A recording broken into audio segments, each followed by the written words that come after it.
searched to the north, but couldn't find anyone who matched the description. Well, that complicates things. The city folks say there's no sign of him either. We need to start looking further afield. But where are we gonna get the people? Excuse me, sirs. Have you found out anything about my dad yet? Ah, hey there, buddy. Dr. Baiju. The boy asked for our help, so we're here to join the search. Any new developments to update us on? Oh, thank goodness. We were just discussing how we're running out of manpower. As for updates, I'm sorry to say that we've searched the surrounding area thoroughly, but didn't find anything. The guards at the crossing up ahead said they hadn't seen anyone either, so we don't believe he was heading towards the Guili Plains. But it is possible that he was bound for Luhua Pool. Luhua Pool? The terrain there can be tricky to navigate. Let's hope he hasn't run into any trouble. You will? Oh, great. We can't thank you enough. Sorry we weren't able to find your dad, buddy. That's okay. Thank you for trying.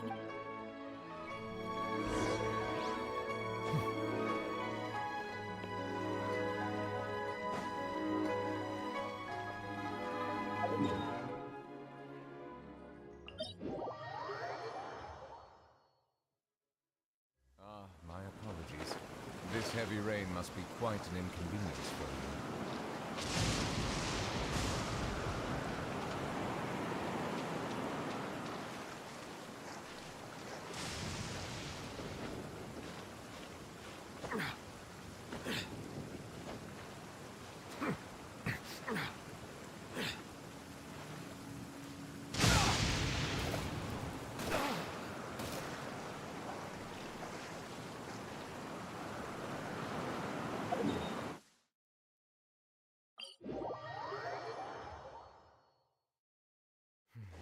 It's over.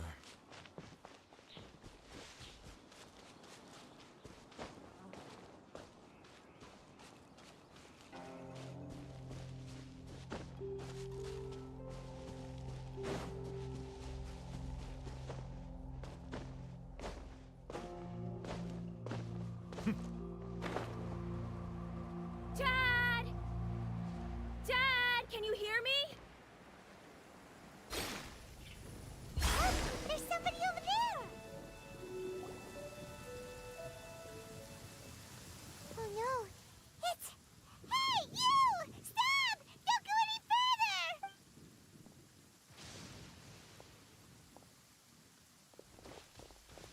Watch where you're going! Oh, dear customer. Longsheng Funeral Parlor does appreciate your patronage, but you needn't hasten the inevitable. Are you all right? Huh? Dad! Hey, Hotel! My, Who do we have here? My worst nightmare.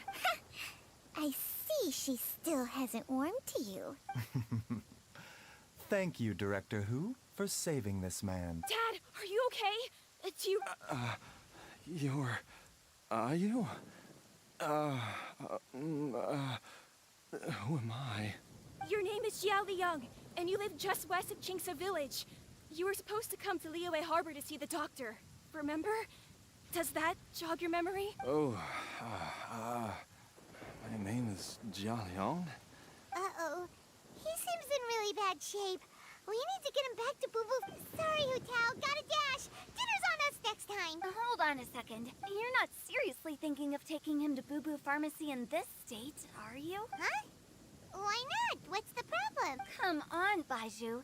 Don't tell me you haven't noticed it. Didn't your master teach you how to spot the signs? Why do I get the sense that you spotted them right away, but you're planning to use it for your own ends? Use what? What are you talking about? There are traces of god remains in Jialiang's system. Oh, yes, but more importantly, they're on the verge of an outburst. If that happens, the consequences will be unthinkable. I'm sorry. What? God remains? There's no need to worry, Director Who. It is the sworn duty of all who practice medicine to cure illnesses and save lives. What reason would I have to neglect a patient in need who is right there in front of me? Besides, It was my late master's dying wish to be able to save this patient in particular. Perhaps out of respect for him, you could give me a day's grace so that I have time to treat him? Now you're bringing my great-uncle into this? Merely to cure this man, nothing more. But of course, if you have any doubt as to... Oh, really? I thought I was persona non grata at Boo Boo Pharmacy. You're being unusual. Okay, deal. We're not gonna solve anything by... I'm happy to do it your way, but only for my great-uncle's sake. You must be pleased you brought the traveler along. Well, time is of the essence. Let's get ourselves back to Boo Boo Pharmacy.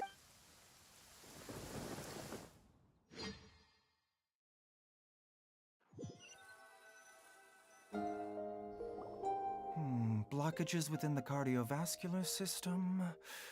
Reduced blood flow and energy circulation? I see. I suppose this must have caused the... Dr. Baizhu, how bad is it? Don't you worry. Baiju's a really great doctor. Ayu, do you know when your father first started displaying these symptoms? I'm not sure.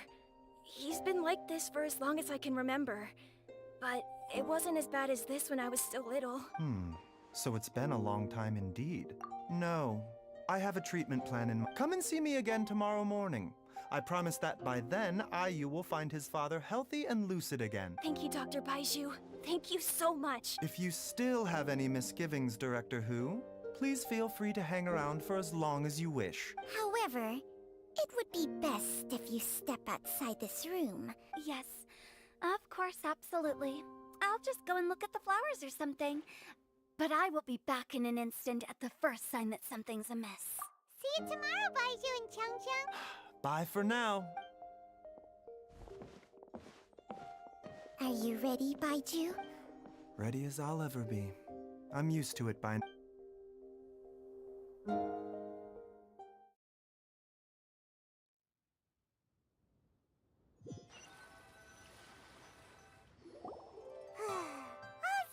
Ends well, huh? You know, Paimon's kind of curious after hearing Baizhu mention those people from his past. What do you think they were like? Yeah, you must be curious too, right? Let's go see what we can find out while Baiju's busy treating Ayu's dad.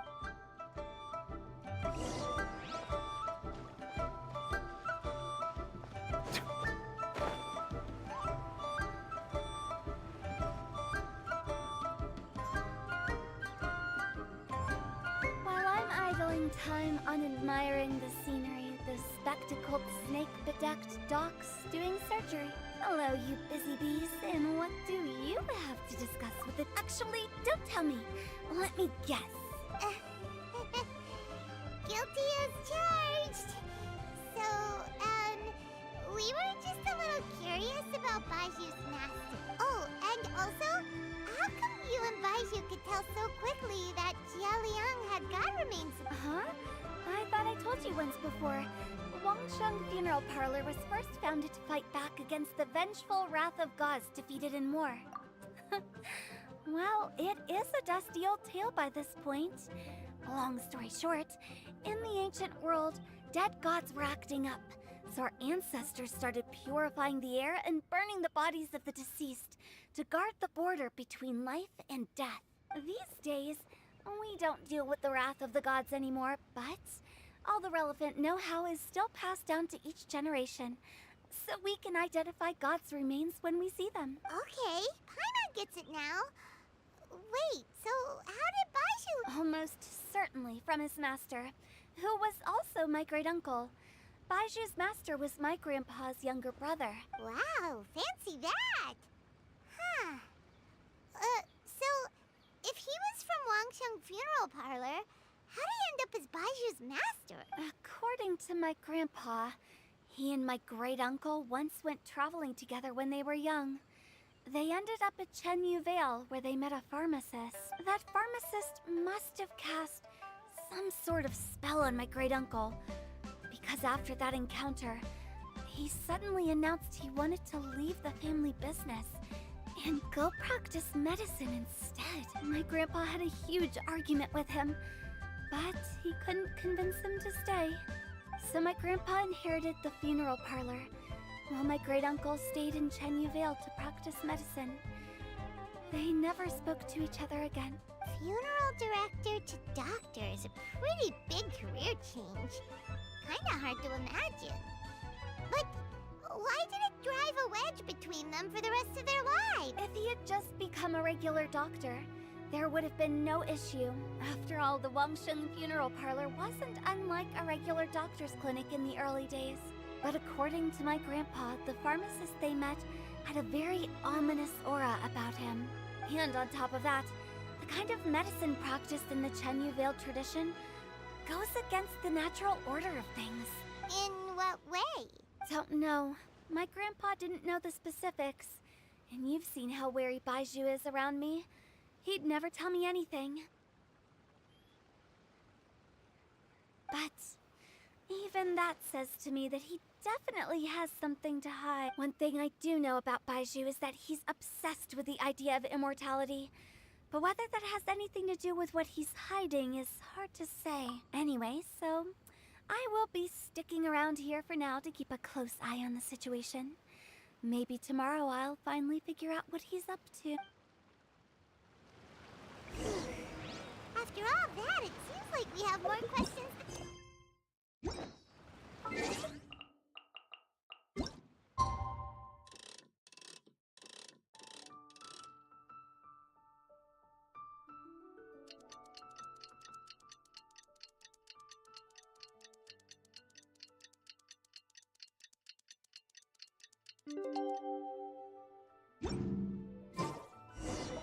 It's a new day! Let's go back to Boo Boo Pharmacy and check out how Jia Liang is doing.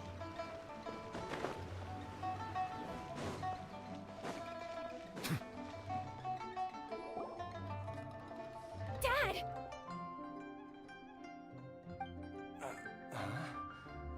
Dad, you remember me! Yes, I remember now.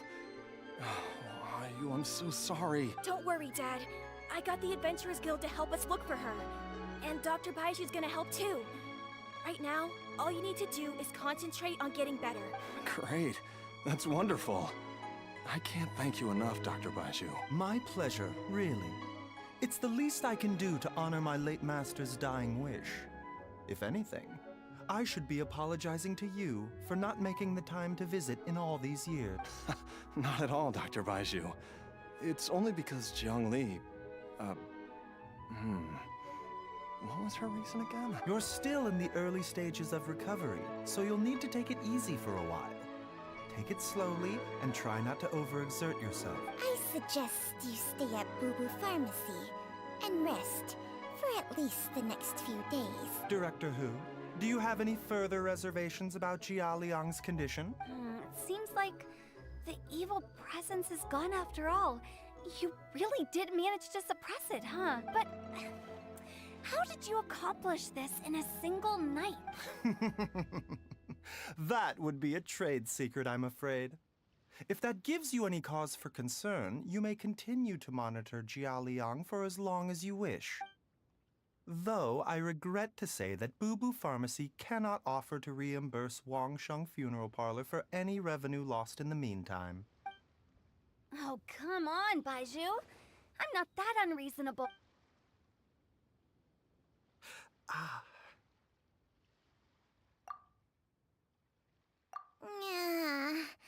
I've been stuck indoors for too long. Baizhu, take me outside for some air. Yes, of course. Everyone, please excuse Changsheng and my...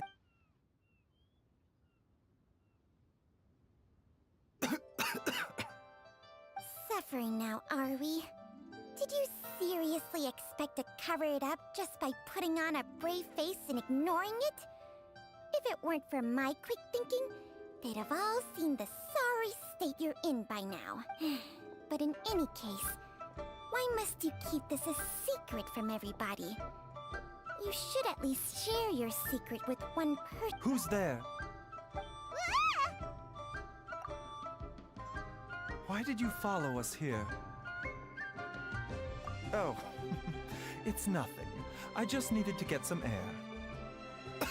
What did I just say about putting on a brave face, Traveler? Paimon, The truth is, Baiju did not cure Jialiang's illness. Instead, he transferred some of his own life force to his patient to temporarily subdue the poison in his system. Baiju, can you please explain all of this? My predecessors in medicine forged a contract with Changsheng. Every successor to this contract is able to use Changsheng's secret art to treat patients. I believe the irregularities with Jialiang's heart meridian were likely caused by a poison concocted using god remains as a key ingredient. The poison has not been purged from Jialiang's system. Rather, I infused him with some of my own life force, using Changsheng as the delivery medium. Changsheng? You can do that? Huh. Hey, I'll have you know that I commanded the respect of even the Adepti back in Chenyu Vale. If anything, he is my mannequin. I was treating patients with Baiju's master's master long before he ever set eyes on his first medical text. Whoa. Guess you shouldn't judge a snake by its skin. Please, that's enough. Wait a sec. Huto was saying that the branch of medicine you studied uses some pretty dubious methods. So, when you transfer your... Hardly. Changsheng helps to keep my chi in balance, so there is no great harm done. Still, Baiju's life force is not unlimited. We must find a way to neutralize the poison in Jialiang's body. Traveler, Paimon, would you lend this dummy a hand? He needs someone checking up on him, or he'll exhaust himself. Baiju, don't you think you should seize this opportunity? You cannot... Entire life. Thank you, Traveler and Paimon. Huh. Paimon doesn't think we've seen this side of you. But there's no need to thank us. You've helped us out before. The poison in Jialiang's system must have accumulated over a prolonged period. I think I should pay a visit to their family home and look for clues as to how he might have been exposed to it. Yes, I asked Ayu this morning before you arrived. He told me that his family lives in a secluded spot. Let's head there together once I've asked Gui and Chi-Chi to look after the pharmacy. As well as investigating Jialiang's exposure to the poison, we should also keep an eye out for Ayu's missing mother.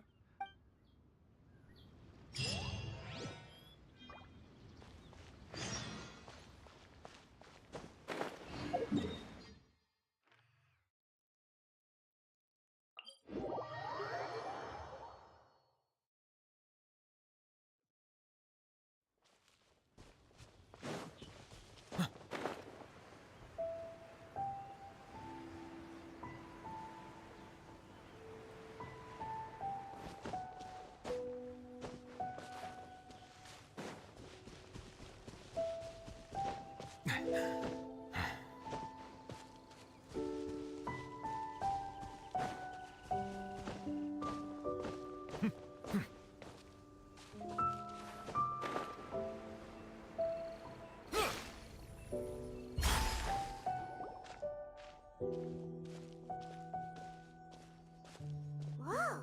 There's a house all the way out here? Huh. It's so well hidden. Nor have I. And I've hosted clinics at Qingsa Village many times in the past, if you ask me. Oh, that reminds Paimon.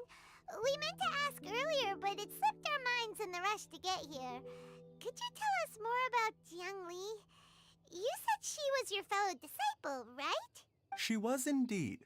We studied medicine together under the same master near Chenyu Vale. She is several years older than I and also began her travels far earlier than me. As a result, the time I spent studying alongside her was rather short.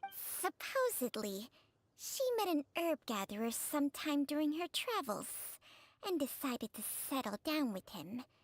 That must have been Jialiang. Wait, Changsheng, are you saying neither? Jiang Li did occasionally come back to Chenyu Vale to see our master, but for whatever the last time she visited us, she and master had some sort of quarrel. Quarrel?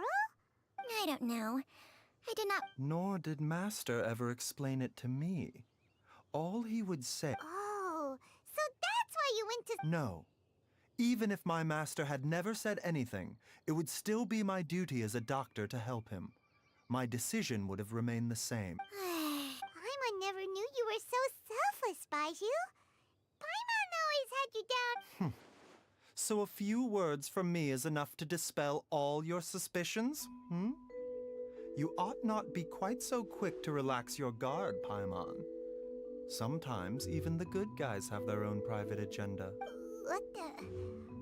Okay, that was the most suspicious sounding thing you've ever said. Let's leave the idle chatter there for now. Jiangli has lived in this house for many years. There must be something here that can shed a little light on this whole situation. Let's split up. But if anyone finds anything, we'll examine it together.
Traveler, Paimon, come quick! What is this? Changsheng and I found a hidden compartment. This is what was hidden inside. You sense it too? You're right. This is a poison concocted using god remains.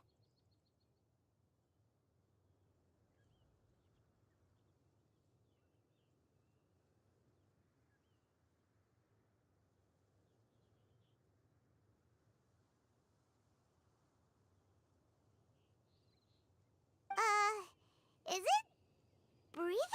No, your eyes do not deceive you. Some toxins act a lot like living organisms.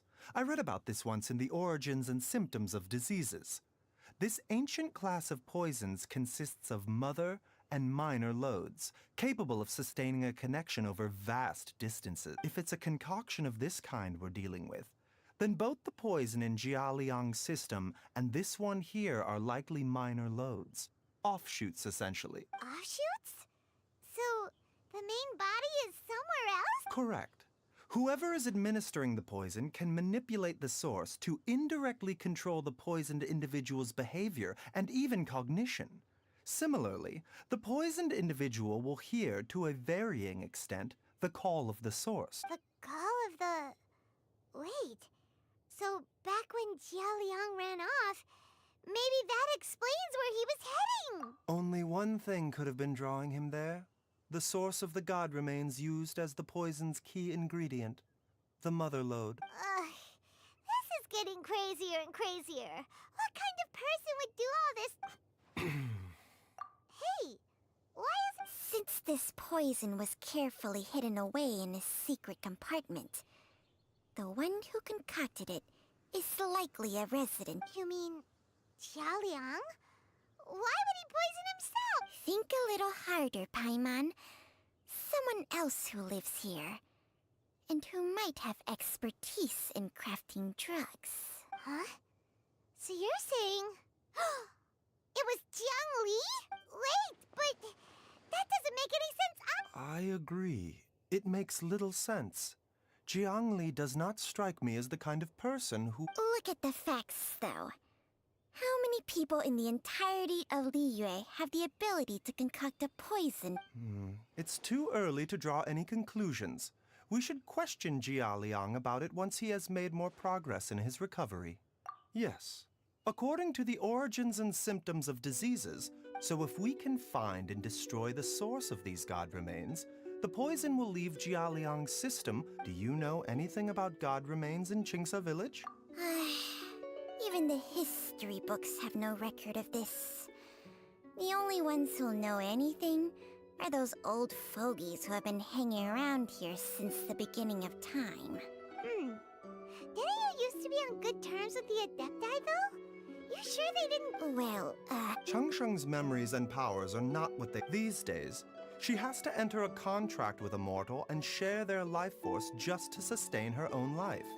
I fear that such ancient events are long gone from her memory by now. Whoa. What? After a contract?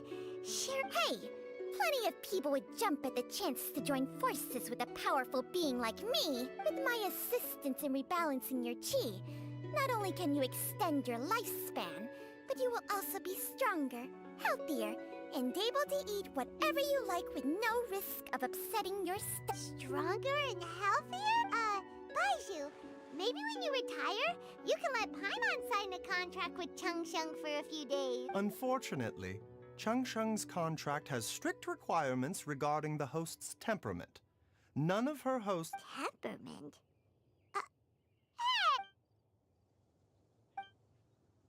Ugh, Paimon's mad! You're getting ugly nicknames, both of you! Baizhu, you're... Mannequin Man! Changsheng, you're just... a pain in the neck! This is exactly why your natural temperament makes you woefully unsuited to being my host. All right, everybody, calm down. Back to the matter at hand. Is there any way at all for us to seek counsel from the Adepti? With how antisocial they are? If it were up to them, they'd go their whole lives without showing their faces to the common folk. What? Seems you're as well connected as they say, traveler. Oh. If you're talking about who Paimon thinks you're talking about, you better do the honors.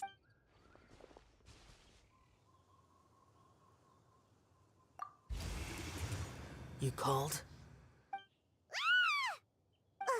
Gets Paimon every time. Are all Adepti in the habit of materializing out of thin air like this? Well, this is unexpected. Huh? It's you. Baizhu of Bubu Pharmacy. I do believe I've had the pleasure before. The Lantern Rite, when we met briefly. I was unaware of your true identity. I must apologize for the discourtesy. Huh? You two... Our paths have crossed once before. I sense the presence of evil spirits. Is this why you called me?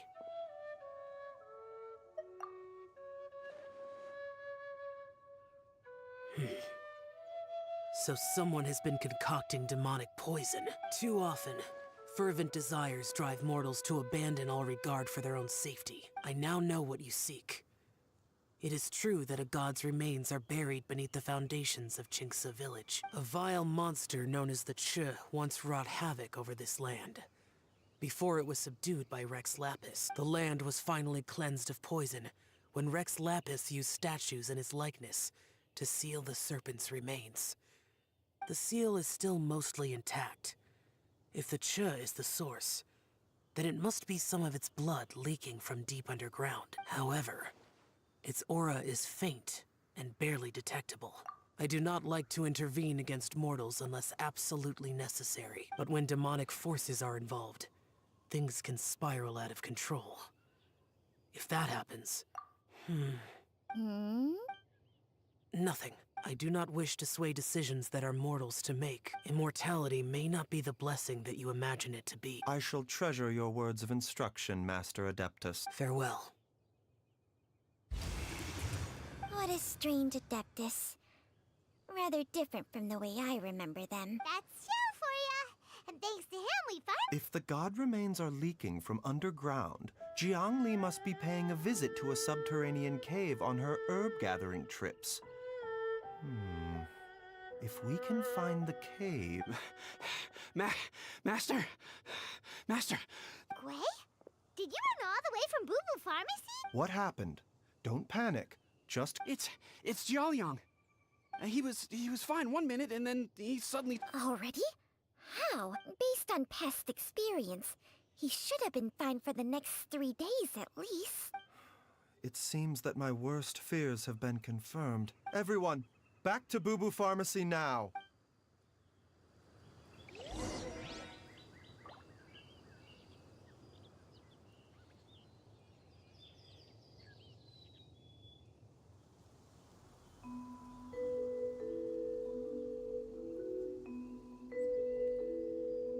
I see the value in my own work, but I also see the meaning in all the endeavors of the people of Fontaine. I believe I will continue to take pride in fulfilling my duties.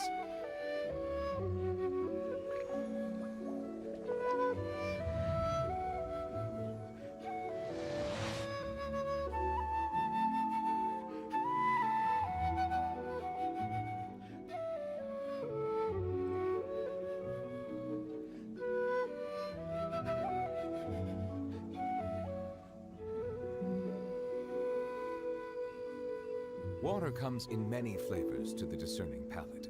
Mondstadt's water is crisp and pure, while water from Liyue has an enduring aftertaste. In Inazuma, the water possesses a depth of flavor unlike any other. Sumeru's water, meanwhile, has a rich and complex flavor profile, but it must be savored patiently to fully appreciate it.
I see the value in my own work, but I also see the meaning in all the endeavors of the people of Fontaine. I believe I will continue to take pride in fulfilling my duties.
Melusines are beautiful creatures.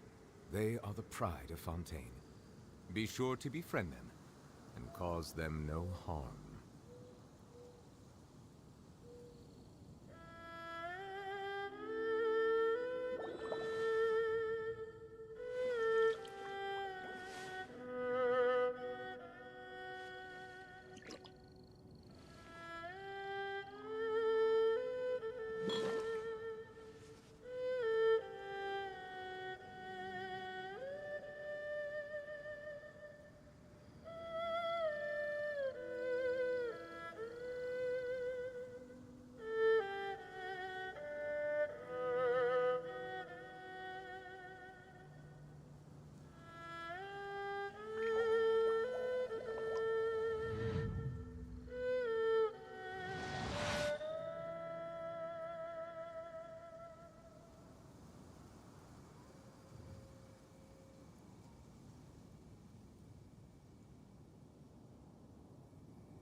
Water comes in many flavors to the discerning palate.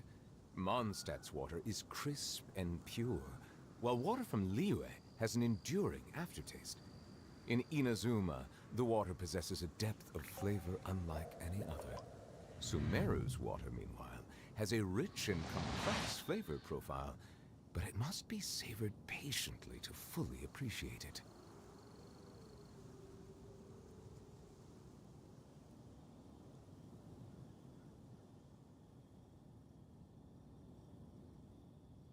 Melusines are beautiful creatures. They are the pride of Fontaine. Be sure to befriend them and cause them no harm.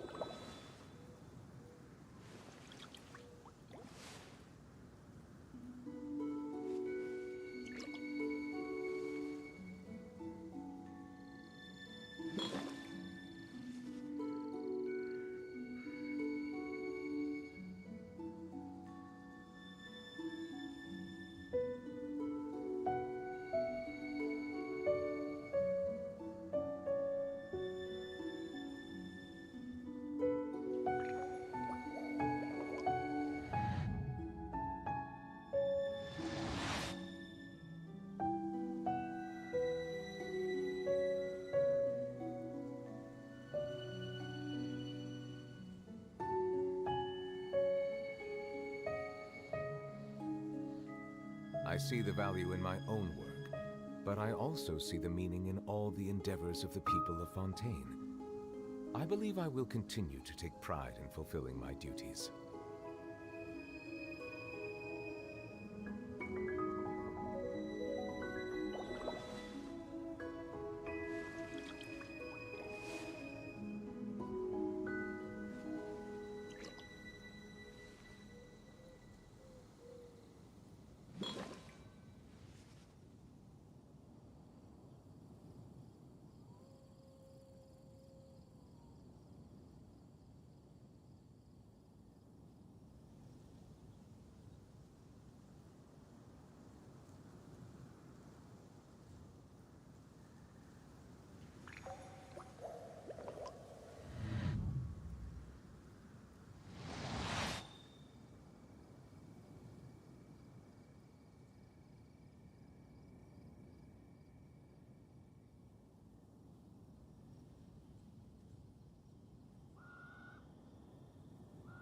Melusines are beautiful creatures. They are the pride of Fontaine. Be sure to befriend them and cause them no harm.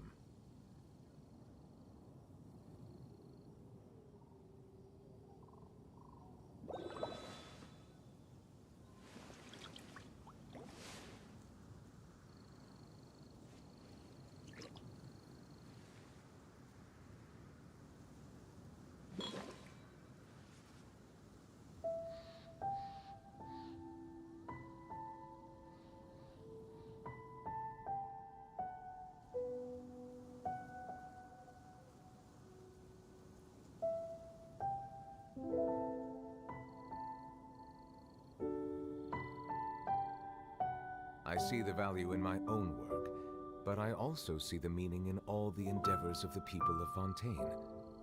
I believe I will continue to take pride in fulfilling my duties.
Water comes in many flavors to the discerning palate.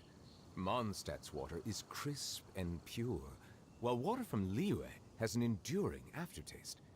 In Inazuma, the water possesses a depth of flavor unlike any other.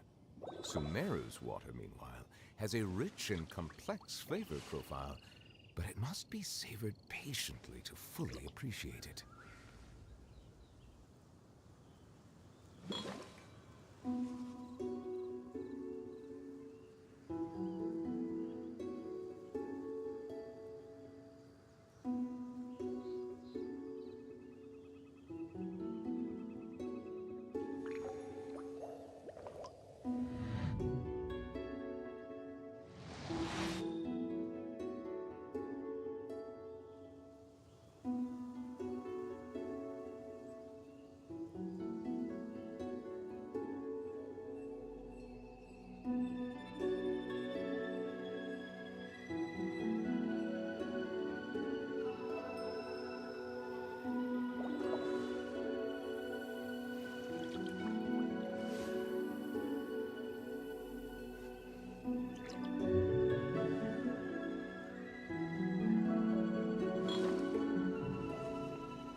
Melusines are beautiful creatures. They are the pride of Fontaine. Be sure to befriend them and cause them no harm.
Water comes in many flavors to the discerning palate.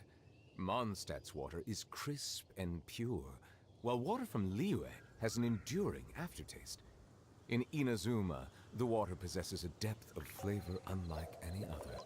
Sumeru's water, meanwhile, has a rich and complex flavor profile, but it must be savored patiently to fully appreciate it.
Melusines are beautiful creatures.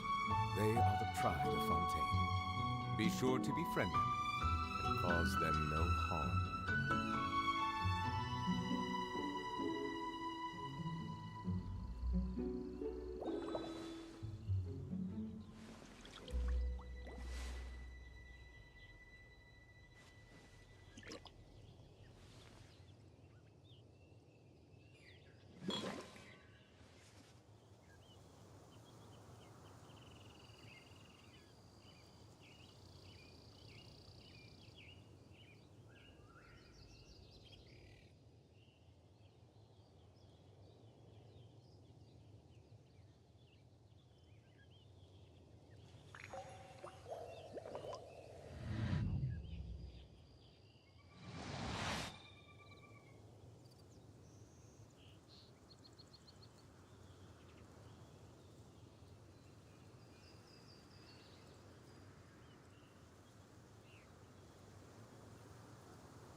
I see the value in my own work, but I also see the meaning in all the endeavors of the people of Fontaine.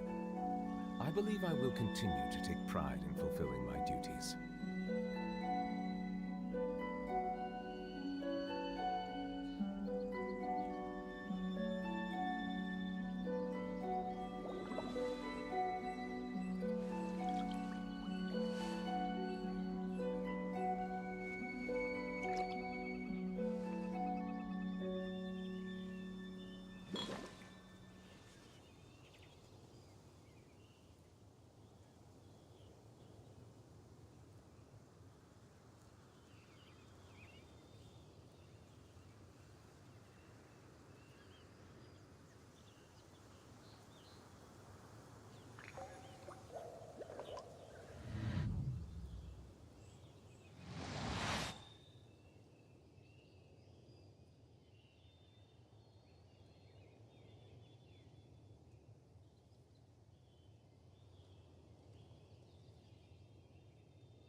Melusines are beautiful creatures.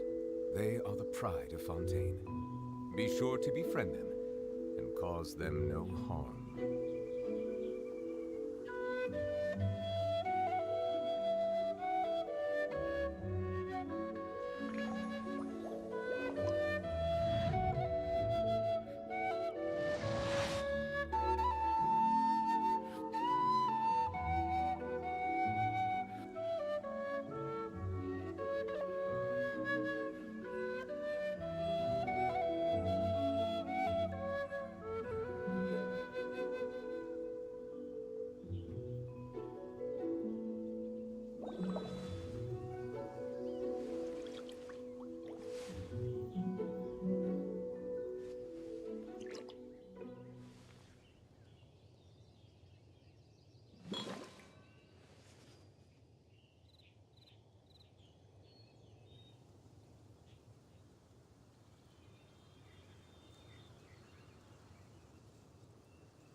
I see the value in my own work, but I also see the meaning in all the endeavors of the people of Fontaine.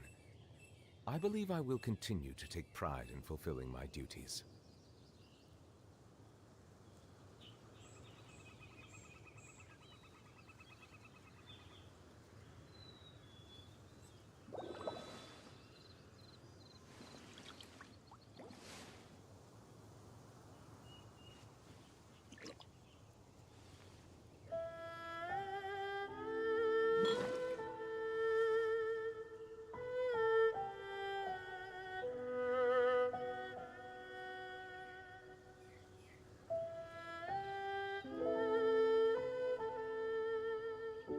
Water comes in many flavors to the discerning palate. Mondstadt's water is crisp and pure, while water from Liyue has an enduring aftertaste. In Inazuma, the water possesses a depth of flavor unlike any other. Sumeru's water, meanwhile, has a rich and complex flavor profile, but it must be savored patiently to fully appreciate it.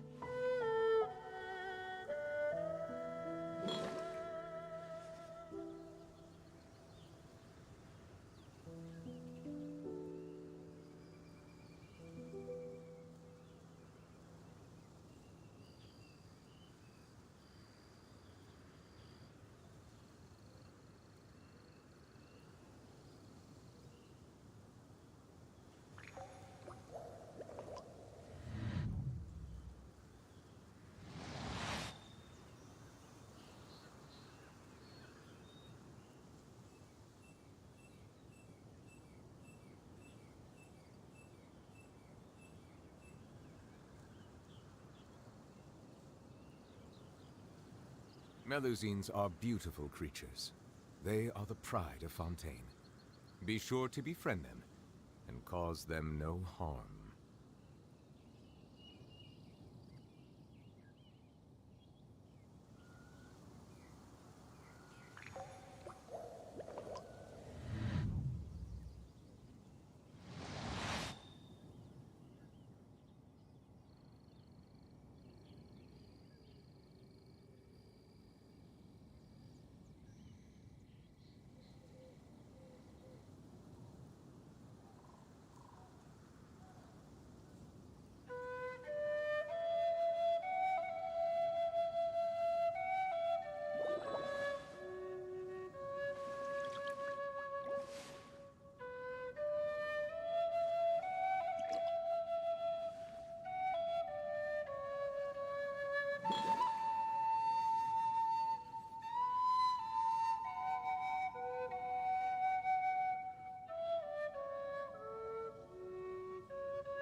Water comes in many flavors to the discerning palate.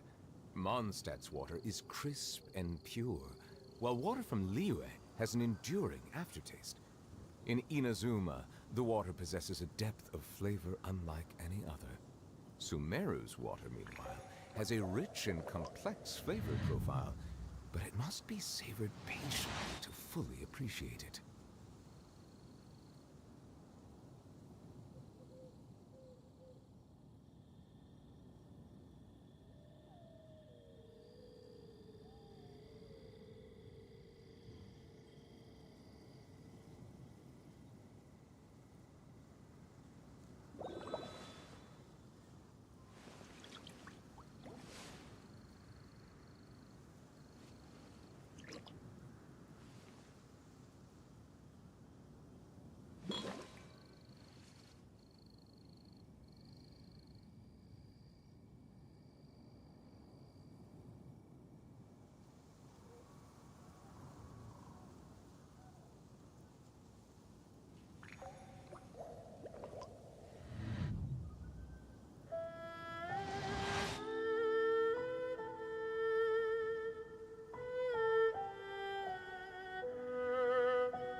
Melusines are beautiful creatures.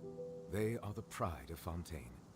Be sure to befriend them and cause them no harm.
I see the value in my own work, but I also see the meaning in all the endeavors of the people of Fontaine.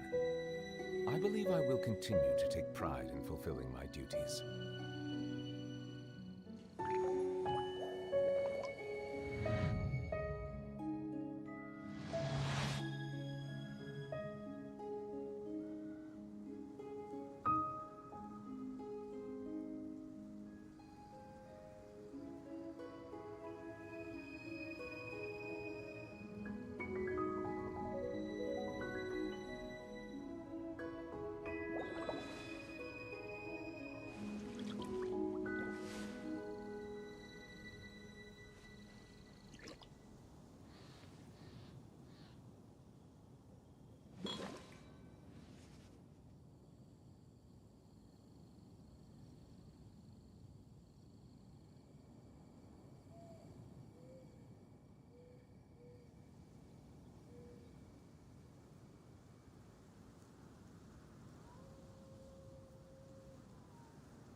Water comes in many flavors to the discerning palate.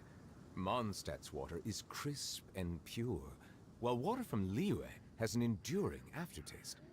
In Inazuma, the water possesses a depth of flavor unlike any other. Sumeru's water, meanwhile, has a rich and complex flavor profile, but it must be savored patiently to fully appreciate it.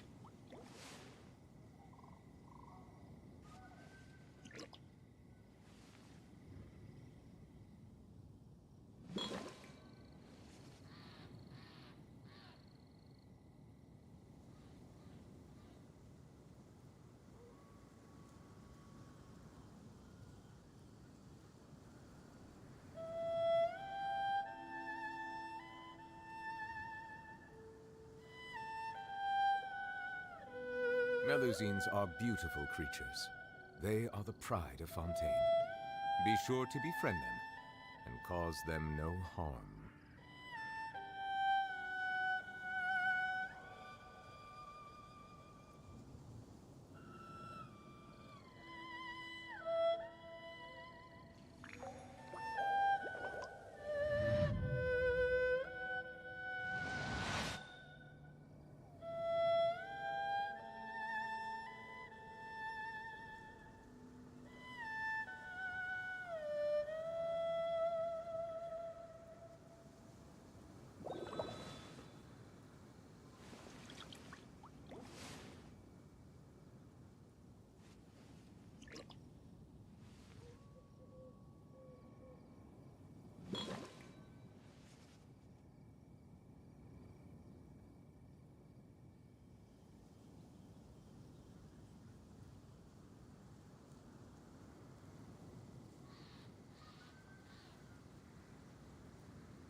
I see the value in my own work, but I also see the meaning in all the endeavors of the people of Fontaine.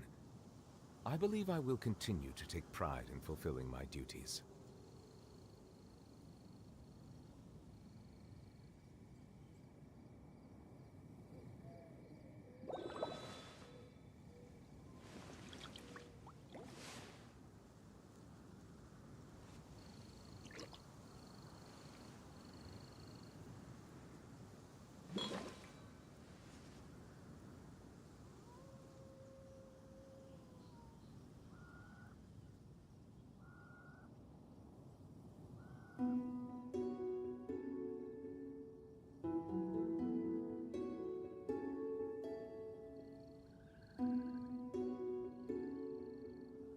Melusines are beautiful creatures. They are the pride of Fontaine. Be sure to befriend them and cause them no harm.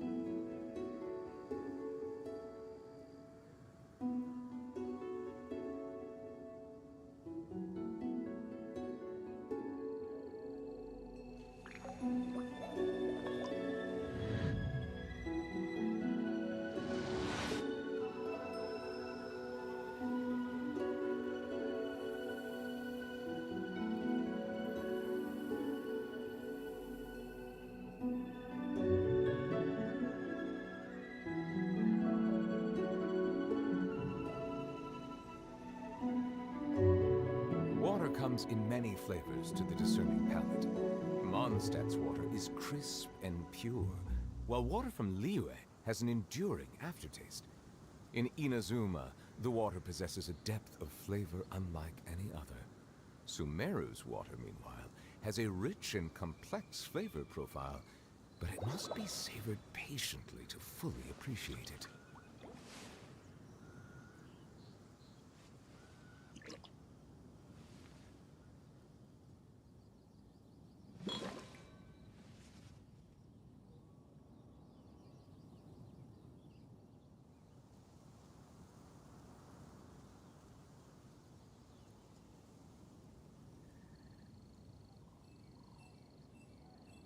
I see the value in my own work, but I also see the meaning in all the endeavors of the people of Fontaine. I believe I will continue to take pride in fulfilling my duties.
Water comes in many flavors to the discerning palate.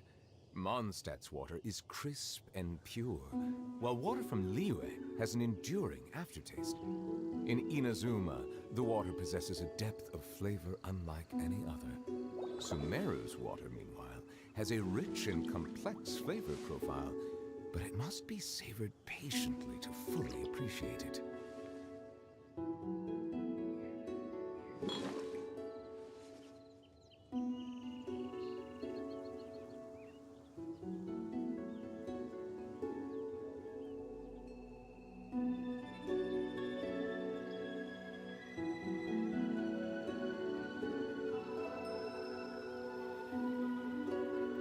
I see the value in my own work, but I also see the meaning in all the endeavors of the people of Fontaine. I believe I will continue to take pride in fulfilling my duties.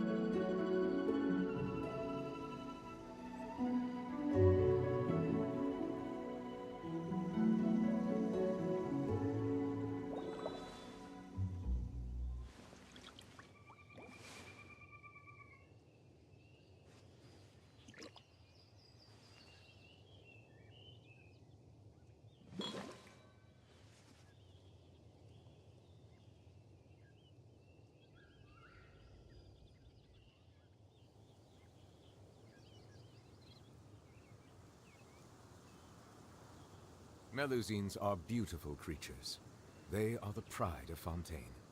Be sure to befriend them and cause them no harm.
I see the value in my own work, but I also see the meaning in all the endeavors of the people of Fontaine.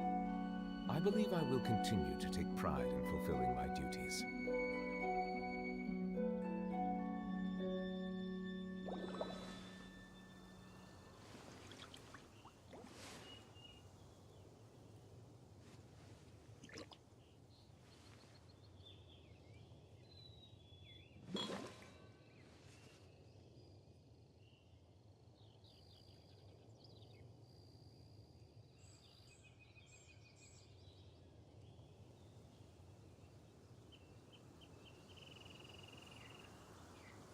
Water comes in many flavors to the discerning palate.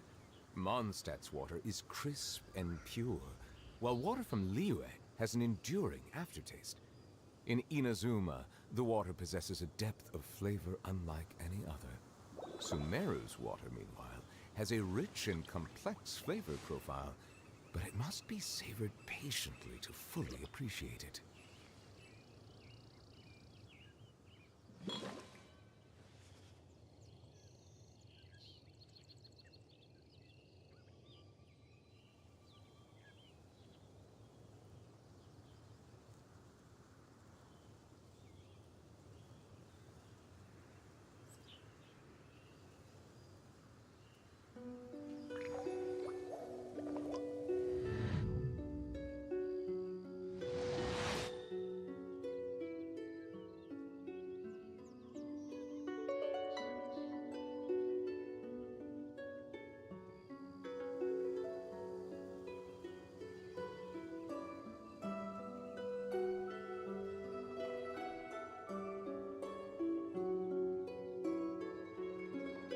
I see the value in my own work, but I also see the meaning in all the endeavors of the people of Fontaine.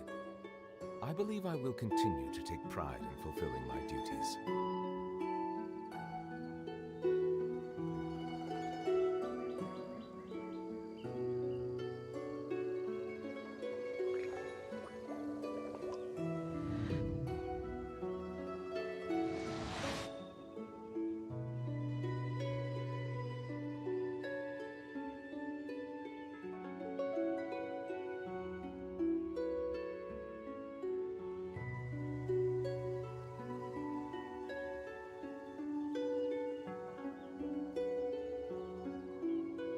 Water comes in many flavors to the discerning palate.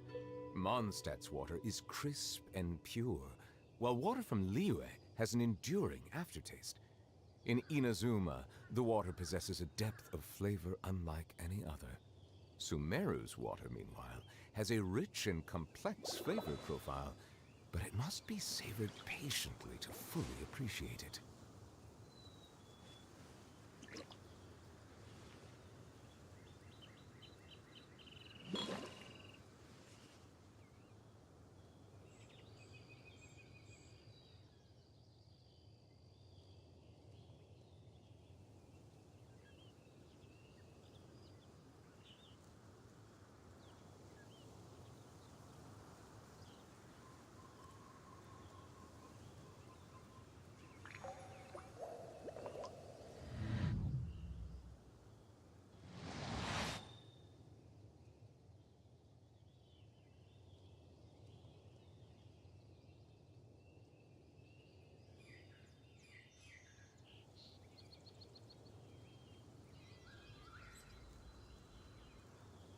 Melusines are beautiful creatures.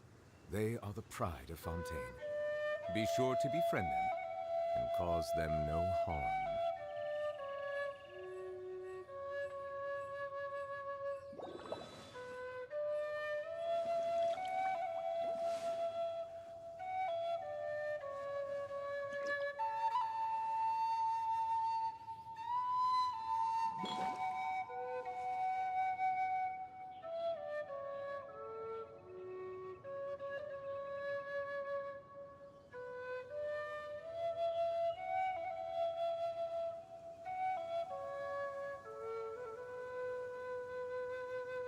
I see the value in my own work, but I also see the meaning in all the endeavors of the people of Fontaine. I believe I will continue to take pride in fulfilling my duties.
Melusines are beautiful creatures. They are the pride of Fontaine. Be sure to befriend them and cause them no harm.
Water comes in many flavors to the discerning palate.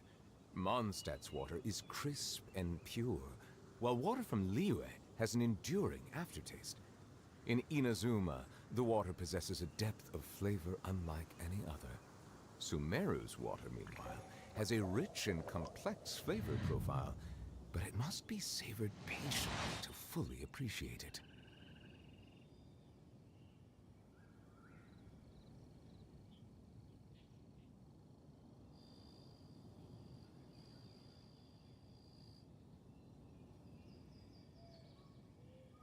I see the value in my own work, but I also see the meaning in all the endeavors of the people of Fontaine. I believe I will continue to take pride in fulfilling my duties.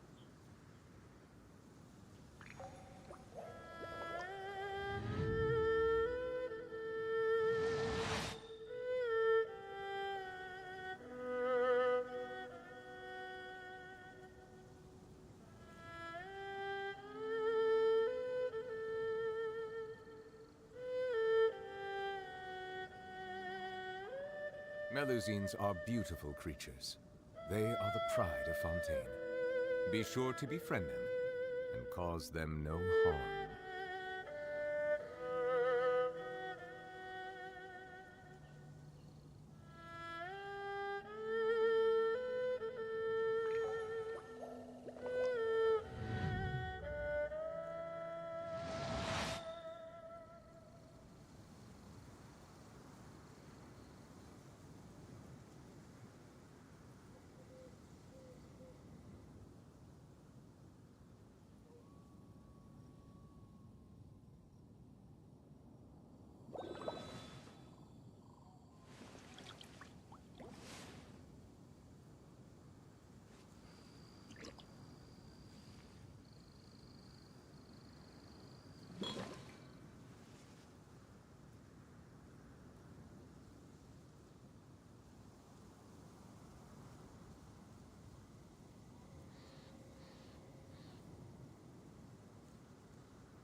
Water comes in many flavors to the discerning palate. Mondstadt's water is crisp and pure, while water from Liyue has an enduring aftertaste. In Inazuma, the water possesses a depth of flavor unlike any other. Sumeru's water, meanwhile, has a rich and complex flavor profile, but it must be savored patiently to fully appreciate it.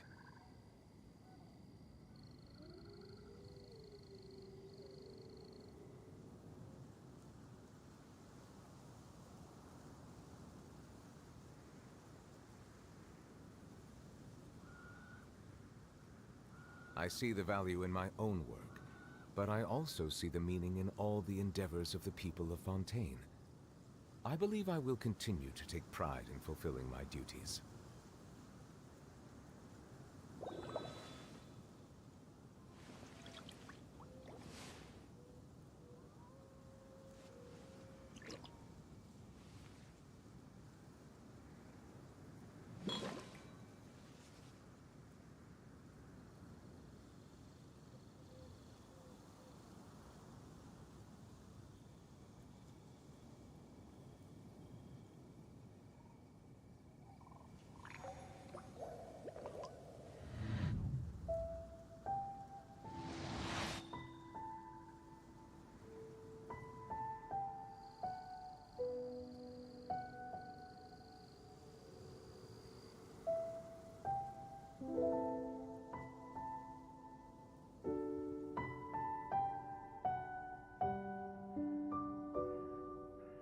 Water comes in many flavors to the discerning palate.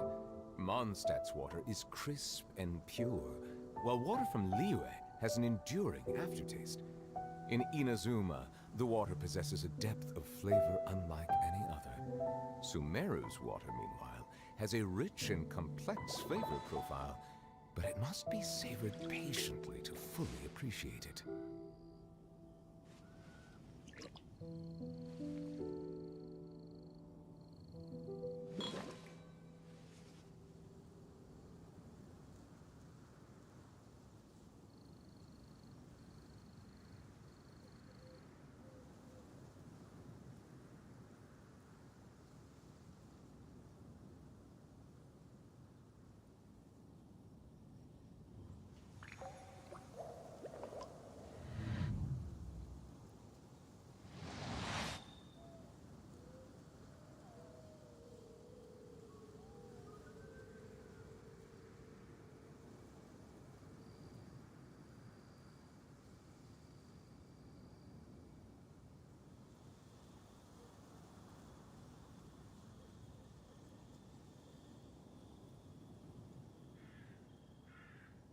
Melusines are beautiful creatures.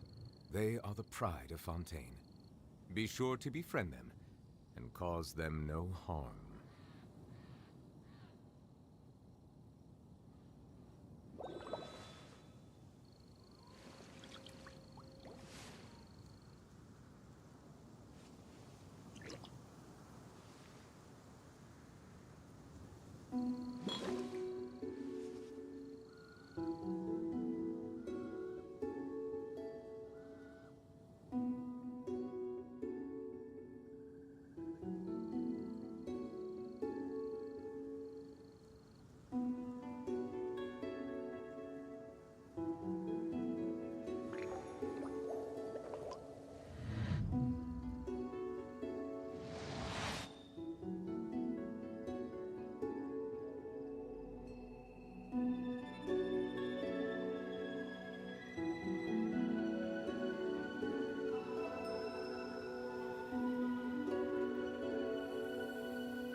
I see the value in my own work, but I also see the meaning in all the endeavors of the people of Fontaine.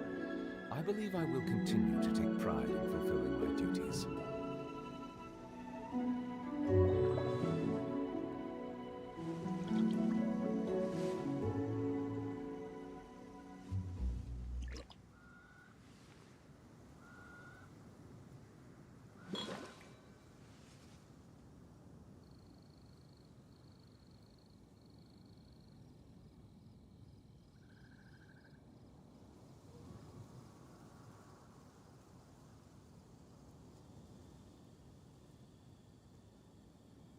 Water comes in many flavors to the discerning palate. Mondstadt's water is crisp and pure, while water from Liyue has an enduring aftertaste. In Inazuma, the water possesses a depth of flavor unlike any other. Sumeru's water, meanwhile, has a rich and complex flavor profile, but it must be savored patiently to fully appreciate it.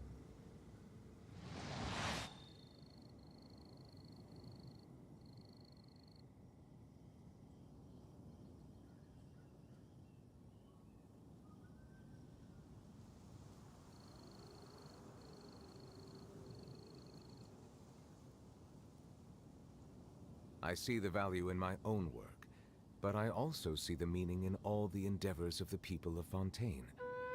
I believe I will continue to take pride in fulfilling my duties.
Melusines are beautiful creatures. They are the pride of Fontaine. Be sure to befriend them and cause them no harm.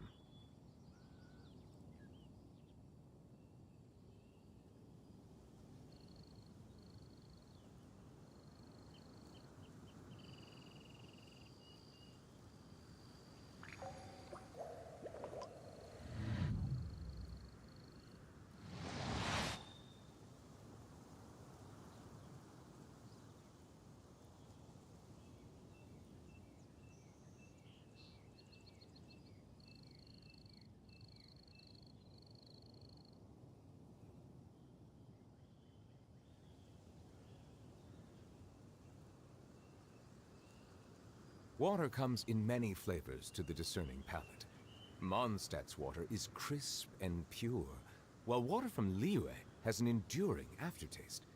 In Inazuma, the water possesses a depth of flavor unlike any other. Sumeru's water, meanwhile, has a rich and complex flavor profile, but it must be savored patiently to fully appreciate it.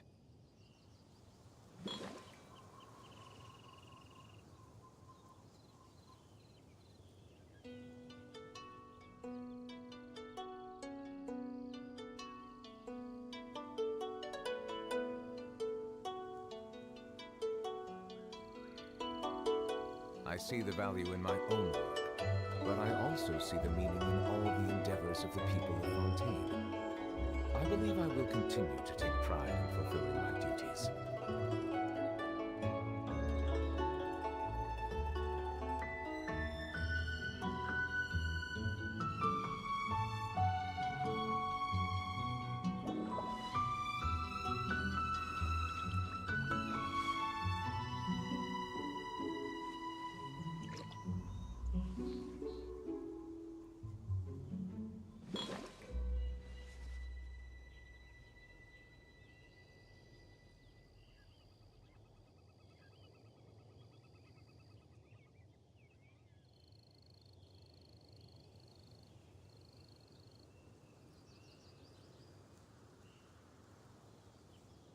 Water comes in many flavors to the discerning palate.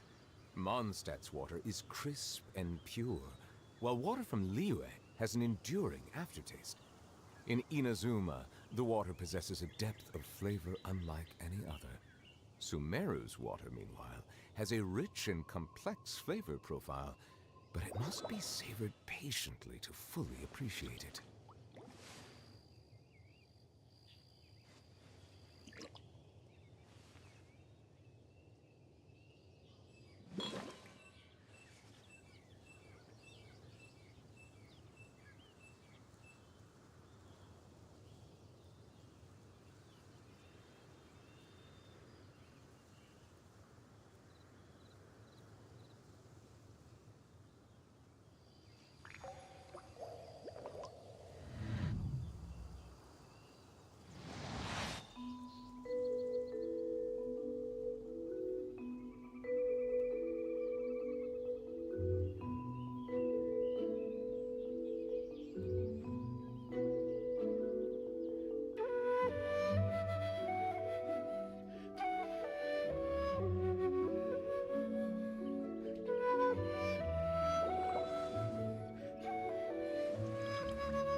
I see the value in my own work, but I also see the meaning in all the endeavors of the people of Fontaine.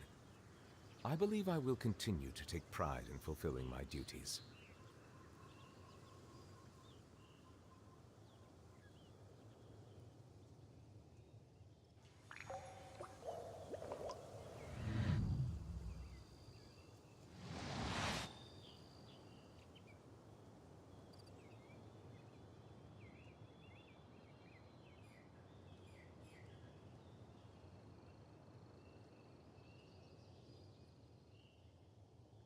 Water comes in many flavors to the discerning palate.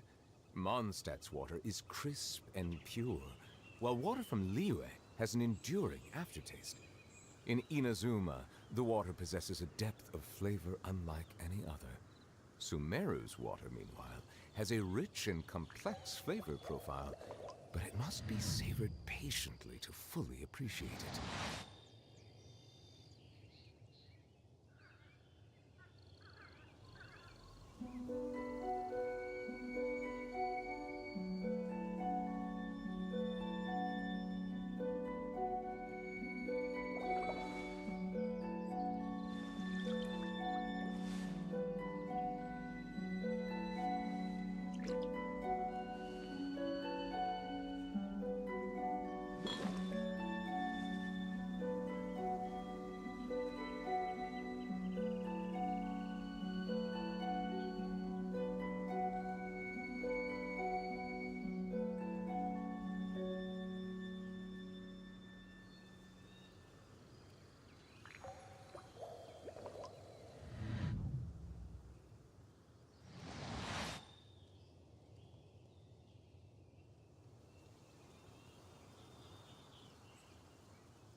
Melusines are beautiful creatures.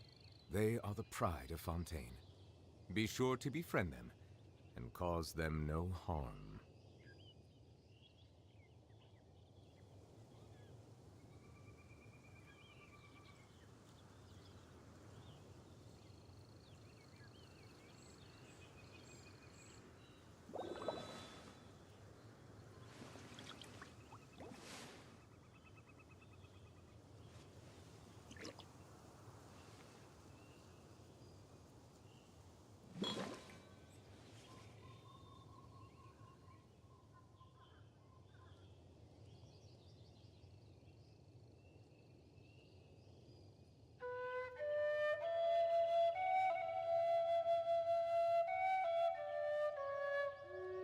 Water comes in many flavors to the discerning palate. Mondstadt's water is crisp and pure, while water from Liyue has an enduring aftertaste. In Inazuma, the water possesses a depth of flavor unlike any other. Sumeru's water, meanwhile, has a rich and complex flavor profile, but it must be savored patiently to fully appreciate it.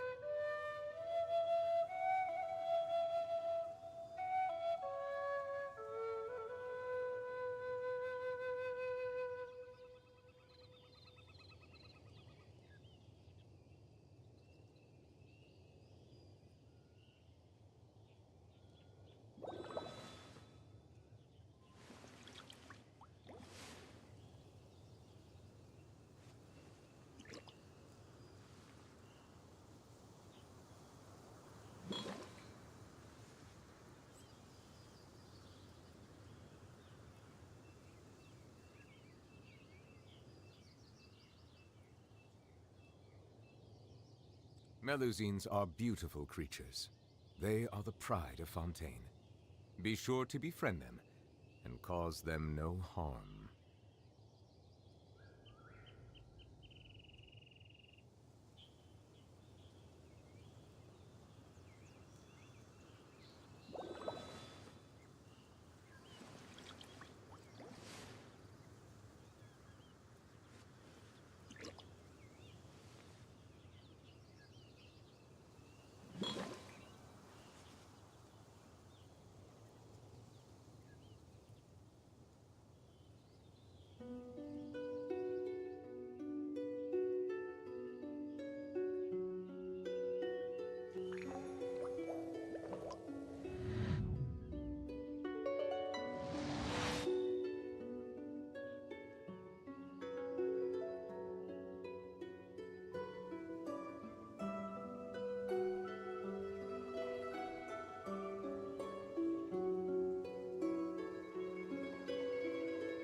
Water comes in many flavors to the discerning palate. Mondstadt's water is crisp and pure, while water from Liyue has an enduring aftertaste. In Inazuma, the water possesses a depth of flavor unlike any other. Sumeru's water, meanwhile, has a rich and complex flavor profile, but it must be savored patiently to fully appreciate it.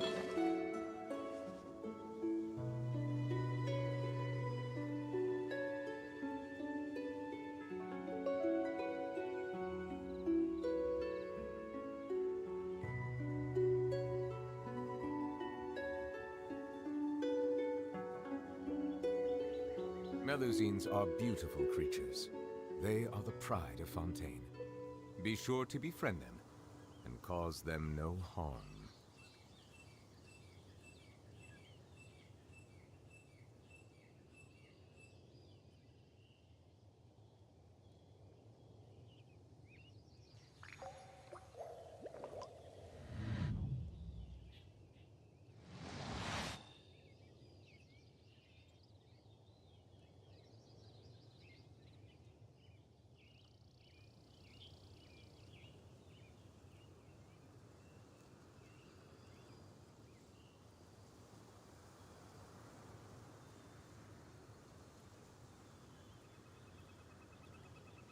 I see the value in my own work, but I also see the meaning in all the endeavors of the people of Fontaine.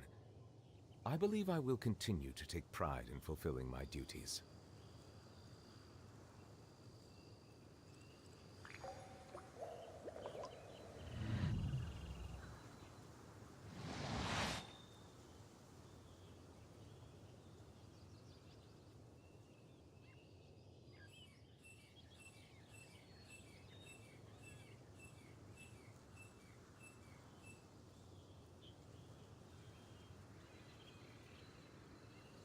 Water comes in many flavors to the discerning palate. Mondstadt's water is crisp and pure, while water from Liyue has an enduring aftertaste. In Inazuma, the water possesses a depth of flavor unlike any other. Sumeru's water, meanwhile, has a rich and complex flavor profile, but it must be savored patiently to fully appreciate it.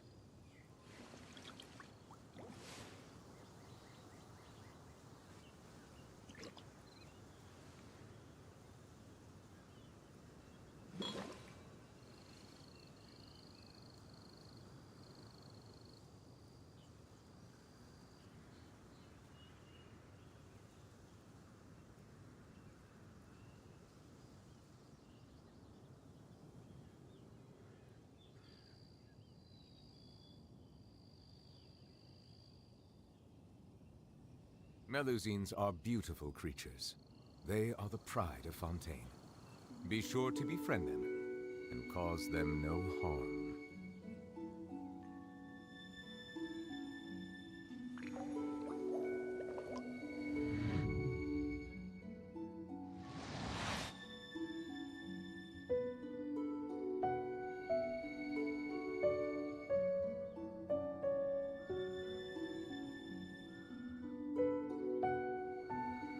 I see the value in my own work, but I also see the meaning in all the endeavors of the people of Fontaine. I believe I will continue to take pride in fulfilling my duties.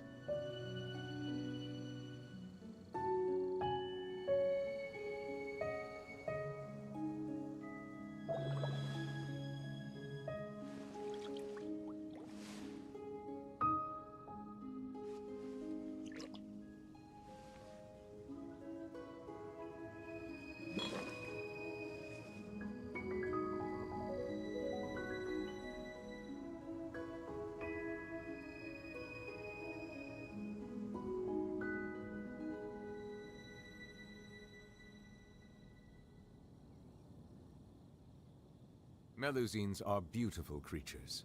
They are the pride of Fontaine. Be sure to befriend them and cause them no harm.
I see the value in my own work, but I also see the meaning in all the endeavors of the people of Fontaine. I believe I will continue to take pride in fulfilling my duties.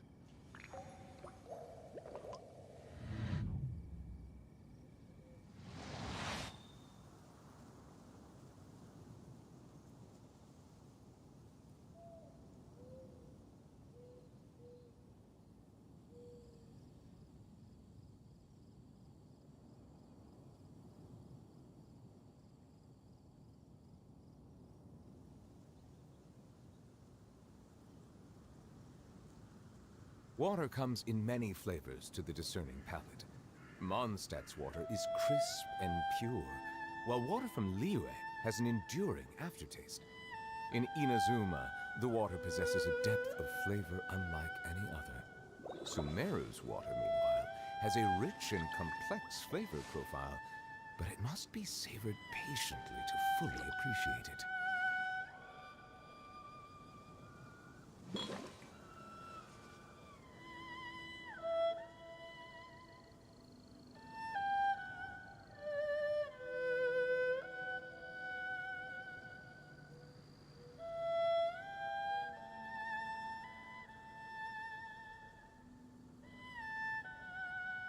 Melusines are beautiful creatures. They are the pride of Fontaine. Be sure to befriend them and cause them no harm.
I see the value in my own work, but I also see the meaning in all the endeavors of the people of Fontaine.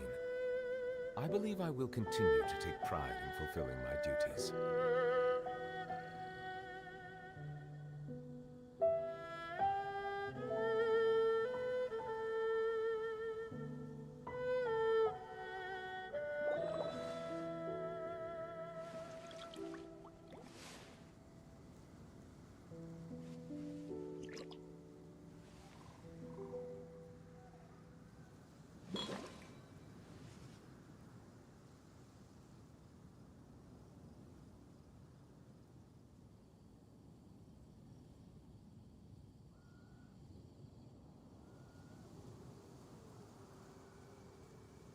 Water comes in many flavors to the discerning palate.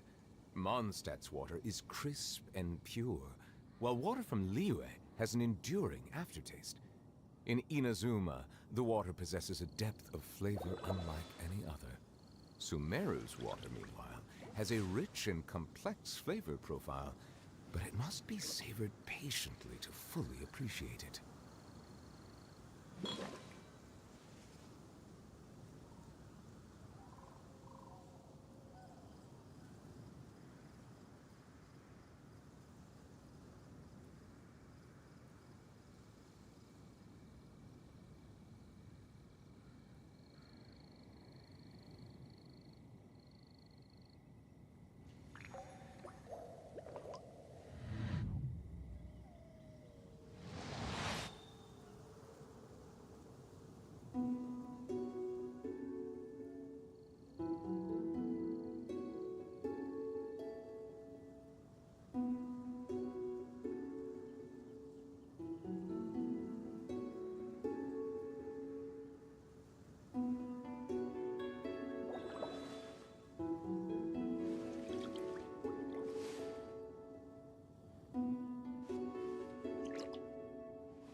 I see the value in my own work, but I also see the meaning in all the endeavors of the people of Fontaine. I believe I will continue to take pride in fulfilling my duties.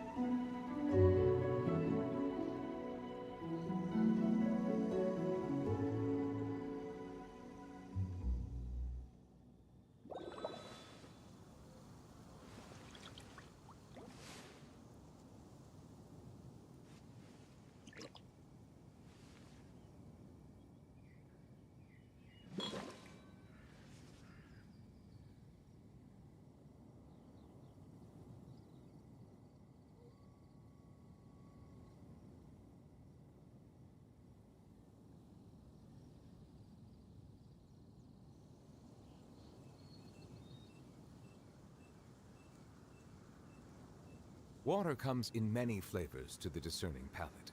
Mondstadt's water is crisp and pure, while water from Liyue has an enduring aftertaste.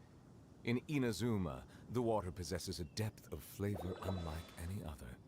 Sumeru's water, meanwhile, has a rich and complex flavor profile, but it must be savored patiently to fully appreciate it.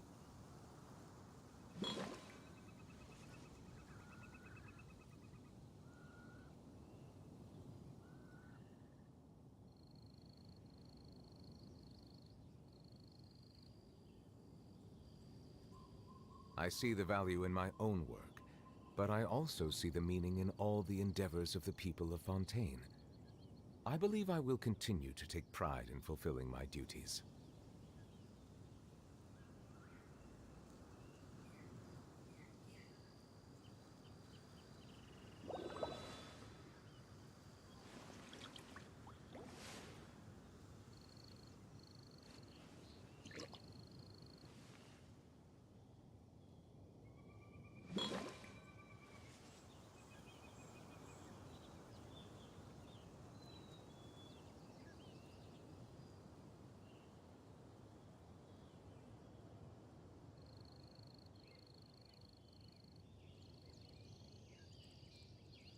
Melusines are beautiful creatures.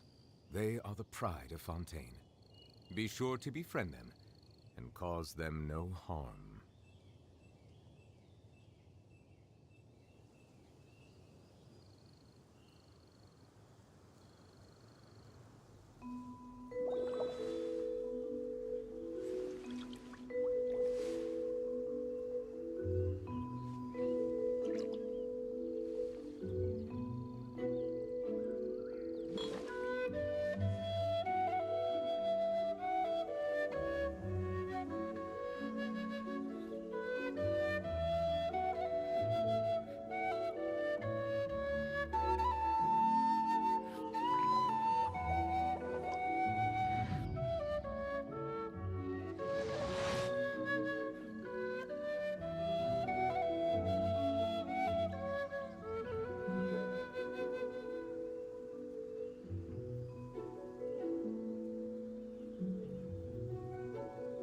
I see the value in my own work, but I also see the meaning in all the endeavors of the people of Fontaine. I believe I will continue to take pride in fulfilling my duties.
Water comes in many flavors to the discerning palate.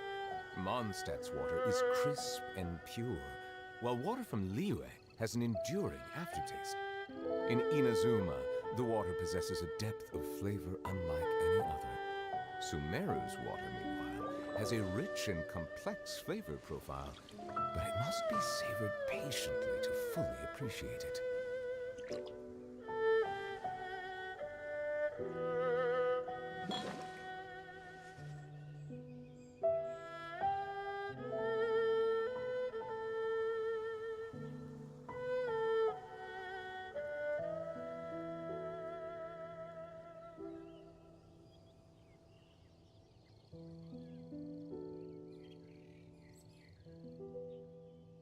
I see the value in my own work, but I also see the meaning in all the endeavors of the people of Fontaine. I believe I will continue to take pride in fulfilling my duties.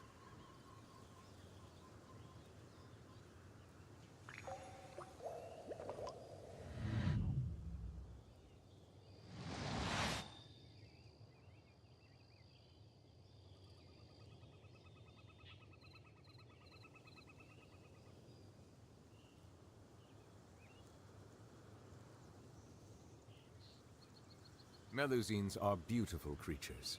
They are the pride of Fontaine. Be sure to befriend them and cause them no harm.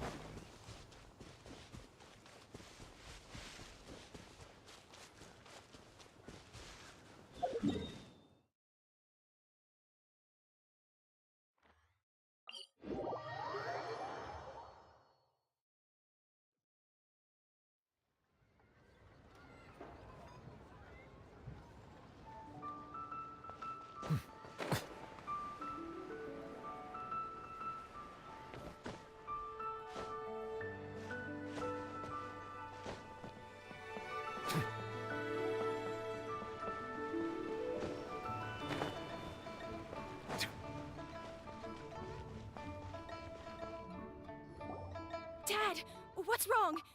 Dad? Don't be scared. Dr. Baishu will be back soon. How is he doing? Dr. Baishu, you're back! My dad was doing fine earlier, but then he suddenly started coughing up blood. Now he can't even get a full word out anymore. When Gui left, he was still conscious. But now... Kui, please take Jia Liang to the back room and prepare for treatment. Yes, of course. Don't worry, Ayu. I will cure your father.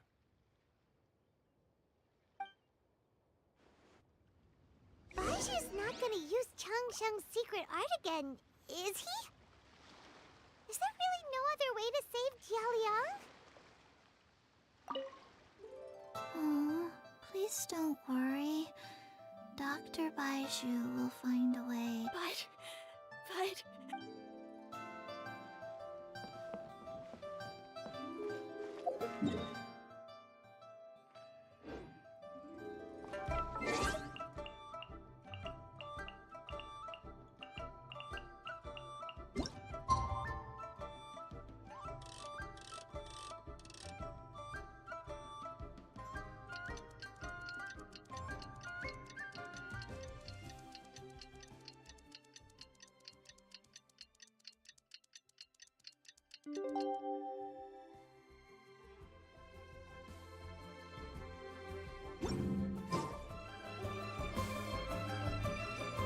How are you feeling, Dad? Are you still hurting anywhere? You're not gonna suddenly collapse again, are you? Much better, Ayu. I'm feeling much better. In fact, I can't explain it, but somehow I feel even better than usual. Wait, where's Dr. Baishu? I still haven't had a chance to thank him. Seems he moved me here before I came to. Master said he needed to take a quick rest and asked me to bring you out of the treatment room. He hasn't emerged yet, so he must still be Oh, really? Well, he must be tired from treating me for 2 nights in a row. I don't know how I can begin to repay him for saving my life. Speaking of which, has there been any word of her whereabouts yet? No, the Adventurers Guild hasn't gotten back to me yet. I'll go check with them again in a bit. I'll come with... Don't forget what Master said. You're still not out of the woods yet, Jialiang. I strongly suggest that you I suppose you're right. Though, on the bright side, this means I can thank Dr. Traveler, Baiju hasn't shown his face ever since he went... Huh? Hey!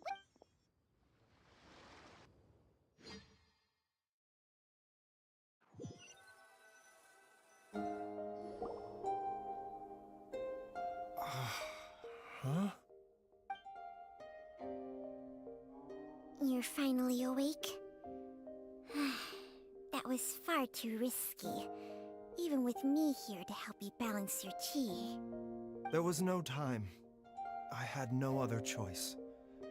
In any case, it was not completely without benefit to myself. I managed to learn something. Jiang Li's design is quite brilliant. She makes numerous innovations that I can learn from. Alas, if only there wasn't a catch. So, how much longer do you think Baiju's gonna nap for? They've been outside waiting for you the whole time while you were asleep. Shall we...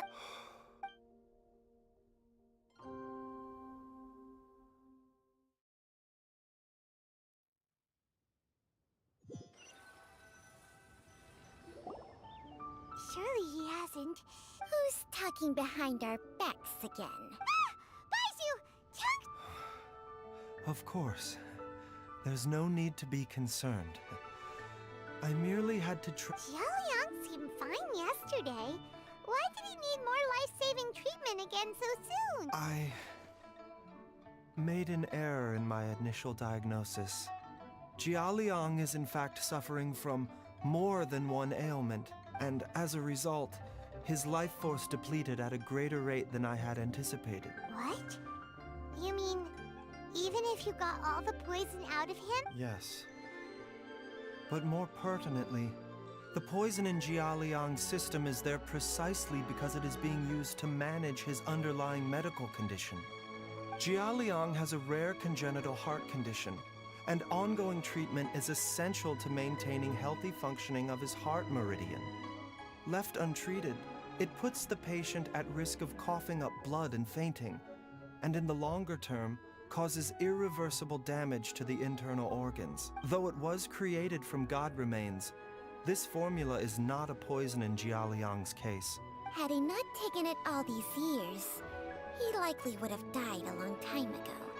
Still, using poison to treat a disease is hardly a viable long-term solution. As time passed, and the poison accumulated in his system, it began to impact his cognition. Moreover, the longer he relied upon this medicine, the more resistant his body became to it. Jiang Li had to concoct ever greater quantities to ensure its continued efficacy. That explains why Ayu said his dad has been getting worse, and why his mom... God remains are extremely dangerous to be around, because humans have no natural defense against them. I shudder to think how many times Jiang Li has exposed herself to them. I fear that the situation is just as that Adeptus described.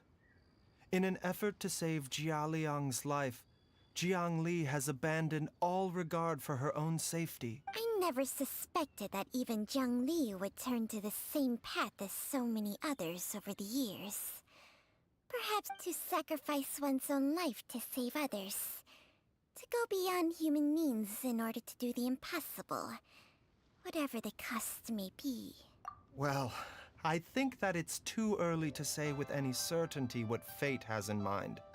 In any case, I have stabilized Jialiang's condition for now, so our immediate priority should be to get ourselves back to Qingce village and find out where Jiang Li is. Her regular exposure to god remains over such a long period will have been catastrophic for her health. And given that she's already been missing for several days, I am fearing the worst.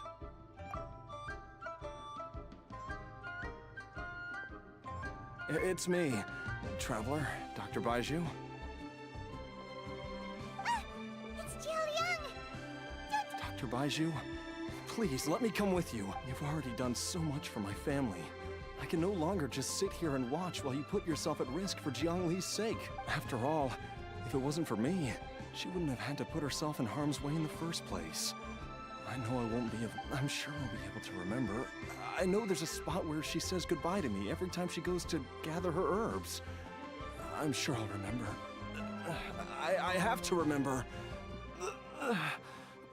Be careful. If you get too agitated, your blood pressure and stress levels will rise, putting further pressure on your heart. No! We're out of time! Before I forget everything again. This trip will be extremely dangerous, and there is a very real possibility that you will not return from it.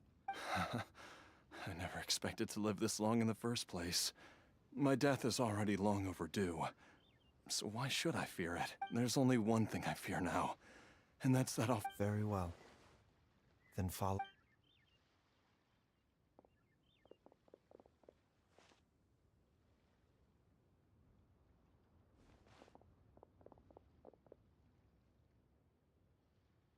Dr. Baiju, are you heading out again? Yes. This could be a long one. Could you please prepare a dose of the usual formula? Please add an extra measure of mistgrass pollen and 1 dose each of the ingredients from the 3rd and 5th compartments of my medicine cabinet. Dr. Baiju? Hop to it now. And remember to be careful with the cauldron this time. Okay.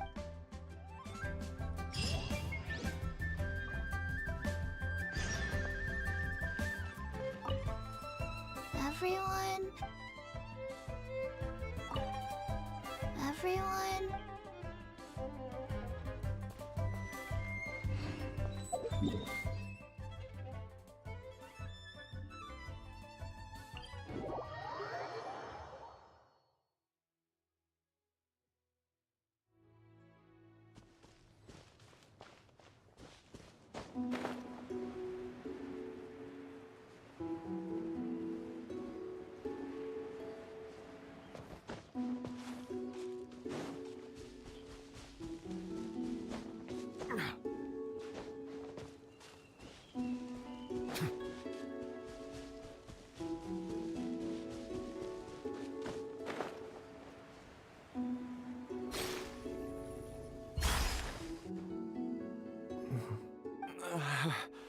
It's just like the day I went missing. It's as if something inside me is trying to guide me somewhere. The Mother Lode's influence is growing stronger. But is it because we're getting closer to the source? Or because the leakage of Che blood is growing more severe? Jialiang, can you sense which direction the source is in? I think it's... this way.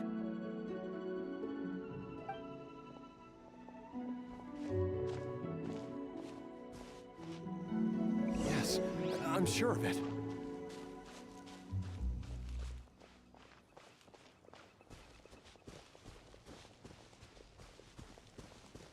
I feel a dull ache in my heart. This must be the way.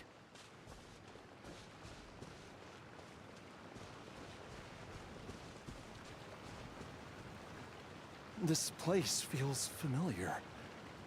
I think I've been here before.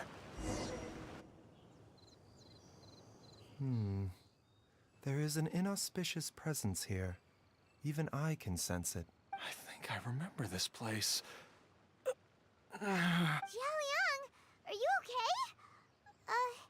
Maybe you should rest here while we continue the search. No, I have to keep going.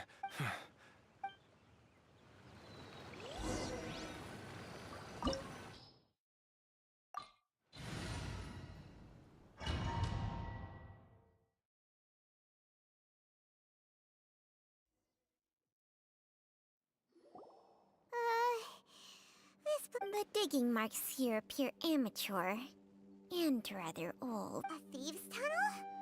Paimon has heard rumors about treasure around these parts before.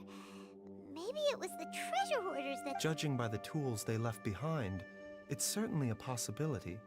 But why did they abandon this place without even stopping to pack up their tools? I remember now. She took me here once and told me that she'd found a way to save me in this cave. But she said that the method would cause me to... Easy, Jialiang. Come on, let's keep going.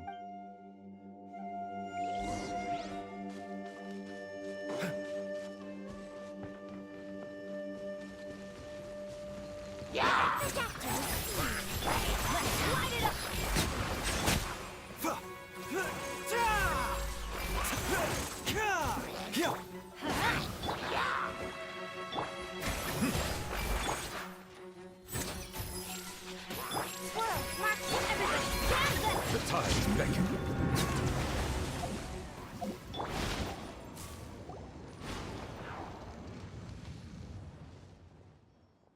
Whoa, there's a sensor here. Those treasure hoarders sure made themselves at home. I believe this sensor was used to burn a monster-repelling incense. A monster repelling incense? The incense was burned several days ago. If I had to guess, the monsters... No doubt an encounter with the very same entity was what prompted the treasure hoarders to flee and abandon their designs on this cave. After them, Jiang Li was the next person to discover this place and what lies inside. But to her, it presented an opportunity to save Jia Liang's life, albeit as a last resort. That's right. This sensor, it belongs to Jiang Li. This is where I told Jiang Li to give me the poison. Jialiang! I'm fine. Let's keep going. I can feel it. She is right below us.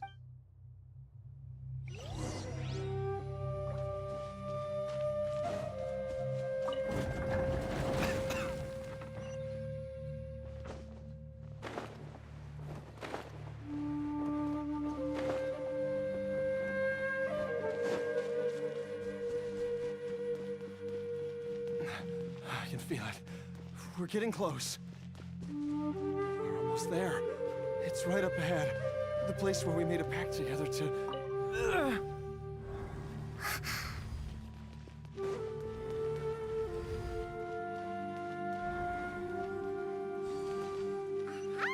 We can keep going now.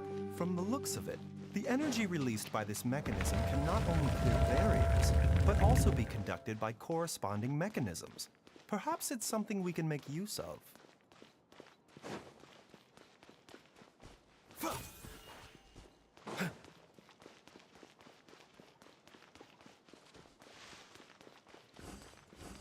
The doctor will see you now.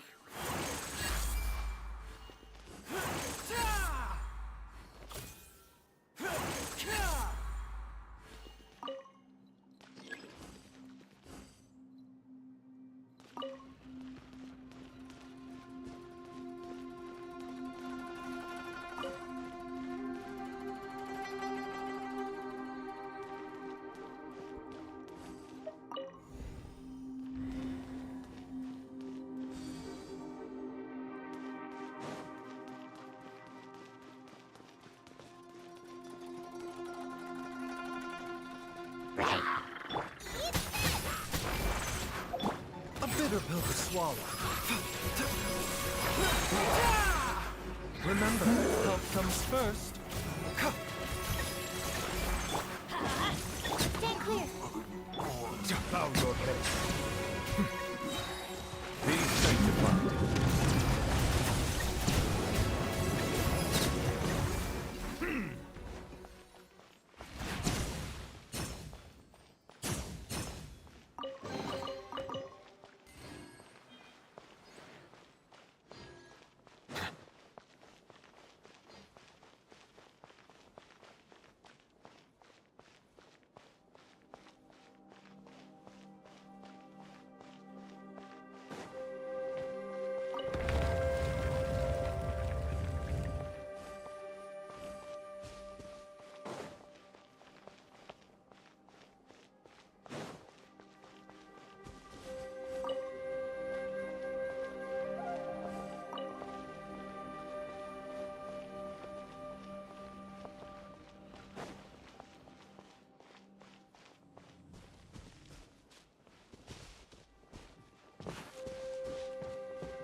Jiangli! Look out! There's a monster next to her! The god remains must have lured them here. Watch my back. The doctor was seeing. Seems like an emergency. Stand clear. Settle down!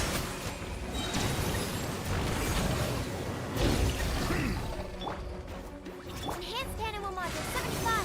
Let the mighty be humble!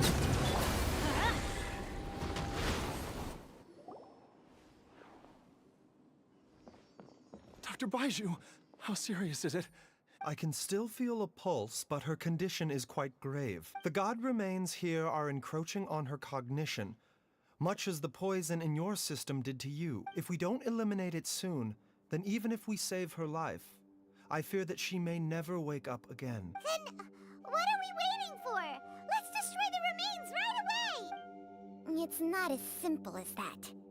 Don't you remember what the poison within Jialiang's body is inextricably linked to the god remains here? If the source is purged, the poison in his system will stop having any effect. And the poison within Jialiang's body is keeping his heart condition under control. So, if it stops working, oh no. Indeed. If the god remains here are purged, then your life will come to an end. I wondered when this day might come. Wait! But we've all been working our butts off to save Jialiang's life! After all that, Baiju, you're a great doctor! Surely you gotta know of some other way we can save him, right? You could continue to take the poison, which would buy you some time. As for Jiangli, maybe if we put our heads together, we can think of something? It appears to me that she was striving to concoct your medicine for you, right up until the moment when she lost consciousness. Maybe it's her greatest wish that you will continue to take it and live. Dr. Baiju, give it to me straight. The god remains have reached her internal organs. Under ordinary circumstances, I would give her less than 3 days. But if I were to... But what would be the point of that? Dr. Baiju, I'm all too aware of the danger. If I continue to sustain my own life using this wretched substance, not only would Jiangli have to keep risking her life to make my medicine for me, but I would have to live with the looming threat of these remains breaking out and wreaking havoc not just upon me, but my entire family. I know for a fact that I should have died over a decade ago. The fact that I've been around to see IU grow up is already a great blessing from Rex Lapis. If my choice can bring Jiangli back, then even if I, Jialiang. After cheating death for so long, it seems I've grown somewhat addicted to life.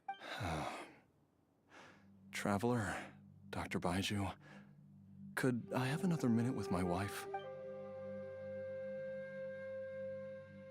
Of course. Thank you, everyone. And I'm sorry that I won't be able to repay your kindness in this life. Jialiang. Baiju. I am sure that over the years, Jiangli will have tried all the conventional methods known to humankind. As for less conventional methods, I have little expertise besides Changsheng's secret art. Mortals are fated to grow old and pass on when their natural lifespan runs out. If it were so easy to combat the natural processes of aging and death, Jiangli would not have had to resort to unnatural methods. What a crazy situation! Jiangli risked it all to save Jialiang's life, and now... I've seen many final farewells in my time, but I can never get used to it. In the human realm, all things must come to an end. At least, that's what generations of masters before you have always believed. The path they chose was indeed a heroic one. But when I think of those who would willingly sacrifice themselves for others, I cannot help but think that theirs are the lives least deserving of death. When all this began, we agreed that once Ayu was old enough to help you gather herbs, it would be time for me to go. If you could only see him now. He took me all the way to Liyue Harbor to see the doctor. And he even got the Adventurers Guild to search for you. So, I know that you'll both be okay without me.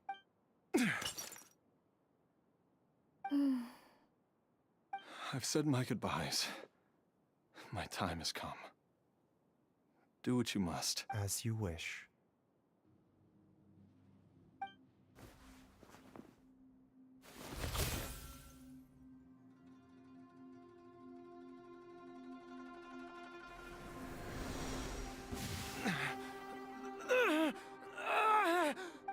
It will eat away at both your cognition and your memories. In the end, you'll become little more than a shadow of your true self. I'll take it. At the very least, it will allow me to stay with you and watch how you grow up. Mom, something's really wrong with Dad. Don't fret, Ayu. I will gather some medicinal herbs right away. Why would these memories come to mind now? The longer we live, the tighter we cling to what we have.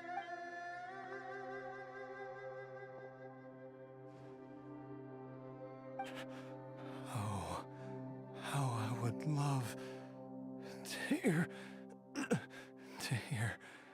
your voice one last time.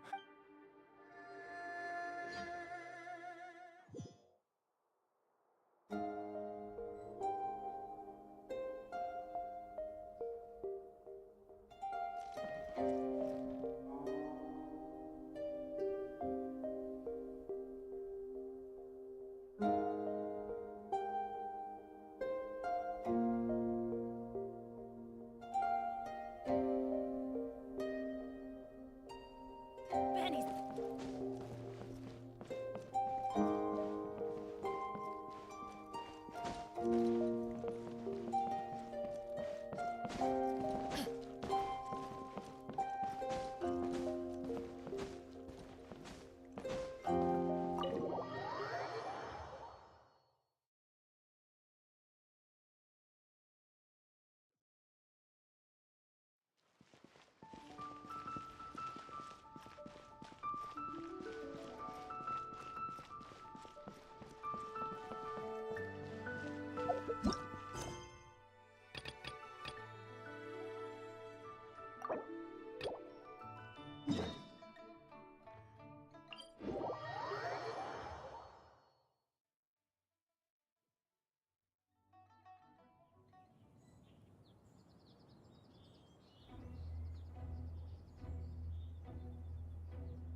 Let's light it up!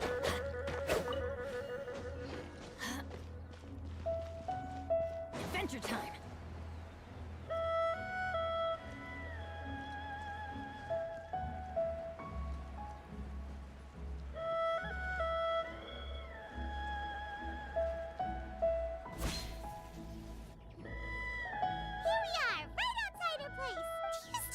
The first time we came here, we even brought offerings and everything. And when we told her that Rex Lapis had been assassinated, she immediately threatened to squash Liyue Harbor. Paimon thought she'd be impossible to get along with. But now that we've spent some more time together, we probably don't need to bring any offerings now that we've gotten to know her pretty well, right? Still, Paimon's got... Huh? Traveler? Whoa. What a pretty lady. Is she also here to visit Cloud Retainer? Yeah, you're right. All it takes is one look and you can tell she's someone special. As expected of that bird lady, really. She must have a whole bunch of Adepti friends from... Okay, but If we're both friends of Cloud Retainer, then we're basically friends by association, right? Helping you make more connections is a part of Paimon's job as your reliable guide.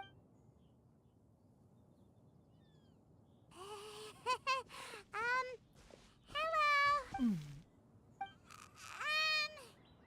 Paimon is Paimon! And this is the Traveler. Paimon doesn't think we've met, but we're also friends of Cloud Retainer. May we have the pleasure of learning your name, Madam Adeptus? You two... What is this tomfoolery? Has the shift in form so clouded your eyes that you no longer recognize one anymore? Wait, you're... Huh? You're the illuminated bird? Oh, donning human form is scarcely any test of one's abilities. As for your confusion, one merely had no reason to indulge such inclinations before. So, you're indulging now because? Well, one has made plans to pay a visit to some disciples at Liyue Harbor. Taking on a human form for such a trip is simply a way to make matters less conspicuous. You? Worrying about keeping a low profile? You're the one who likes to pop up out of nowhere all over the place! In fact, Paimon can think of several examples, like that time when you suddenly appeared on top of a roof without any warning, or...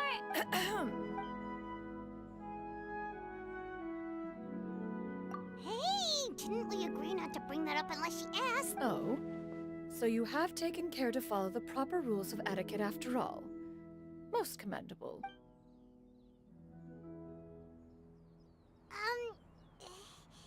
Well, this is all Paimon's got. You don't mind, right? One has never found oneself lacking in basic comforts.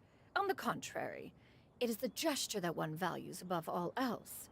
So long as you've shown proper respect and consideration, the quantity or quality of the gift is but a trivial matter.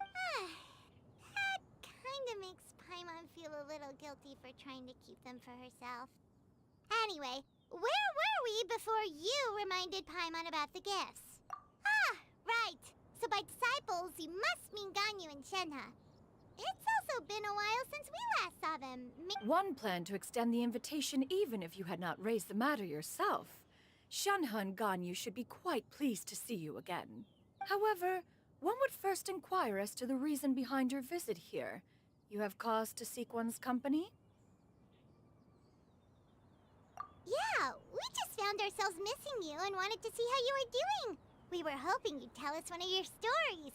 Who knew we'd run into your human form while we were at it? Is that so? If there are no urgent matters at hand, then let us make haste for Liyue Harbor. Ganyu is likely still working at Yuehai Pavilion, so that shall be our first stop.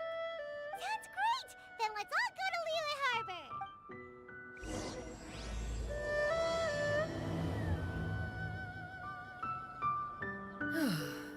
Ganyu has been quite busy with work as of late. One can count on one talon the number of times she returns to Mount Outsong each year. Shenhe has also secured employment recently.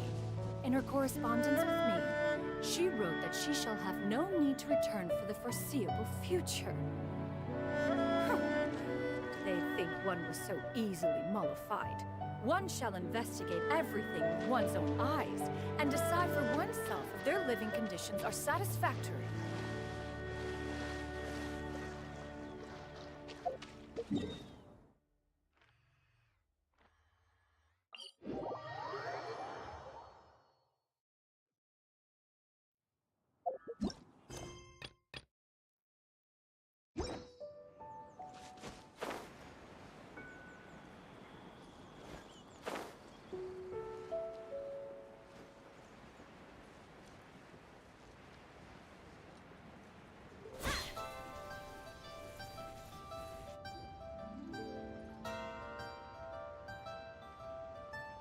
We're almost at Yuehai Pavilion. Hey, do you think Ganyu will be shocked to see Cloud Retainer like this?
Shanahan and Ganyu have ever seen her in this form before. Wait, where did she go? Why aren't you standing there, Cloud Retainer? Quietly now. One shall stay here. You two can go and meet with her. But why? If one were to proudly proclaim one's presence, Ganyu would surely profess herself otherwise unoccupied and drop everything to attend to one's visit. One fears that would only result in her staying up all night to make up for lost time. One does not wish to trouble her. Conversing vicariously via you two shall suffice. Do remember to inquire as to her recent well-being. Again, do not mention one's presence here. Fair enough. Makes sense. Alright then, we'll just pass on your regards and... Cloud Retainer? Ugh. Oh. Busted. Is that lady someone you know, Ms. Ganyu? She is indeed. I'm sorry, Huixin, but could we delay the upcoming meeting for a little bit? I believe my schedule today is quite full. Although, perhaps I could move some work to later in the evening. Oh, not to worry, Ms. Ganyu. I'll make the necessary arrangements right away. Thank you, Huixin.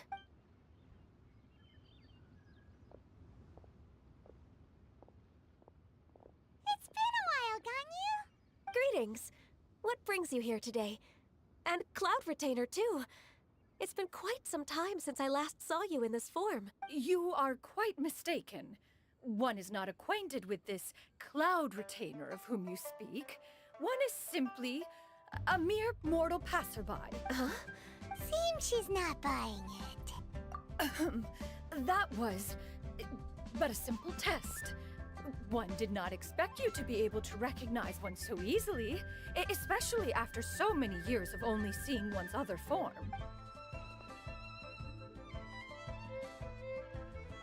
But recognizing you is, my responsibility as your disciple. An apt observation. One was simply passing by while attending to some important business. One thought it would only be fitting to pay you a visit while in the area. Wait, Paimon wasn't aware of any important... Oh, Cloud Retainer's right. We've still got something super important to do, so we can't stay here for too long today. Oh, is that so? But it's been so long since we last saw each other. One simply desired to see you and had no intention of interrupting your work. A quick conversation should suffice for today. A more involved reunion should wait until you find yourself less occupied. I understand. That should be fine. While one acknowledges the amount of work that you have to deal with every day, one must also remind you to rest. Though Adepti blood flows through your veins, excessive exhaustion will still cause grave harm to your body. It still makes one nostalgic to see you as you are now, respected and independent. When you were young, you oft begged one to cuddle you to sleep when you suffered from nightmares. Cloud Retainer! Stop! If you insist. We are running short on time regardless, so one will refrain from going into each and every story. Why don't you continue your conversation? Wow, you've been to so many new places since the last time we spoke. Also, forgive me for my presumptuousness, Cloud Retainer, but if you plan to continue appearing in this form, don't you think it'd be helpful to adopt a human name? A human name? Huh. You raise a valid point. Considering the sheer extent of one's renown, Cloud Retainer is surely too recognizable as a name. You really think so? Not that you're not famous or anything, but... that famous? You presume to know the extent of one's illustrious achievements. One would hardly think such a thing to be possible. Nevertheless, Ganyu's advice cannot be ignored. From this point on, when in public occasions, be sure to refer to one as Shenyun. Canyon? I assume that's a reference to the full record of Pristine Pavilion. An adeptus of years past would rise with the clouds and rest with the moon. They were enlightened and wise, free and unfettered. The writer referenced Master's name to describe her carefree and spontaneous nature. Oh, that sounds super cool! Paimon feels like only the most powerful of Adepti could rise with the clouds and rest with the moon. Actually, those lines were originally written to describe Cloud Retainer herself. Huh? Wait, so you're really that powerful? And what of it? Did you truly take one to be nothing more than a bird of bigger than average size? Not exactly. To be fair, Cloud Retainer rarely speaks of her past accomplishments. The tales of her past can only be found in ancient texts. It is said that once, a long, long time ago, there was a severe drought in Liyue. Left with no choice, many people left their homes, while others spent day and night praying to the Adepti. Although I did not live through such tragedy, simply reading about it is enough to gain a visceral understanding of all the pain and desperation during that time. On top of the drought, a noxious gas also began to spread through the land. If not for Cloud Retainer's efforts, much of Liyue would be nothing more than a barren wasteland today. The books had this to say about what happened. Upon arrival, the Adeptus borrowed the wind to retain the clouds. Immediately, the clouds gathered together, and abundant rain burst forth from the heavens. Drought and plague. That's incredible! Mortal records add embellishments to dramatize past events. One did merely with one ought, and even if one had not interceded, the other Adepti would surely have stepped in to help. Even so, you stopped an entire drought! Can you really control the weather like the book said? Oh, Paimon suddenly has a lot more respect for you. So it was Paimon's bad for calling you Illuminated Bird before. You're not too mad, are you? How laughable.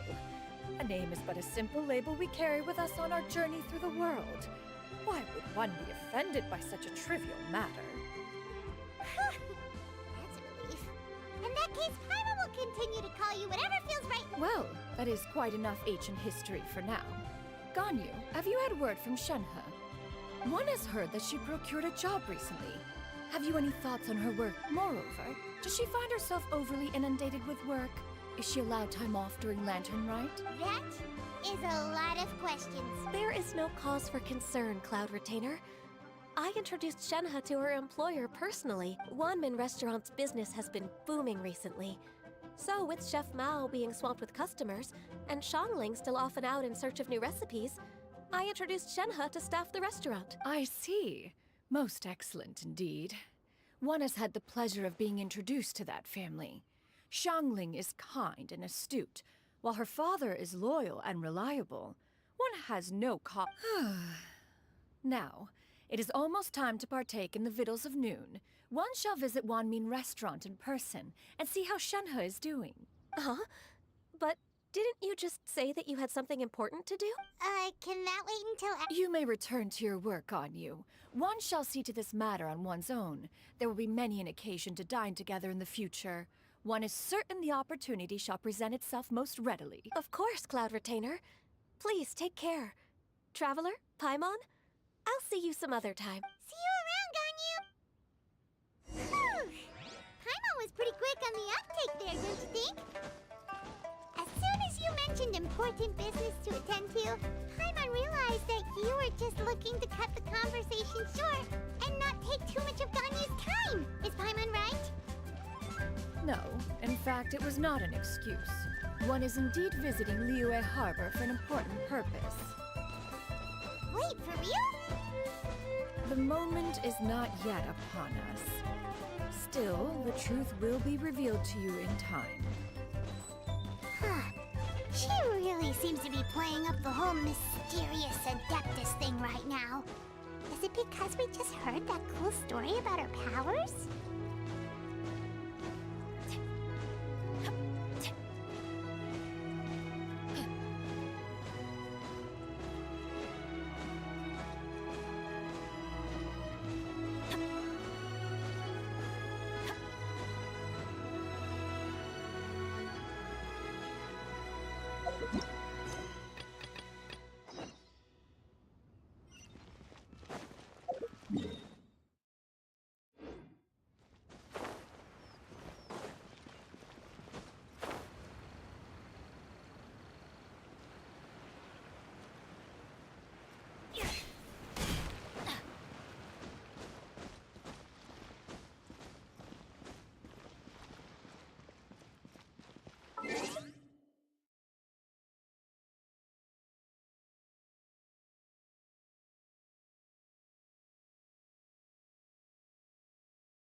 Jialiang!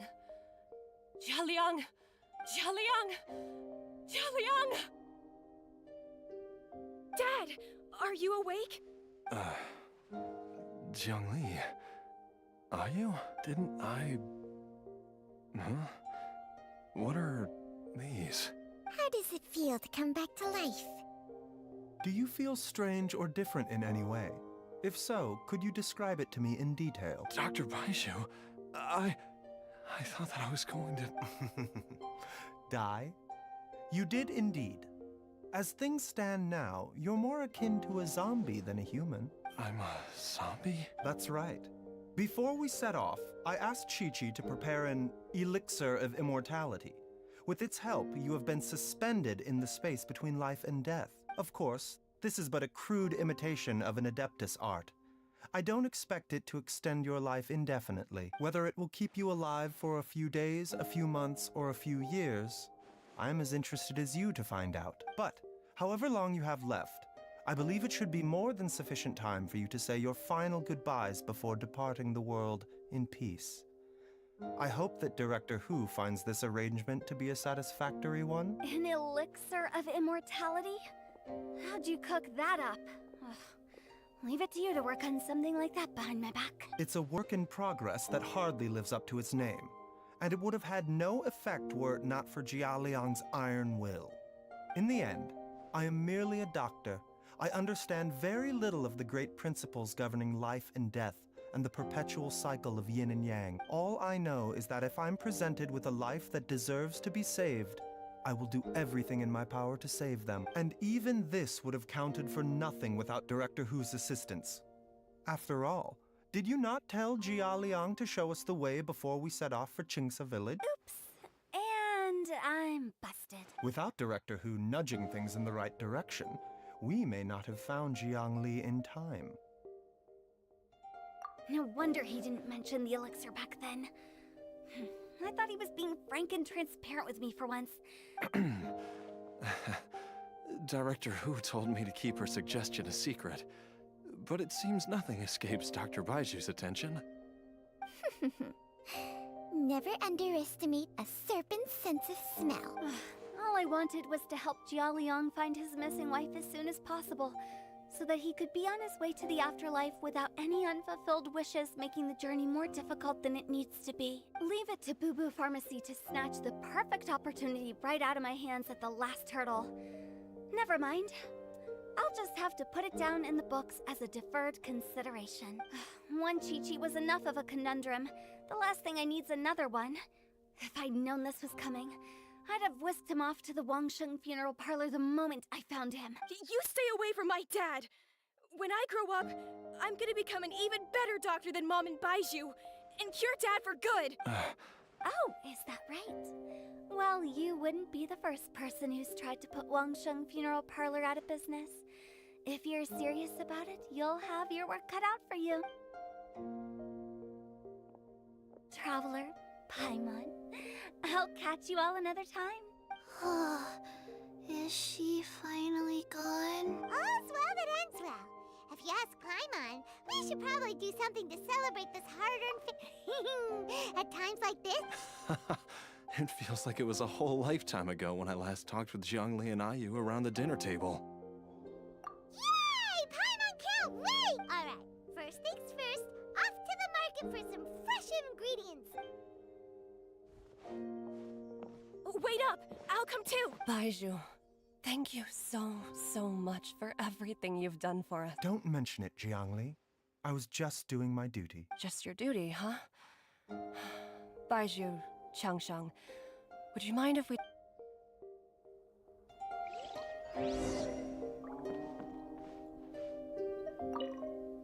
Now that you are part zombie, there are some rules that you need to know.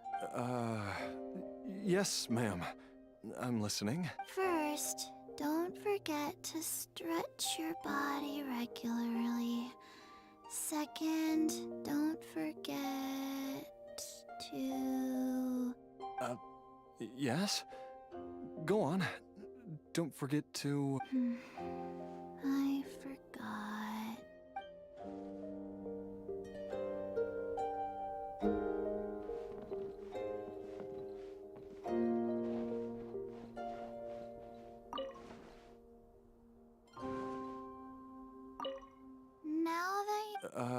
First...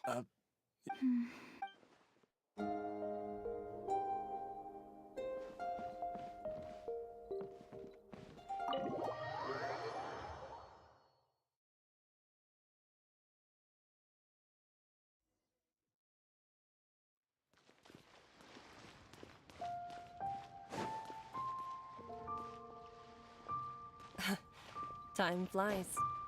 It's been so long since we bade each other farewell in Chenyu Vale. Changshang, you're the same as ever. You haven't changed one bit. You, on the other hand, have changed a lot. You're right. My younger self would have never imagined that things would one day turn out this way. Or that you'd turn out this way, Baizhu.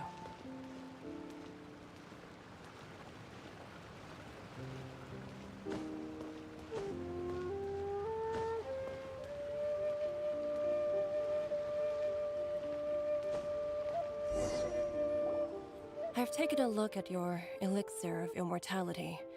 It's not altogether dissimilar from the poison I concocted in terms of the way it functions. I have to say, Jiangli, it was a stroke of genius to use poison to maintain life. I hope you're not too upset at me for copying your methods. No, not at all. With your intellect, even if you'd never seen my poison, I believe you would have eventually arrived at the same approach. But I'm still impressed by how quickly you managed to gain such a thorough understanding of it. Jialiang's still only been in your care for a few days. Not just that, you even managed to improve upon the original formula. Baizhu, be honest with me. Did you try out some of the poison on yourself? Huh. Told you the truth would surface sooner or later. Life force isn't the only thing that Changshang's contract lets you transfer between bodies, is it? Nothing gets past you, Jiangli. You are correct. Besides life force, Changsheng's secret art also allows for the transfer of toxins and diseases. When I treated Jia Liang for the second time, I transferred some of the poison from his body into my own. Not only did this allow me to alleviate the burden on him, but it also gave me an opportunity to study its properties. There is no need to worry about any long-term consequences to my health, however. Now that the source has been destroyed, any remaining poison in me will have already dissipated. But you took such a huge risk. If we hadn't destroyed the god's remains back there, then even you might have... What am I saying?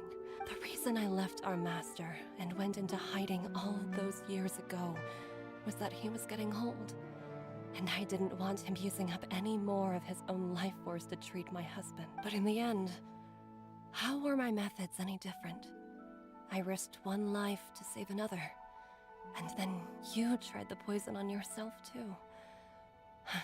It looks like... Are all disciples of Chenyu Vale destined to turn out this way? To live a short life, haven't given away our own for the sake of others? To fight relentlessly against the natural course of life and death, whatever the cost? We are doctors, Jiangli. We ought never say that anyone's fate is sealed. Baizhu, I can tell that, over the years, you've used the contract with Changshang to transfer many diseases and toxins to yourself. There are so many that, some of them, I don't even recognize. Can you still stop before it's too late? I think you know the answer, Jiangli. Every one of us from Chenyu Vale believes in the same thing. Hey! Food's ready! Mom, come and join us!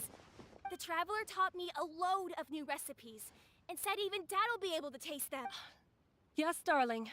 Mom will be there in just a second. Baizhu, I know I won't be able to convince you, but please don't forget that if one day you're not around anymore, Chi-Chi, Gui, and all the friends who have grown fond of you, they will all miss you dearly. There's no need to worry, Jiangli. I know what I'm doing. I can only hope so. Baizhu, what did Jiang Li mean by not around? Every single mortal I've ever contracted with, including Baizhu and Jiang Li's master, has passed away at a young age. Wait, that doesn't make any sense. You said that the contract with you helps people live long. It is a very long story. Long ago, when plagues ravaged the land, one doctor made a pledge to rid the world of pain and suffering. But even the most ingenious mortal medicine could not stay the tide of disease. And after working tirelessly for many years, even his dearest loved ones fell sick and bade their final farewell. Legends told of an herb lord in Chenyu Vale who could cure any illness known to mankind. The doctor sought the herb lord, but found only a white snake, its breathing weak and its power all but spent. Sign this contract and let our lives be joined. Then I will impart to you the secret art of healing. But be warned, this art will harm your own health. With means beyond human ken, the doctor could now reverse the process of death. And yet, the time still came to say goodbye. Only now, the one departing was the doctor, his life force spent. His final act in life was to pass on the contract to his final patient, his favorite disciple. The disciple chose to dedicate their life to saving the lives of others. And generation upon generation followed in these footsteps.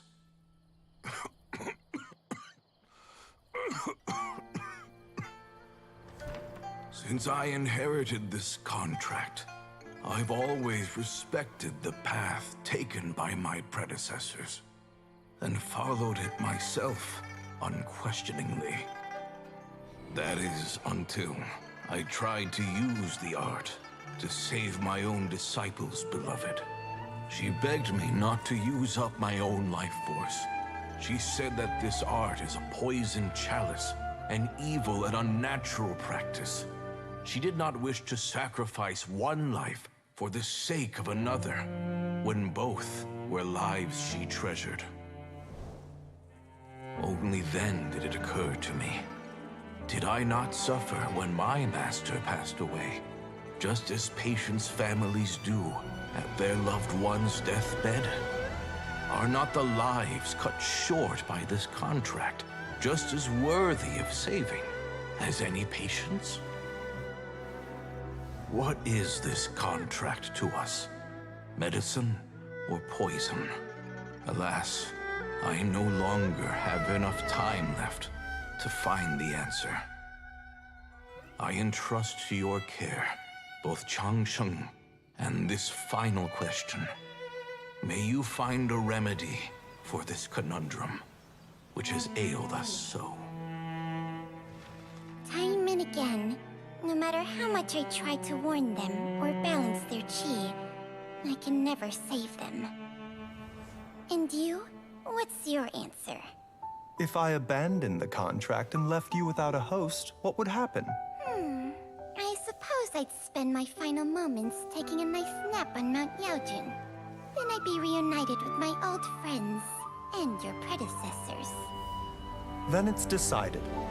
If there's a life in front of me that deserves to be saved, why shouldn't I do everything within my power to save it? Once again, it's the same answer. So be it. Close your eyes. Who knows how many more people will take on this contract? None. This contract will end with me. My contract has strict requirements on the host's natural temperament. All my hosts have been most pure of heart.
But when one with an altruistic nature gains access to this art, they are more seduced than the average person by the miracle of overturning the laws of life and death. Though they know better than anyone else the fate that awaits them, when faced with the sorrows of humanity and the pain of losing their nearest and dearest, they cannot help but reach beyond human means. They are like moths that throw themselves into the flame, seeking a glimmer of hope in a dark world filled with pain and suffering.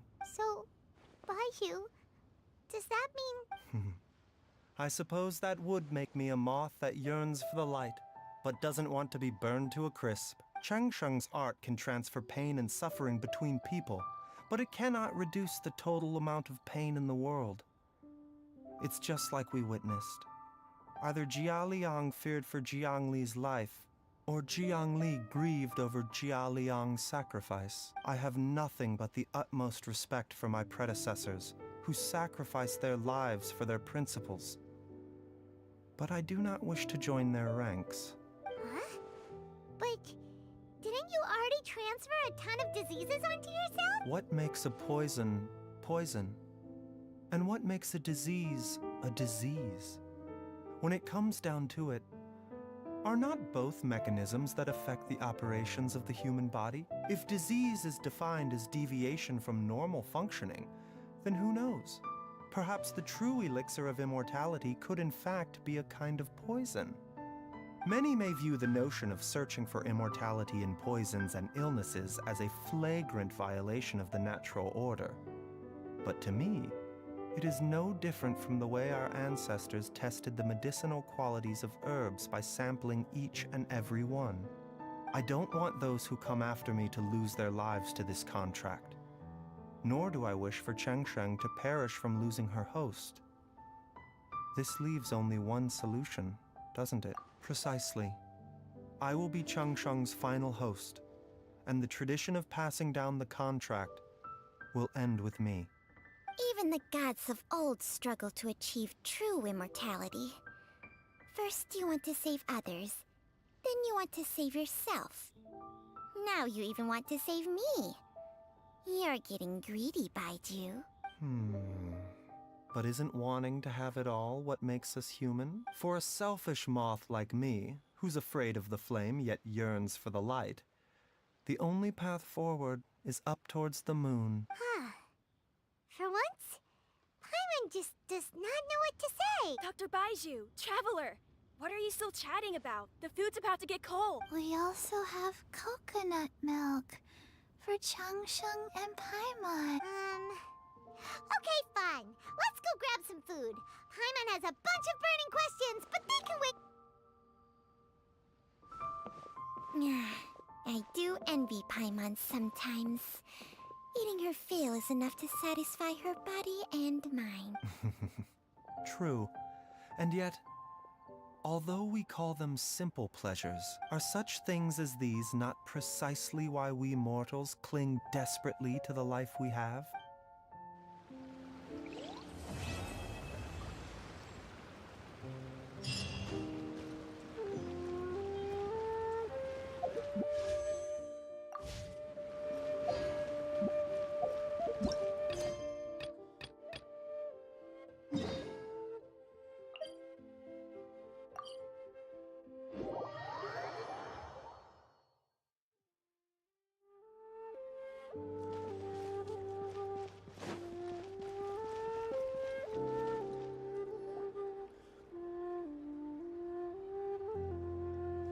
You get what I'm saying, right?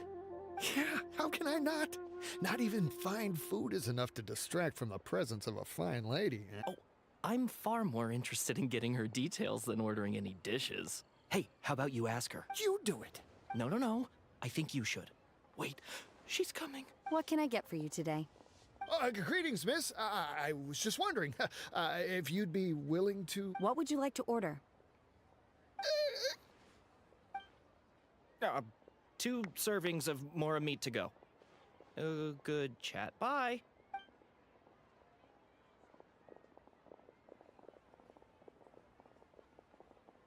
Shenhe! Welcome. It's been a while. May I take your order? Don't welcome us as guests and greet us as old friends in the same line. It's weird. Mm-hmm. Oh, and this is? This is Miss Xinyun. Master? Huh? One does not recall ever revealing this form to you before. How were you able to ascertain one's true identity with such ease? I've trained and lived with Master for more than 10 years. I would recognize you no matter what form you take. You... Is something the matter, Master? Hardly. Hardly. One simply learned of your employment from your letter and came to check on your well-being. And check out the great food. Indeed. It's almost lunchtime. My apologies. I'm still on the clock and... Well, if it isn't the Traveler and Paimon, the lunch rush isn't in yet, Shenhe. So go ahead, sit down and enjoy some time with your friends. Thank you, Chef.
It is just as one expected.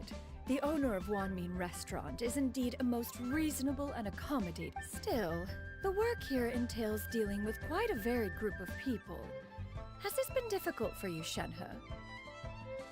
It's been manageable so far.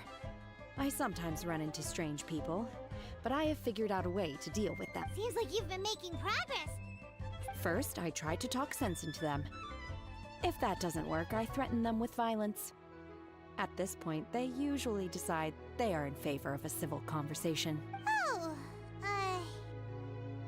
Oh, a sensible plan. One is gladdened to see you integrate so well into human society. And you, Master? How have you been? Simply marvelous. Though Mount Outsong has scarcely enjoyed your presence recently, one has hardly... I see. Oh, just as... I have missed Master quite a bit, too. Even though work has been busy lately, I've already had a conversation with Chef Mao about taking some time off soon to visit Master. Oh, you did? Do make note of such matters in your letters in the future. There's hardly a need to keep one in suspense. Whoa. Her mood shot up just like that. By the way, Master, since you are in Liyue Harbor, have you had the chance to visit Ganyu? Indeed. She is similarly preoccupied with her work. There was time only to exchange a few simple pleasantries. Ganyu told us the story of Cloud Retainer's name. It was amazing. We never knew how powerful she was before. I see. In that case, allow me to also share a story about Master's past. Oh? Is that a problem, Master? I believe this to be a good topic of conversation. No, not a problem. One was simply caught off guard. But no matter. Please, proceed. One is most curious to see how much of one's own conversational prowess you possess. Master once participated in a race against Mooncarver. After Mooncarver lost, he insisted that Master's ability to fly gave her a natural edge in such a contest. In response, Master agreed to forego flying in return for being able to use one of her devices in the race. Mooncarver accepted, only to find Master with a brand new device on the day of the contest. Huh. What kind of device was it? It was a mechanical vehicle made out of iron. What was it called again? Oh, an electro-powered bicycle? Oh, you refer to the bicyclical Thunder Flashmobile. One spent 49 days conceptualizing and crafting it. It need only be infused with adeptal energy, and it can cover thousands of miles in one day. Oh, it boggles the mind why Mooncarver ever supposed he might best me in a contest of locomotion. Alas, the one flaw of my mechanism lay in its weakness against mountainous terrain. One was thwarted mere seconds from victory, when it was thrown off course and failed to make it across the final stretch. Master, that was the end of that story. Is that so? With you gone, one has seldom felt the desire to call upon those old fossils for another contest. What is a race without spectators, after all? Have you been lonely, Master? Lonely? At one's age, entire human generations come and go in the blink of an eye. Even one's own self-directed musings can span several days and nights. 'Tis a most foreign sentiment. The mere mention of it is preposterous. What is the reason for that look upon your face? It's nothing. It's just... Well, Paimon gained a lot of respect for you after listening to that story of you summoning the rain and everything. But all it took was a few words out of your mouth and it's like you're back to being that illuminated bird again. I was just a little bit confused. Which one of the two is the real Cloud Retainer? To me, they are both, Master. One is the master that's widely revered by the people, while the other is the master that I respect and adore. One finds oneself exalted yet again with sweet words of praise and flattery of a most extravagant nature. You chose to exalt one with your words, yet you refuse to grace Mount Outsong with your presence for any extended period of time. This is not to say that your words paint an inaccurate picture. One has always lived by a single ideal. Eschew all action and abide by no rule. One does as one pleases and speaks as one pleases.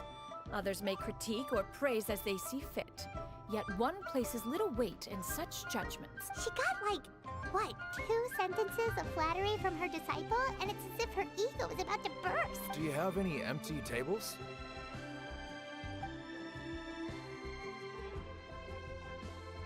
Hey there, could we get another fish stew? I'm hearing more guests come in. I should get back to work.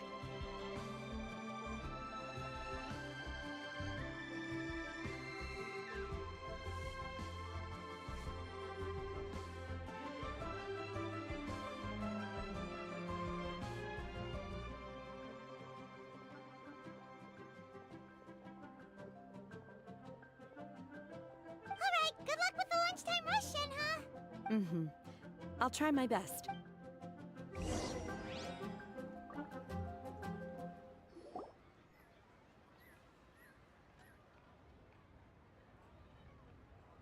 So much yummy food! Paimon's gonna feast! One is fond of all kinds of delicacies. The dishes here demonstrate no shortage of culinary skill. Their unique flavor profile has left one more than satisfied. Everything's so tasty! A bit too hot at times, but still soup. I'm sorry, miss, but our table... Shall we try somewhere else? But it smells so delightful. Well, you could always check with some of the other guests and see if anyone's happy to share... Okay, I'll ask around.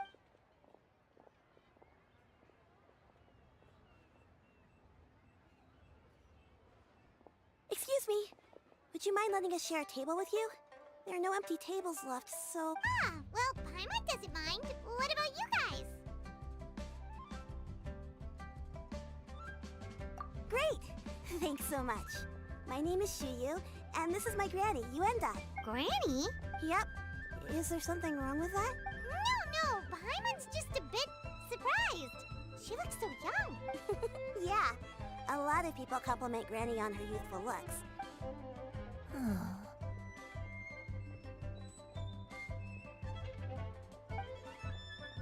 Granny, why don't you take a seat? Come on, it's not polite to stare. Have we met before? No. Tis a fated meeting, then. Please, take a seat. What would you like to eat, Granny? I can order for you. I want braised earthworms. They always pop up out of the ground after a rainstorm. No, not this again. Granny, there's no braised earthworms on the menu. Braised earthworms? Well, that sounds weird. Do people actually eat that? Right, that's what Paimon was thinking too. Need any help?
Help? Oh, do you mean with Granny? Thanks, that's nice of you to offer. Granny has pretty bad dementia, so her memory's getting worse all the time. She's always saying things that sound kinda confusing. Actually, her memory's been bad ever since I was little. But it's gotten so bad lately that I even have to remind her who I am every morning. They died young. It's just me and Granny now. Oh, but it's okay. Don't feel bad. Granny loves me a lot, and I love her a lot too. Sure, it's hard at times, but you just gotta make the best of the life you've got. Wow, you're really tough for your age. You're too kind. And me? Oh, what about me? You're tough too, Granny. Plus, you're really gentle, and you're always there for me. Yes, and it's hardly as if I forget everything. I still remember the important things. Wait, what was that really important thing again? Ah, I remember now. It was a dream. I had a dream where everything was dark. Someone was standing in front of me. She told me to come and find her, and that once I'd found her, I would be free. Huh? That sounds super important. But how come you've never told me about it before? It was just a dream, so I forgot about it. But I'm in a good mood now, and somehow I remembered it again. Ah, you know, I believe I've had this dream a great many times. But just how many times have I had it? Now that I do not remember. Wait, so you have a reoccurring dream where someone's talking to you? That sounds spooky. Oh, does that mean you're possessed? Unlikely. Her eyes are clear and her breathing remains calm and level. One sees no signs of possession. Are you sure? Who do you take me for? Is one not an adept? Am I not an expert? Huh, you're right. Paimon almost forgot you're the expert. In that case, do you still remember what the person in your dreams looked like? Not anymore. Although, I have a sense that she looked rather like me. But not as I am now. My younger self. A younger version of Granny? This is just getting weirder and weirder. What is going on here? As one said, fate must have brought us together. You may leave the situation to me. Are you sure? So, what are your names? Paimon's Paimon. Just Shenyun is fine. Thank you all so much for offering to help. But first, I'm sorry for asking, but... Oh, we don't need any payment for this. Thank you so much. You're welcome. But Miss Shenyun, What exactly can we do to help out this granny? All we have to go off is that dream. That is elementary. Since her dreams portray her younger self, then we shall retrace the steps of her youth. Once we have revisited those places, her memories will likely return. Sounds like a plan. So, Granny, do you remember which places you went to when you were young? Why, of course I do. The heavens above, the earth below, the wispy clouds, and the emerald mountain streams. Okay, taking that as a no. I might have an idea. Once, when I was really little, my dad told me that Granny used to be a martial artist heroine who saved loads of people from a disaster. If it's true, then maybe they wrote about it in the history books or something. A martial arts heroine? Oh, Shincho knows tons about Liyue's chivalric traditions. If anyone knows about the heroes of the past, it's him. Are you leaving already? I'll go order some food, Granny. If there's nothing on the menu you especially want, I'll just get a few different things. It seems we must part ways for now. The Traveler and Paimon are bound for the Feiyun Commerce Guild, while Yuendai and Shuyu shall remain here and partake of their lunch. As for myself, I have matters to discuss with Streetward Rambler. Streetward Rambler? Oh, you mean Madame Ping! Precisely. Let us meet at Yujing Terrace once you are ready.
Absorption test.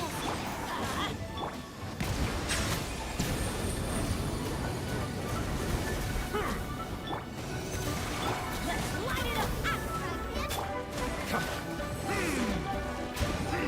on. Teamwork is dreamwork.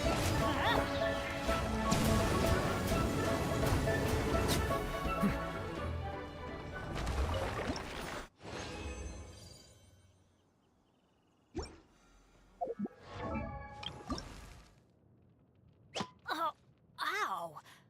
Where did that come from?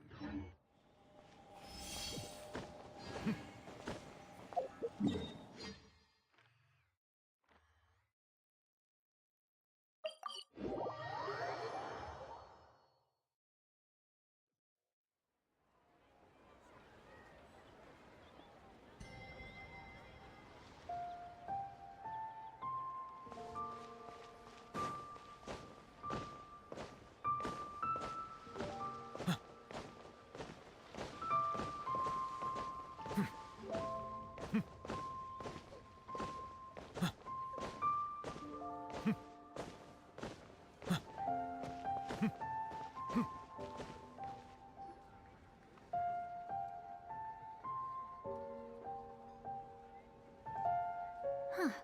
It's you two. What brings you here? Shincho! Great, we found you! We wanted to ask you about something.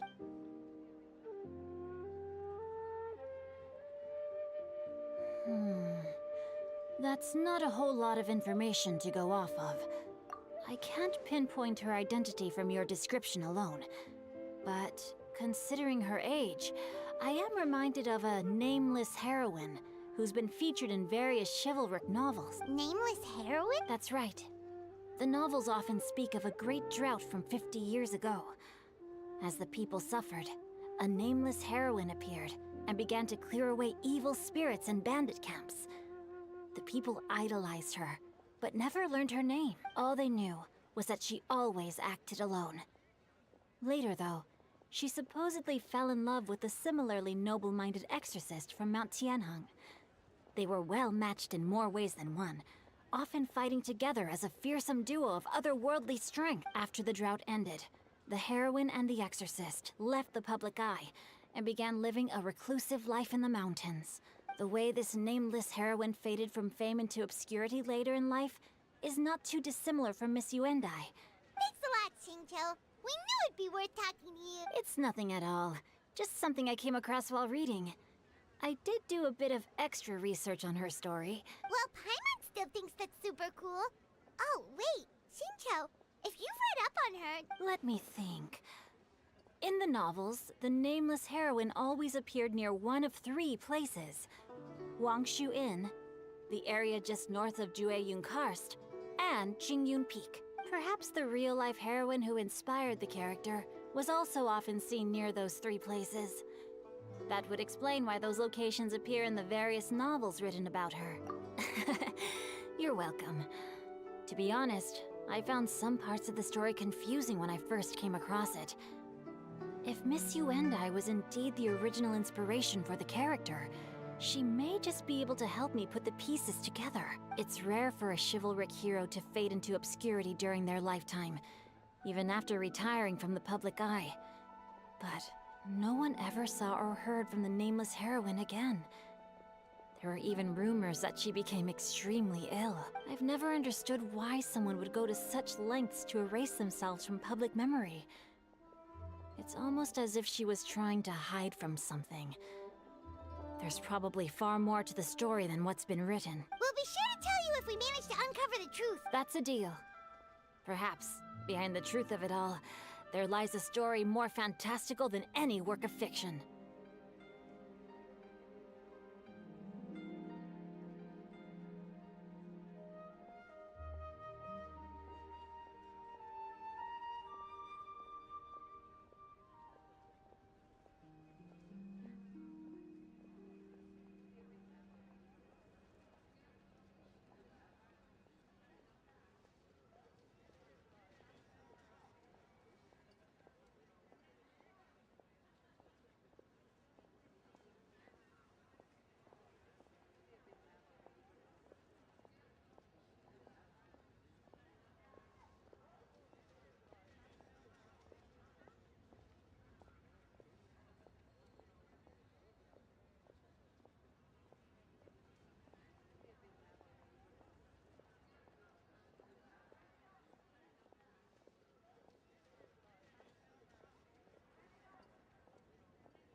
Feels like we just learned so much from Xingqiu.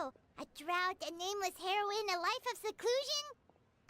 Wait, why does the story sound super familiar? Oh, right! There's a drought in this story, too! Xingqiu, are droughts super common in Liyue or something?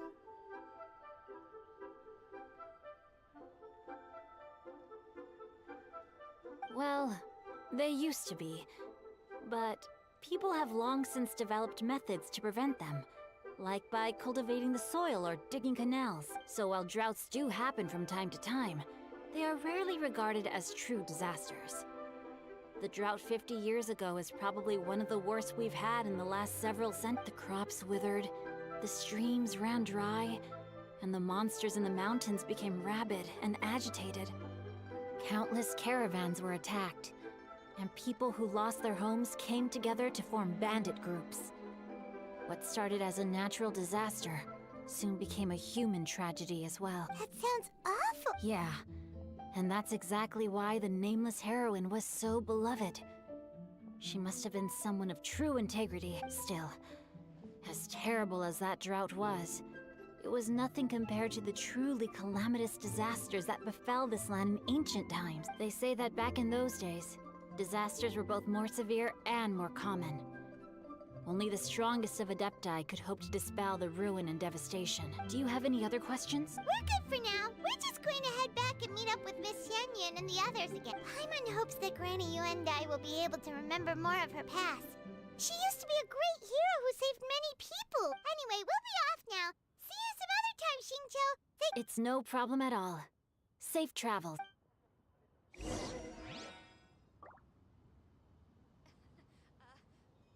the Adventurers Guild. You'll have a blast. I can't wait to see my adorable daughter again.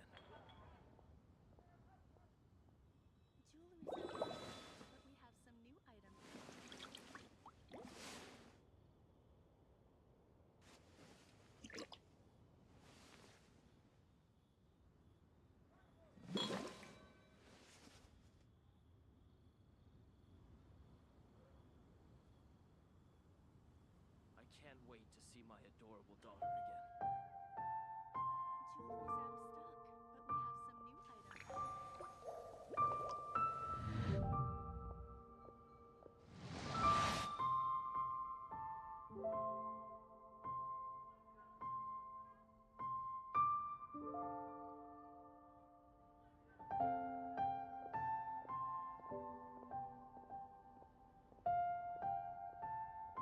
I can't wait to see my adorable... Melusines are beautiful creatures.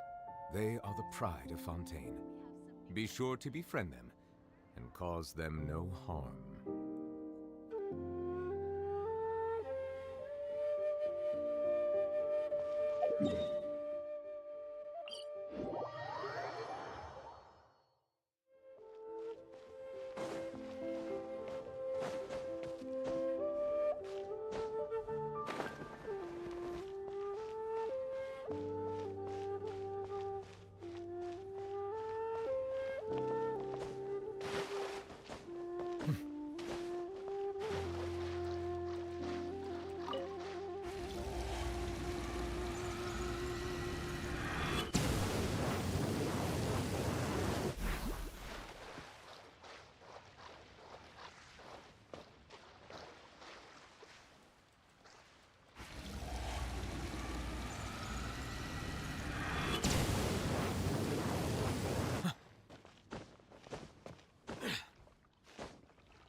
I have recorded the tune that you requested. I hope it will be of help to you. Oh, thank you. Straight word, ping. Oh, it's no serious matter. I was just reminiscing about the last time I saw you in this form. Time has wrought such... Time has little bearing on one's existence, nor has one keenly felt its effects whilst dwelling at Mount Outsong. Nevertheless, ping... Oh, why so formal all of a sudden? I must say, you're making me a little nervous. What is it? Well, the inquiry is as such. Approximately how much more would one need to afford a comfortable life in the harbor? Not unlike the one that you yourself lead.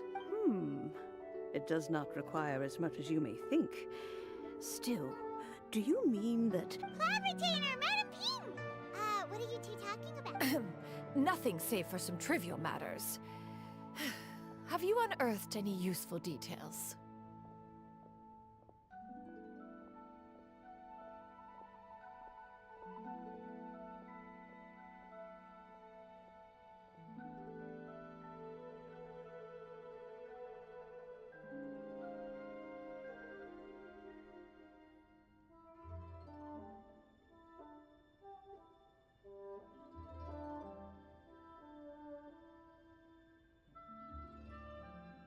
Xingqiu has a theory, but let's save it for when Chuyu and Miss Yundai have joined up with us.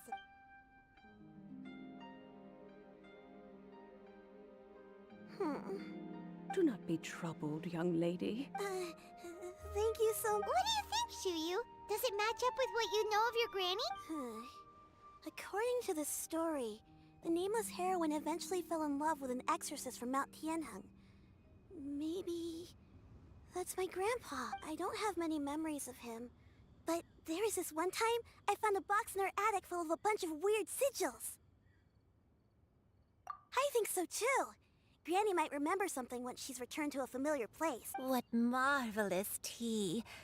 I can taste the dew's sweetness in this cup. It's as if I was taking a stroll in the mountains, thoroughly one with nature and at peace. Is that so? Then please drink as much as you like. There's no need to hurry. At our age, it's always nice to slow down and take the time to appreciate pleasant conversation among friends. Thank you. Okay, since we have the time, can I ask you something? Sure thing. What would you like to know? I have a secret I want to tell you.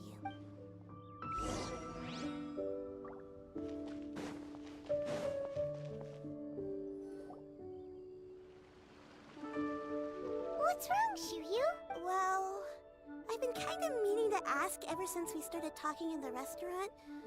But are you guys all adepti in disguise? Oh! How about that? Well, you guys just seem super special. Plus, I think I might have heard Miss Shen Yun call herself an adeptus. Oh, must have been a slip of the tongue. Shen Yun, since you were the one who, misspoke, maybe you can explain to Shiryu here what you really meant by that. One is indeed an adeptus. Is that of some concern to you? Huh? I knew it. Well, one time when I was a little kid, I saw a pure white illuminated crane. I had this super high fever, and Granny wasn't around. I was feeling all icky and gross. But then this snowy white crane flew down from the sky. She put me on her back and flew me to her cool Adeptus house and fed me some sort of magic potion. When I woke up, I was already back in my bed and my fever was gone. I really wanted to thank her, but I was too sleepy to stay awake. So I just kind of wanted to ask if maybe a pure white illuminated crane? The only two we've ever met are blue and white and black and brown. Have you ever met one that's pure white, Cloud Retainer? Never has one met an adeptus with such features. One surmises such a description is but a hyperbolic embellishment that oft results from narrative accounts. That's weird. Was it really just a dream then? Well, even if it was just in my head, it doesn't matter that much anyway. All I really want is to help Granny recover her memories. I'm really grateful for all your help. Leave it to us! Now that we know the 3 locations, let's go to Wangshu. Okay, I'll go...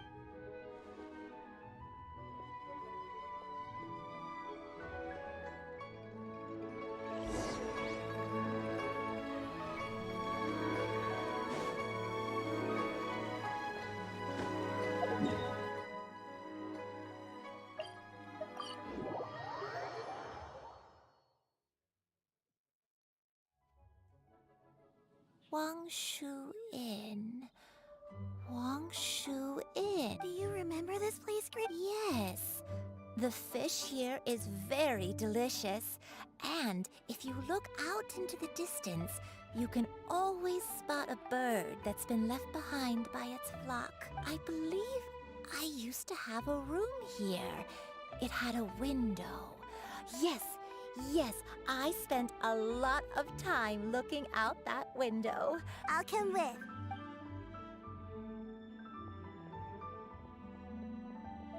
Paimon's still having some trouble understanding what she's talking about, but if she's so familiar... Whoa! Shell! What are you doing here all of a sudden? You scared the living daylights out of Paimon! I sensed a non-human presence and decided to come take a look. If you're here, then there's likely no trouble afoot. I suppose there's no cause for concern. It's been a while, Cloud Retainer. I see you have returned to your previous form. I have indeed. I fought alongside her in this form on many occasions during the Archon War. Oh, wow! What was she like during the war? Oh, wait, let Paimon take a guess. Was it anything like this?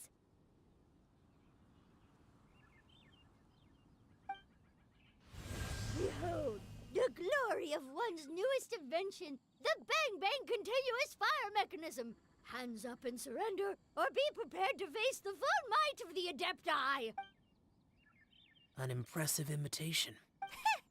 Paimon knows her all too well. Even so, Cloud Retainer was not always as ostentatious as you describe. You may be unaware, but her talent with Adepti sigils is just as formidable as her skill in mechanics. The Archon War reached its peak after Guizhong's death.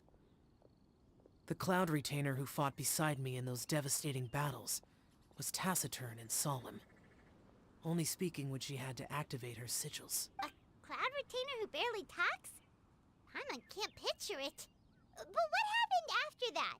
If you were so powerful in your human form, why did you decide to take up your bird form again? Once one had bid farewell to the world of mortals, what use would one still have for such a shape, when dwelling between mountain and forest, away from the struggles and troubles of the mortal world?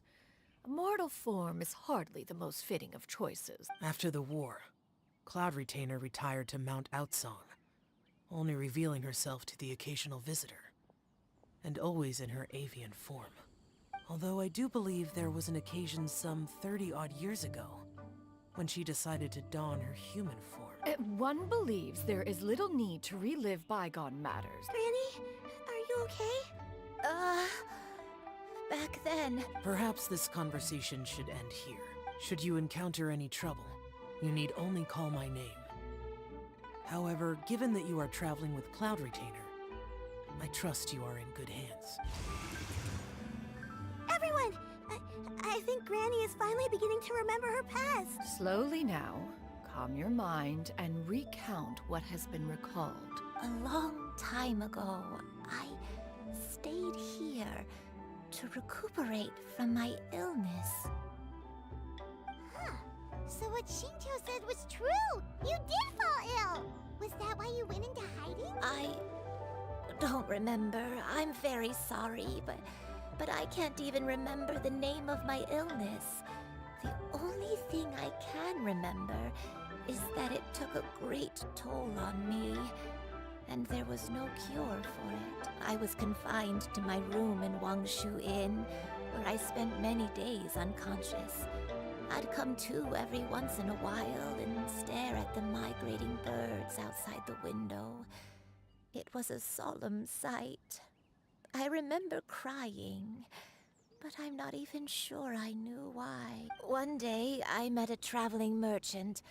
Upon hearing of my illness, he sold me a bottle of soul-revitalizing tea pills. He told me that the pills were concocted using Adepti blood and could be used to alleviate my symptoms. Sure enough, I made a full recovery. My illness remained dormant for several decades after that.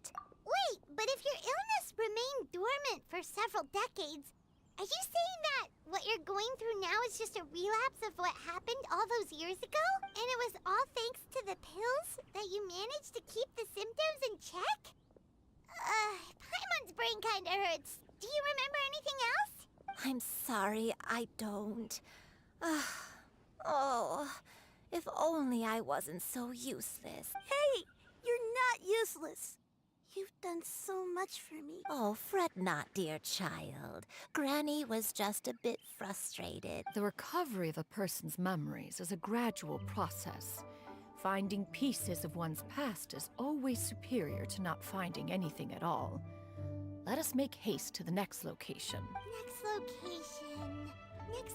There isn't really a landmark there, so where should we start? Oh! After all, if she was there for any length of time, then she would have stayed somewhere, right? Oh, Paimon's really got her thinking cap on today! At this rate, we'll recover all of Granny Wendai's memories in no time!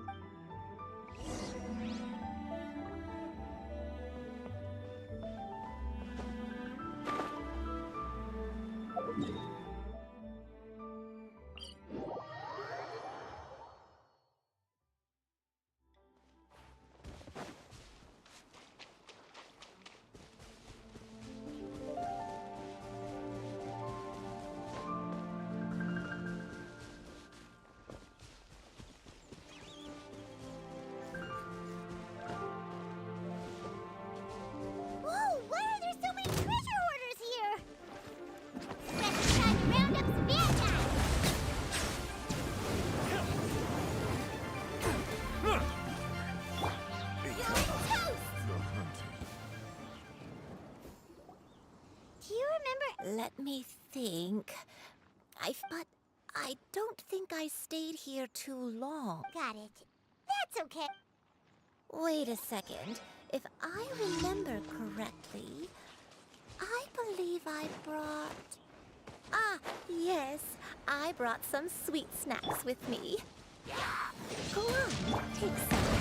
You need to eat a lot if you want to grow big and strong. Oh, thank you. Then Paimon will help herself.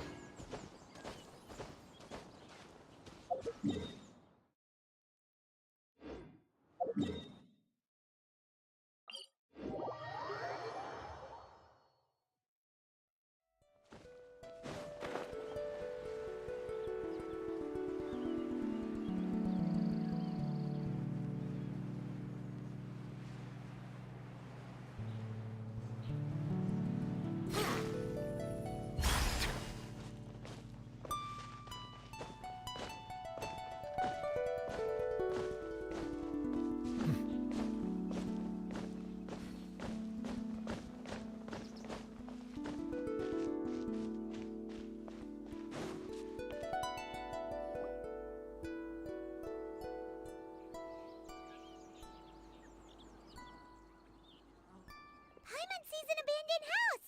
Why don't we take a break over there? This place...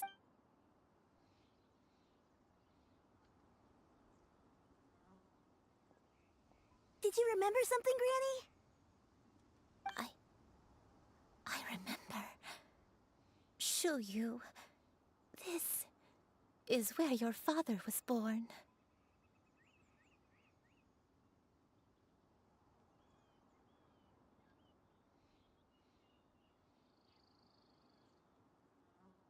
It was a moonless night. I had been injured, so your grandpa was supporting me. We fled together with some being in the fog behind us in hot pursuit. I had exhausted my strength when the labor pains came on, so we took refuge in this house. Your grandpa set up a barrier outside, but neither of us knew if it could hold the monsters back.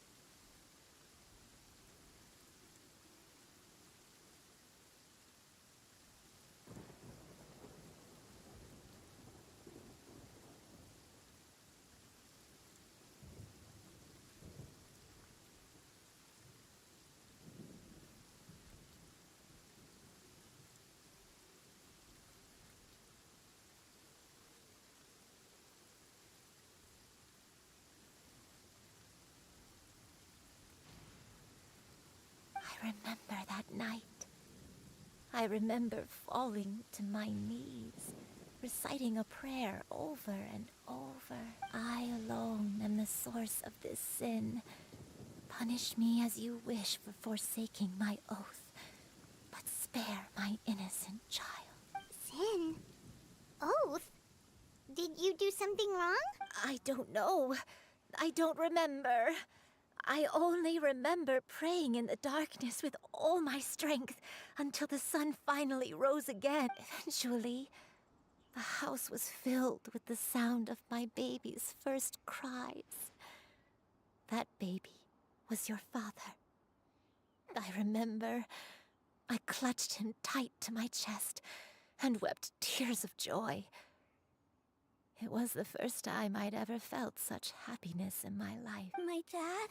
He was my pride and joy, and so are you, Shuyu. But you're always going to be different from me. Why? Just what did I do? I don't care what you might have done, Granny. You'll always be the person I love more than anything. You're too sweet, Shuyu. I'm lucky to have you with me. If not for you, I would not have had the courage to come here. All right. Let's not stand around any longer. If one recalls correctly, the next place should be Qingyun Peak. Yuandai, how fares your health? I may be a bit slow, but I'll do my best to keep up. I'm sorry to keep everyone waiting. Climb on. I shall carry you to the top. Oh, Such lightness of weight. All those who grow old grow frail in the end, do they not? First, you lose your memory, then your health. Eventually, you end up losing everything. My only wish is to depart this world with a lucid mind, to free myself of this torment and the burden it places upon others. Fret not. You have my aid in this endeavor.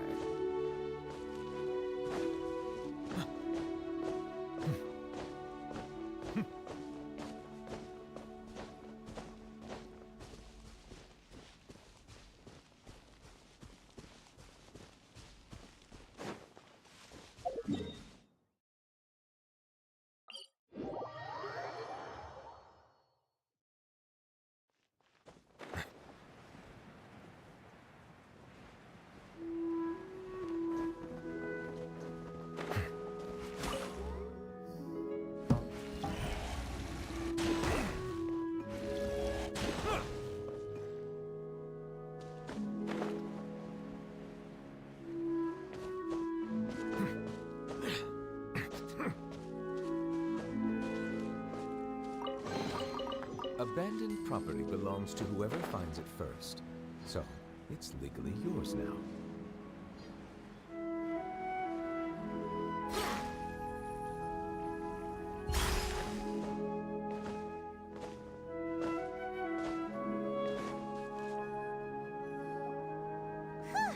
Does this place feel familiar? Let me see. How strange. Have I lived here before? When we were at Wangshu Inn and the abandoned house earlier, though I couldn't remember everything, I still felt a sense of but here, I don't have that feeling. Perhaps I did come here in the past, but it just didn't. But did the stories get it wrong then? Yeah, that's true.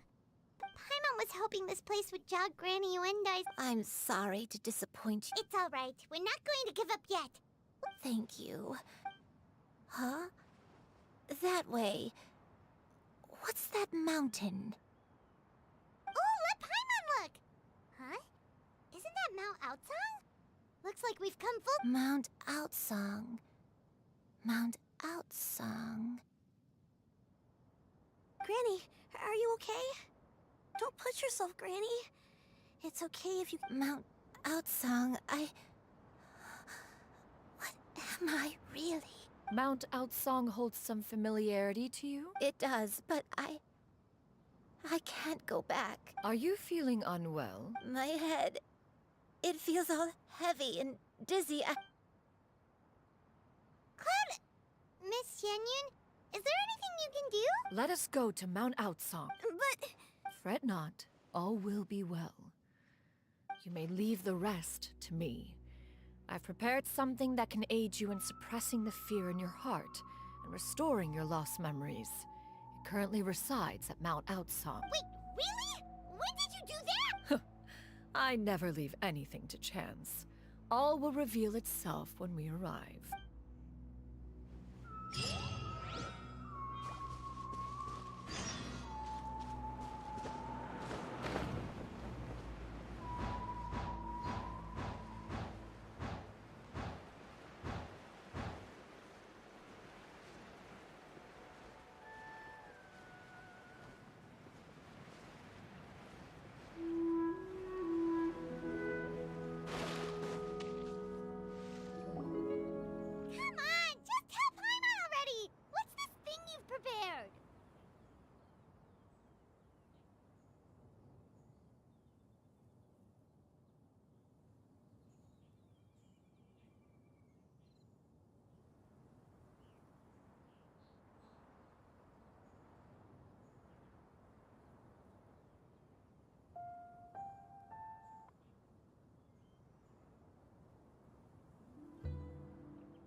Here, this is it. Huh?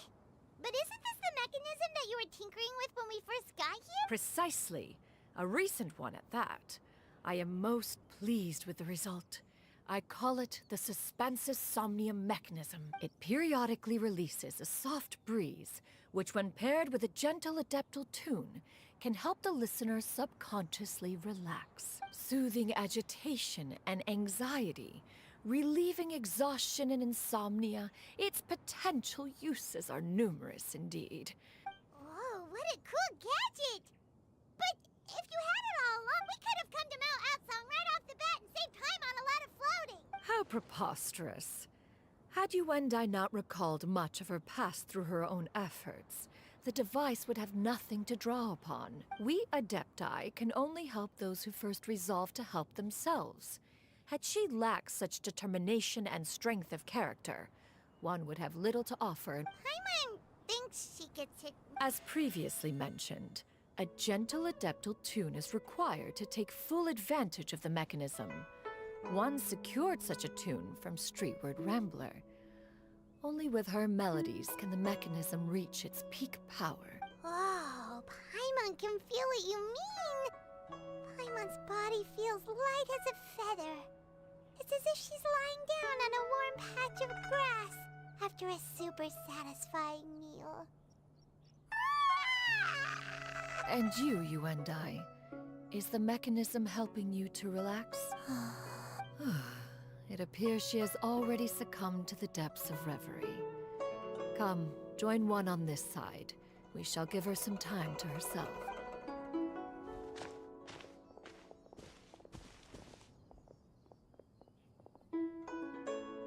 The drought is over. But why do you look like you want to cry? The potion. It's nearly run its course. I've never regretted meeting you. Not even for a second. Please. Please, no.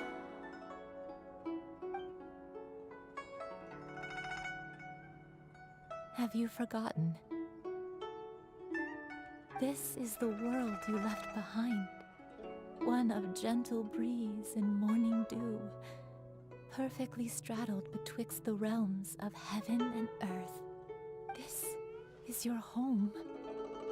This is where you belong. You should have never left. The you of the past, the me from not that long ago, we should have never.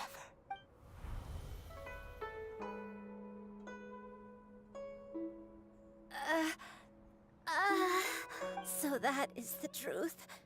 No wonder this place is so familiar. Granny!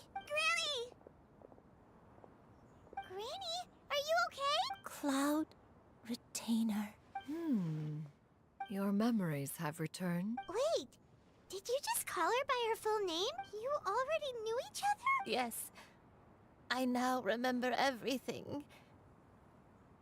Everything. Granny, please don't cry. I'm here. Oh, don't worry, my dear child. I'm so sorry, everyone. It's all come back to me now. The most important thing. One can sense the guilt that now plagues your conscience. Reclaiming a truth long buried is sure to come with a myriad of complex emotions. Perhaps one should recount the story on your behalf while you compose yourself. No, it's okay. Now that I've remembered, I must face my memories head on. Shuyu, everyone, Please, Granny, don't force yourself. What happened in the past doesn't matter. I love you more than anything. Nothing you say can change that. I know, dear child. My feelings for you are exactly the same. It is for this reason that you deserve to know the truth. Some time ago, I made a terrible mistake. One for which I could never atone. Is this the sin that you mentioned in Dwayun Karst? I am, in truth, not a human being. My real form, one that I held for centuries, was that of a wild crane. I spent many, many years living on Mount Outsong, bathing in the soft breeze and drinking the sweet dew of the mountains. At some point, I somehow gained wisdom and sentience. The Lord of the Mountain, Cloud Retainer, became aware of my existence and began to share many stories with me.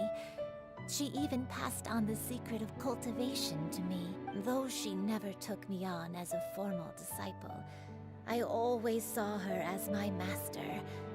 Whenever she took out her tools to work on mechanisms or new inventions, I would also stand next to her and watch. I even contemplated completing my training and becoming an adeptus in my own right.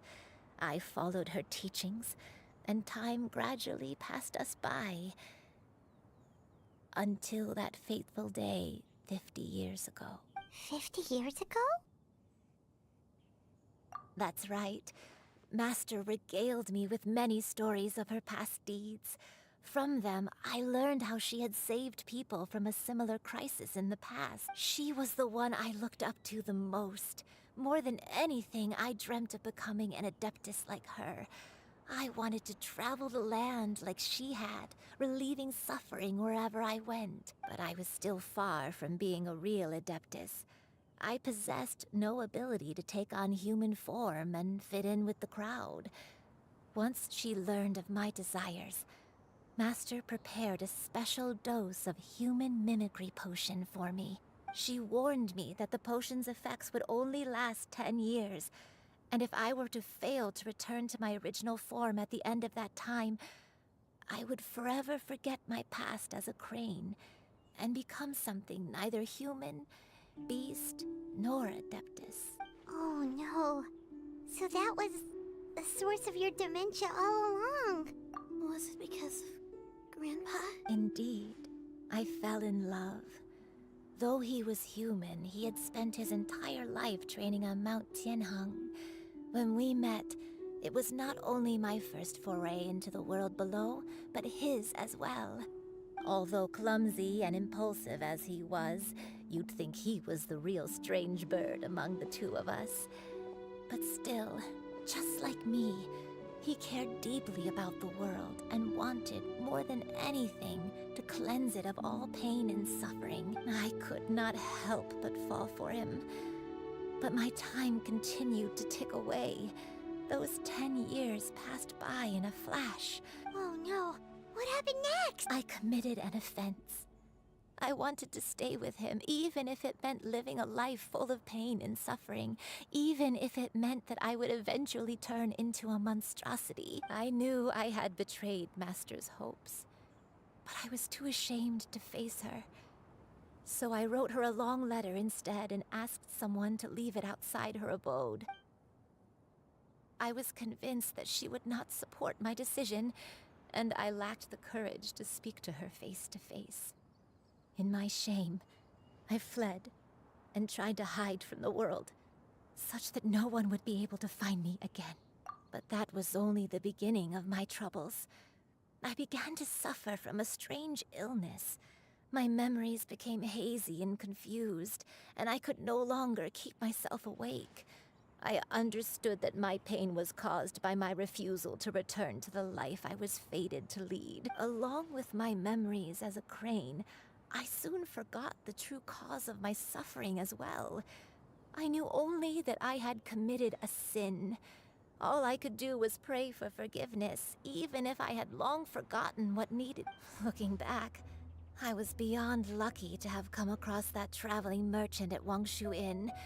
It was such a fortunate coincidence that we were there at the same time.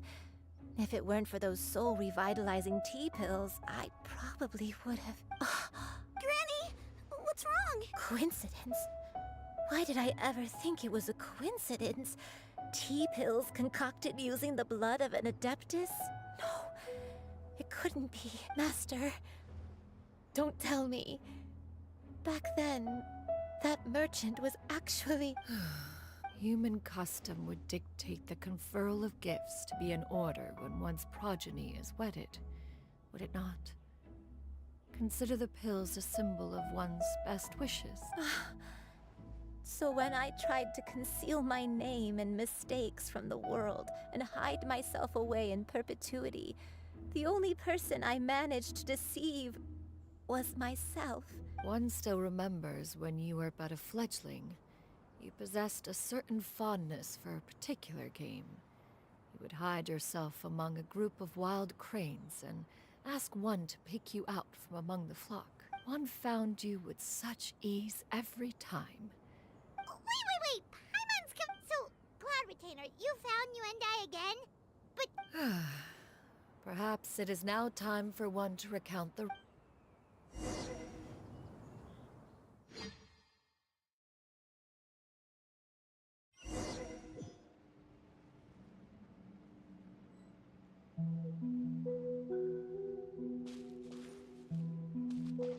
One was furious upon receiving your letter. Seized with anger, one set out to bring you to your senses.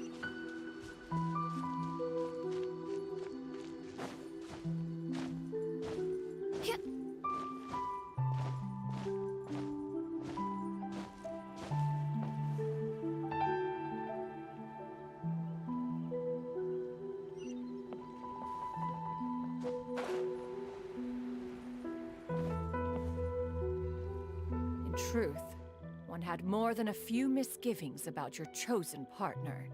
As an exorcist, his talent was lacking. One could hardly say his skill with sigils was any better. But soon, one came to appreciate the devotion he bestowed upon you during your illness. He never uttered a complaint and rarely left your side. Unwilling to begrudge someone of such character, one decided to overlook his aforementioned deficiencies. Glaring though they may have been, wishing to grant you a life without regrets, one gathered many divine ingredients and used one's own blood to create a form of medicine.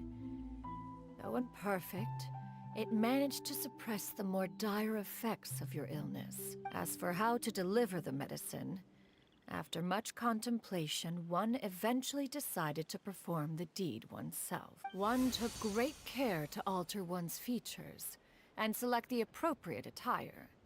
Only after meticulous scrutiny did one finally set out for Wangshu Inn. As one expected, you were most ignorant of one's true identity. You showed not even the slightest inkling of recognition. One was quite torn. Should one have celebrated the success of one's disguise, or mourn the loss of your acquaintance?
Nevertheless, one would speak to you about another matter, if you are amenable.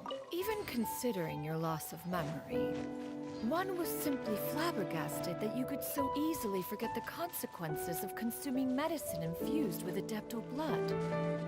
Its proclivity to attract monsters is hardly that complicated of a concept to remember. To think that you tried to travel while weak from sickness and heavy with child. Had one not intervened to clear the fog, all of you would have been lost during the night.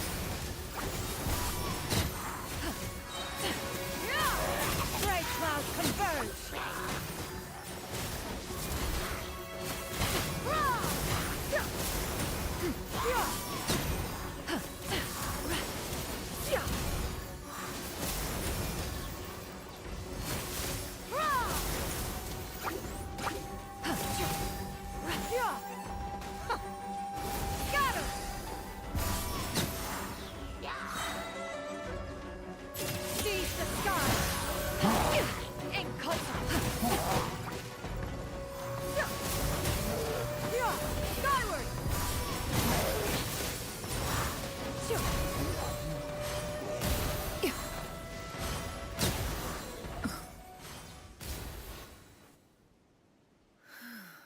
Those monsters would hardly have pursued you with such ferocity without sufficient incentive.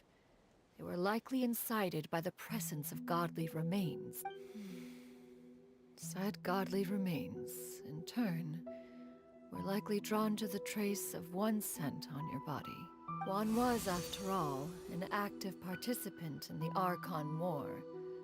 Some of the gods were likely shattered by contraptions of one's very making. In the end, one was relieved to see you endure through the night.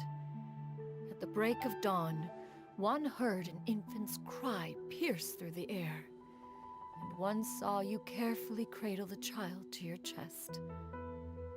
Although certain mortal matters remain foreign to me, one could not help but be moved by your joy.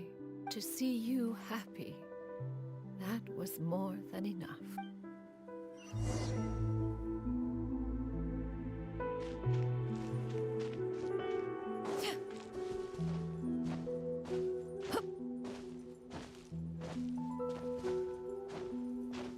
Now you should have a complete understanding of the events. Wait! But if that's true, then the crane who took care of me when I was sick must also be... Ah, one had almost neglected to recount the absurdities of that tale.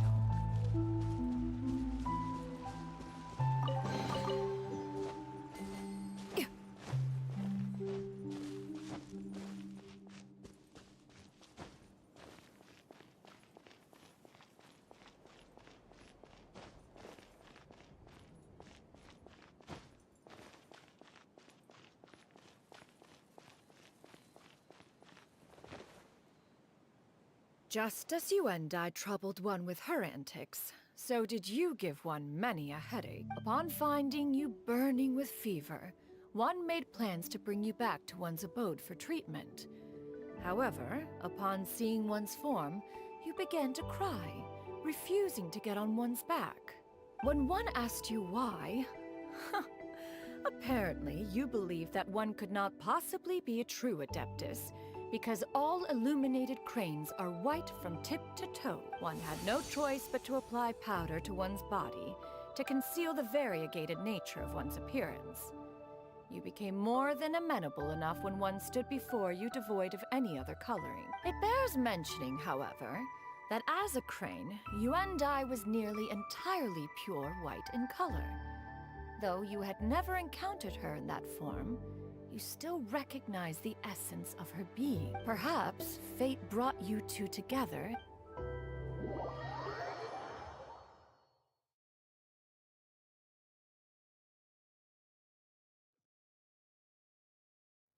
Now all has been revealed. One owes you an apology, Yuendai.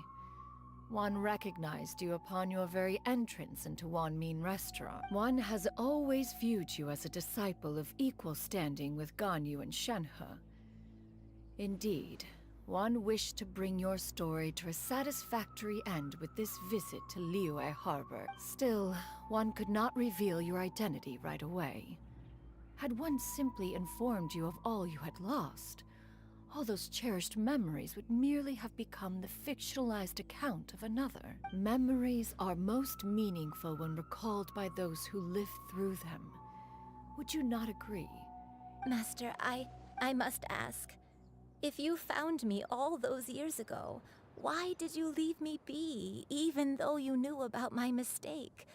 Why did you not bring me back to Mount Outsong by force? One has never regarded your action as a mistake. It was a simple choice, nothing more. When it is time for one's progeny to leave the nest, it is the responsibility of an elder to let them fly free.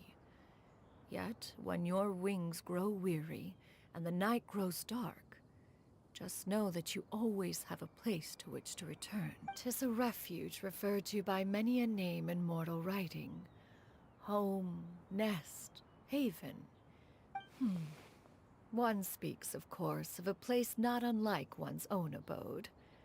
One's disciples are free to come and go as they wish, yet the door remains forever open to those who wish to return. One rather hopes you count yourself among them. Thank you. Thank you so much. You and I. One expects you too have sensed the rapid deterioration of your condition as of late. 40 years ago, you chose a path without a future. Though one used one's own blood to provide you with a few decades of extra time, it merely delayed the inevitable.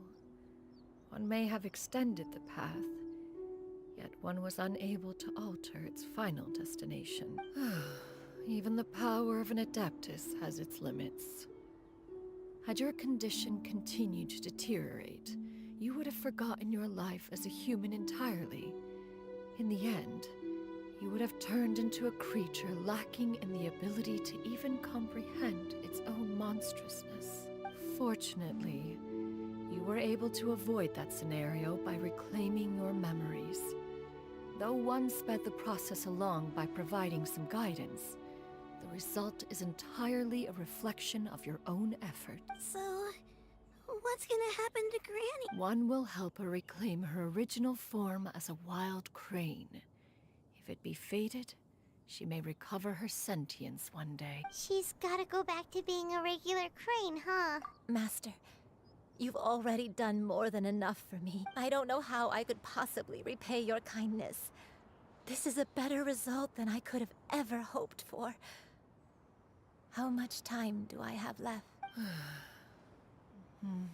Not long. The transformation is imminent. Granny? Please don't leave, okay? You're all I have left. Please! Don't be sad, dear child. Granny has led a wonderful life. My only regret is having to leave you behind. Don't forget to eat well, okay? A growing young lady like yourself needs lots of good food to grow big and strong. Promise Granny you'll take good care of yourself when I'm gone. I promise, Granny. I'll do whatever you say. Good girl. Good girl. Don't worry. It's not goodbye forever. Granny's gonna become the most formidable crane in all of Mount Outsung. Granny will train day and night. I won't stop until I can turn into a human without having to rely on anything but my own power. When that day comes, we'll be able to live together again. Good. That's a good girl. Even though we won't see each other for a little while, as long as we both work hard, we're sure to meet again someday. I'll eat well, Granny. I promise. And I'll wait for you, no matter how long it takes. That's a good girl. Then Granny really has no more regret. I'm so sorry, Master. Thank you for everything.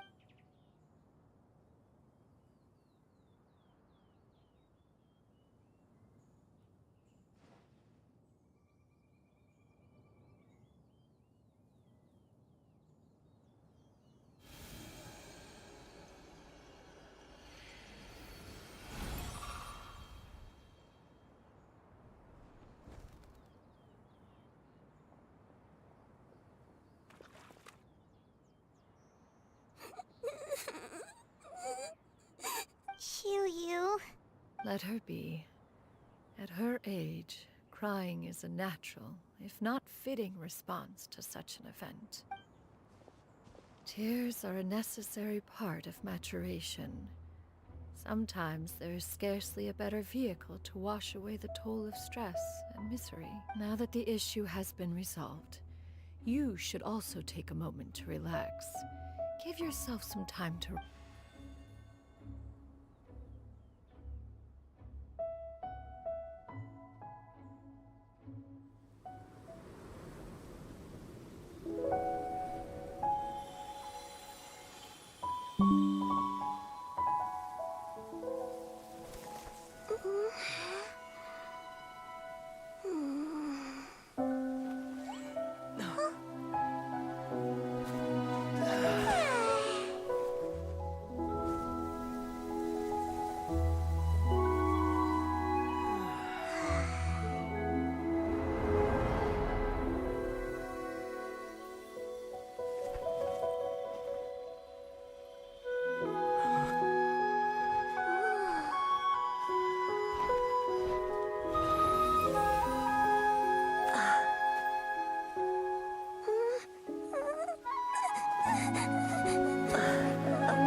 I always believed we would see each other again, that our days of separation would finally end, and all my troubles would be behind me.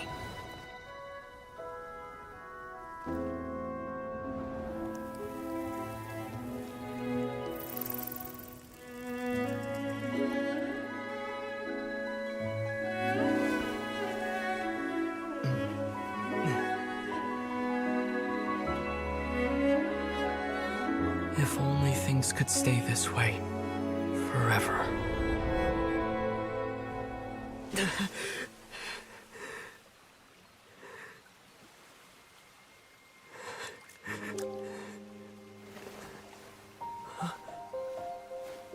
A nightmare? Curious. If you're relaxed, shouldn't your dreams be pleasant? It was a good dream. It's just... You weren't ready to wake up.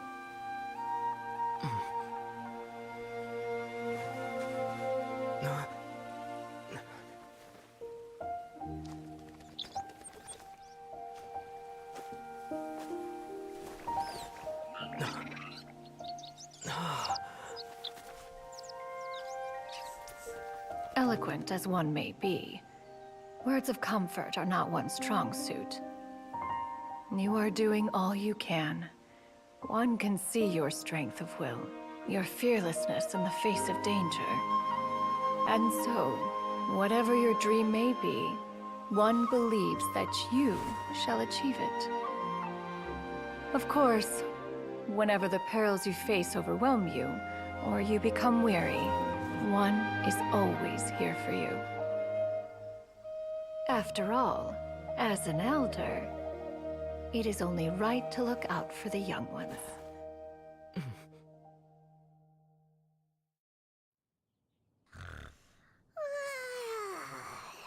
Grilled chicken drumsticks.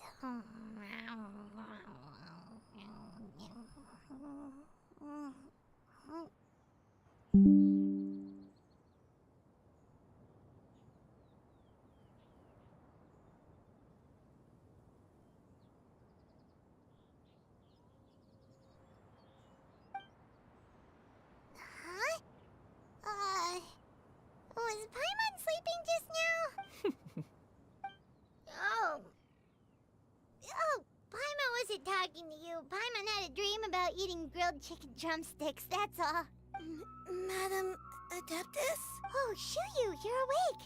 How do you feel? I feel a little better. Thanks. I know I'll see Granny again someday, so I don't feel so sad anymore. Madam Adeptus, could I ask you something? Would you take me in as a disciple? Oh, and have you reasons for this sudden interest?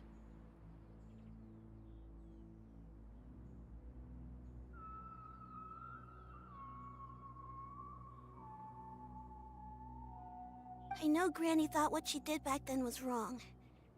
She felt really bad about it, but without that mistake, I would have never been born. Even though Granny lost her memories, she never forgot to show me how much she loved me.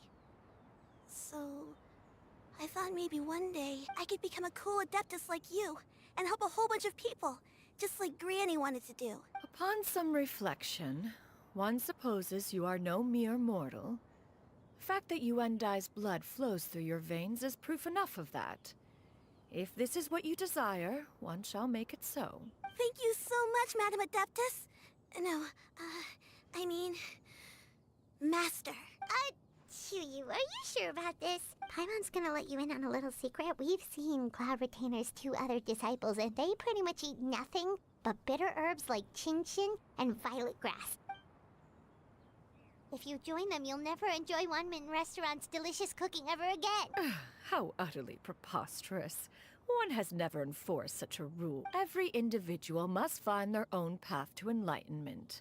So long as one retains a pureness of spirit, one's dietary proclivities are quite irrelevant. Well, you say that, but Paimon's not seeing any tasty treats up here now, is she? Although Mount Outsong is rich in natural beauty, it Its location does preclude access to certain finer mortal comfort. That is precisely why one plans to relocate to Liyue Harbor.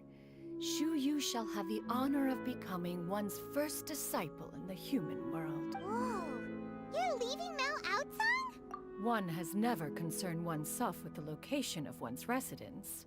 From the very beginning, one has sought only solace and peace. Yet in the end, all of one's disciples ended up in Liyue Harbor.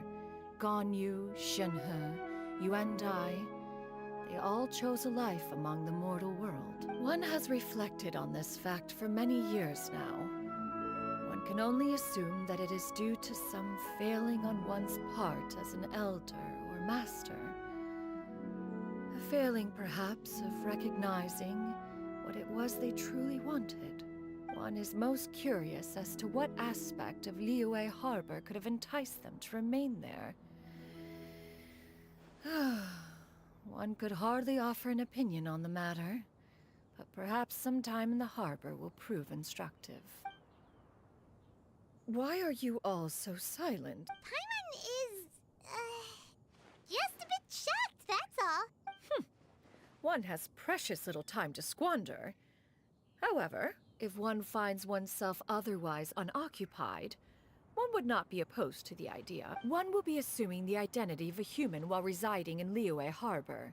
You should take care to avoid disclosing one's true identity. Don't worry, we'll help you keep it a secret. So, when can we expect to start seeing you in— Perhaps in 2 days' time. One has some matters to see to before one's departure. Preparation is the key to success, after all. One plans to put up various items from one's collection for sale. The earnings should provide for a comfortable live. One has already picked out a handsome property near Chuhu Rock.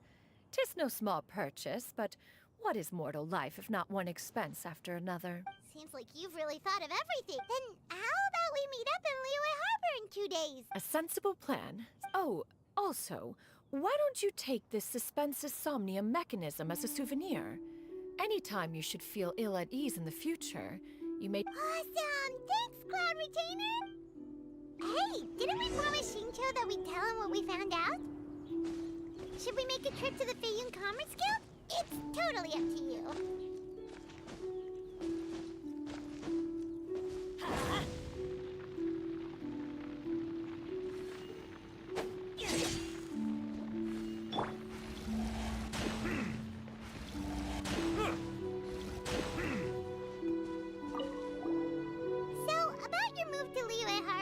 I have left an explanatory note in my abode.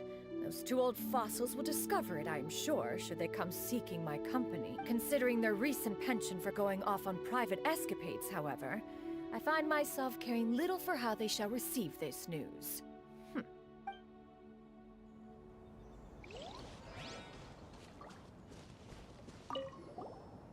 the way, Shuyu, we have a friend who helped us learn a lot of information about your granny. Is it okay if we tell him the full story? Sure. I don't think Granny would mind. As long as you don't tell a whole bunch of people. I don't think she'd want too many people to know. They might go to Mount Outsong and start bugging her about it. Granny needs to focus on her training, you know? No worries. Our friend can keep a secret.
Your concerns are excessive and unfounded. This is but a simple collection of ordinary valuables. To be quite honest, your insistence on that fact is my primary cause for concern. In what way are any of these ordinary? Every single item here could be worth more than everything I own combined. I simply can't risk shelling out that kind of mora without proper scrutiny. If I'm wrong, I would never be able to earn it back, not even if I worked every single day for the rest of my life. I have to be careful. Yes, you can. We're here, Clo! Miss Shenyan, what are you guys arguing about? Ah, perfect timing. This ignoramus is questioning the authenticity of my wares. I'll have you know, these items have remained untouched in my personal collection for several hundred years. To question their legitimacy is pure folly. Several 100 years? Indeed. They're family heirlooms, you see. Passed down over many generations. Yep, they've definitely been around a while. We can vouch for her on that one. Hear that? Had I not found myself in need of mora, I would scarcely have had the heart to part with them. Indeed, you should consider it an honor to even have the opportunity to behold them with your own eye. Doubt their authenticity any further, and I may just decide to take them to another buyer. Whoa, please don't go! I apologize for any insult, miss. You see, I know full well that I lack the knowledge to judge the true worth of these items. If you could wait but a moment, I've hired an expert to appraise them for me. He should be here shortly. An expert, you say? Very well. I will wait for a little while longer, then. Traveler, Paimon, this is my new residence. If you have cause to seek my company in the future, this is where you can find me. Master! Oh, it's you two again. Shiryu! You got a new outfit! Mm-hmm. Master made it for me. Huh? You know how to make clothes? Do I know how to make clothes? With the support of the proper mechanism, sewing is hardly a challenge. Master, I brought in most of my stuff. There's a few boxes left, but they're kind of heavy, so I just left them outside. Fret not. I shall help you move them into your room. Actually, I should probably sort through my stuff a bit first. It appears my young apprentice has her own fair share of secrets. Now, this expert you mentioned, when can we expect their arrival? Soon. Here, allow me to make some introductions. This is Mr. Zhang Li, a well-respected consultant at Wangshang Funeral Parlor and an expert in all manner of valuables and antiques. Mr. Zhang Li, this is Miss Shen Yun. She's the one who's looking to sell the collection of valuables I mentioned earlier. If it isn't Miss Shen Yun. It has been quite some time since our last meeting. What a serendipitous reunion. Indeed, most serendipitous. Have you been faring well as of late, Mr. Zhangli? Quite well, thank you. I was fortunate enough over the past few days to enjoy both a stroll in the mountains and a fresh brew of tea from the most recent harvest. The experiences left me with such insight and peace. So you two are already acquainted? Indeed. How fortunate we are that fate has brought us together again. If you are otherwise unaware, allow me to inform you that Miss Shen Yun is a well-regarded collector and appraiser. She is well-versed in all fields. You are too kind, Mr. Zhangli. True collectors pride themselves on their wealth of knowledge and eye for detail. I can say without a doubt that you are foremost in that regard. Why, you flatter me, Miss Shen Yun. It would seem that you are as self-effacing as ever. Not at all, Mr. Zhangli. Not at all. While I am loath to butt into this conversation, I must ask, you two already knew each other, and you seem to have quite a cordial relationship. Can I be certain that you're not working together to swindle me? I mean, you never know. A preposterous accusation. The heavens themselves would collapse before we would conspire to do such a thing. Miss Shen Yun speaks the truth. Contracts are built on honesty and trust. If that proves to be beyond your capabilities in this instance, this transaction may be taken elsewhere. Say no more. Let us depart. I jest. What fool would still harbor doubts after Mr. Zhongli himself has vouched for the goods? Miss Shenyun, wait.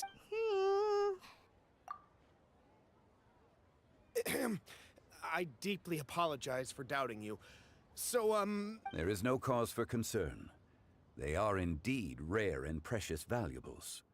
Take this mechanism, for instance. Though one may not immediately perceive its purpose, its structure and appearance are exquisite enough to merit it a place in any fine home. The same can be said for this one here. Few could hope to possess an item that so perfectly blends I am sure you have heard from your travels that the study of mechanisms is among the most wondrous arts in this world. With that in mind, I earnestly recommend procuring every last item in— all right.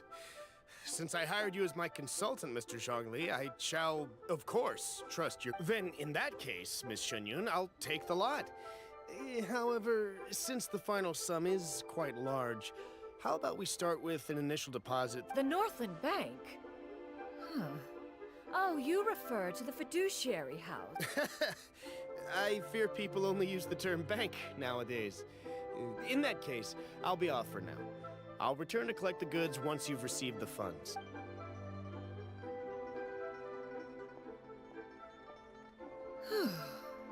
Zhongli! My friends, have you been doing well? We've been great! How about you? Paimon didn't— My days have been quite pleasant as well. I had been quietly enjoying a cup of tea. As for you, Miss Shenyun, I presume you must be looking to settle in the city? I must say, the name Shenyun sounds exceedingly strange coming from you. Perhaps you could dispense of that particular epithet in further conversation. Whatever for. Am I not addressing you as a friend should? Well, that is true, but— alas, refer to me however you will. After all, a name exists such that others may address you with it. One is hardly ignorant of that fact. It would seem that you have gained— One has indeed. One's previous days were all brief. Now that one has made up one's mind to move and settle, one has gained a much better appreciation of the hubbub, and this city is much changed from how it was more than 1,000 years ago. Not unlike the ocean tides, so too shall the movement of people ebb and flow. From turmoil to peace, enlightenment to aspiration. Human society possesses limitless potential. In another 1,000 years, the scene we witness here may change in ways that are impossible for either of us to imagine. Alright, that's enough reflection for one day. No need to get all sentimental on it. You make a valid point, Paimon. Now that the sale has concluded, what say one plays the host as we try some specialty dishes together? One must profess great interest in trying bamboo shoot soup. Perhaps you have forgotten, Cloud Retainer, but I once tried my hand at that dish. You were at the table on that occasion, so logic dictates that you should have already tried it. Oh? What occasion was this? It was a reunion between friends several centuries ago. Alas, you must have been too preoccupied to secure yourself a portion. Or perhaps our other companions simply availed themselves of faster reflexes on— Huh! Hardly. 'Twas most certainly out of consideration for the others in attendance. In but a moment, one will show you what it means to have a true deftness of hand. It is settled then. Bamboo shoot soup, mora meat, crab roe tofu, triple-layered consommé. We shall enjoy the lot. One has already passed word to Shenhe and Ganyu to make a reservation. It is prime time for them to meet one's newest disciple. Is that agreeable to everyone? It should be a most splendid occasion. Shu Yu, come now, it is time to dine. Ah, this gentleman over here is Mr. Zhongli. He is, A humble employee of Wangsheng Funeral Parlor. Pleased to make your acquaintance. Nice to meet you too, Mr. Zhongli. That should be everyone, right? Let's go! Sounds good. Actually, Master, have you ever tried Adeptus' temptation? I heard it's impossible to stop eating after even just one bite. You know, 'cause it's super tempting and stuff. That sounds rather implausible. Although with the right preparation, certain dishes can be too delicious to resist. Huh? Why are you all walking so fast? Hey, wait for Paimon! Hey,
It's you!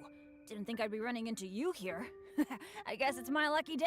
How are your adventures going lately?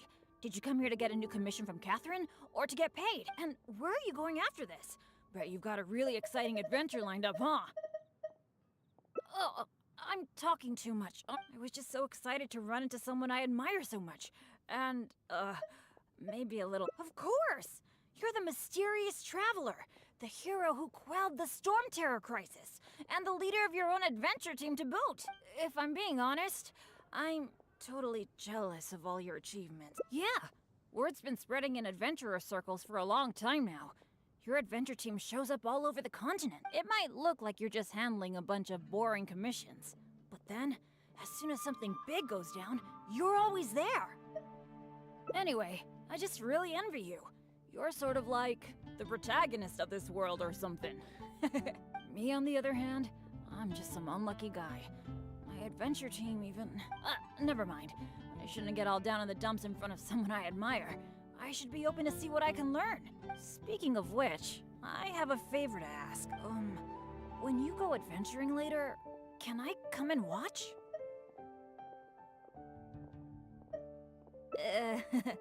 Maybe you don't know. I'm a really unlucky person to have around. If you brought me along on an adventure, my bad luck would probably just screw everything up. I don't want to get you into any trouble. So, just let me watch from the sidelines. That'd be good enough for me. Really?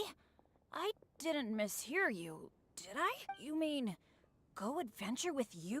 Wow, I never thought... Aw, shucks. Hearing you say that has got me all flustered. By the way, since we've got this rare chance to work together, let me share some recent intel with you. According to my friend Fischl in the guild, a mysterious and dangerous ruin has recently been discovered. Based on how the guild ranks the difficulty of its commissions, it's probably between a rank B and a rank A. Normally, I wouldn't feel confident about taking on this level of commission. After all, with my poor luck, it's safer for me to take on commissions that are a few notches lower than my actual ability. But since you'll be joining me this time, it'll be a piece of cake, right?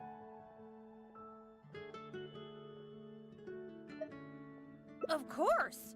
Defeating Storm Terror puts you on par with Guildmaster Cyrus in my mind. By the way, this ruin might be a dangerous one, but that usually means there'll be some great treasure hidden inside. Oh, do you usually make some food before you set out on an adventure?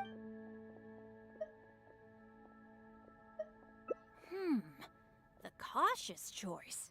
No wonder you're so good at this. Seems I really can learn a few things from you. In that case, as per your tradition. Oh yeah, I actually invented I can't say it's super tasty, but I think it'd be perfect for an adventure.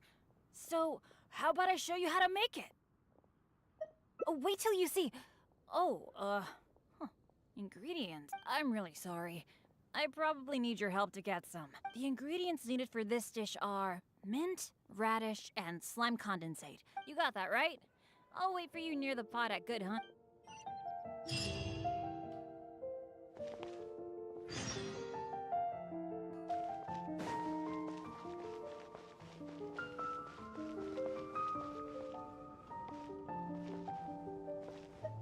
You got them all? That...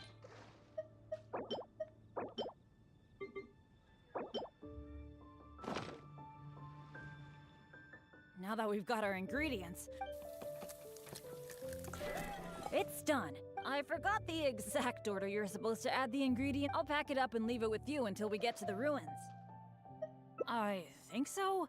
Should be pretty much basically the same as when I first came up with it. Well, now that the food is ready...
It feels pretty ordinary here.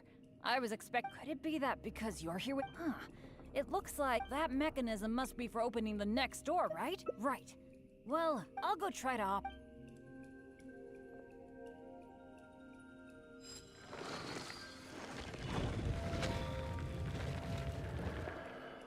Just as I so it is. A true adventurer can't just barge on forward. Let me try the mechanism. It seems to be jammed.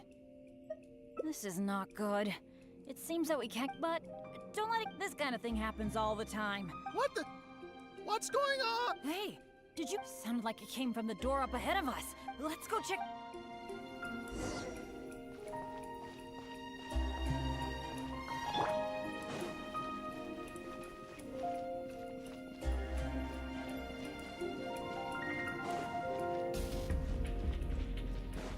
Over there!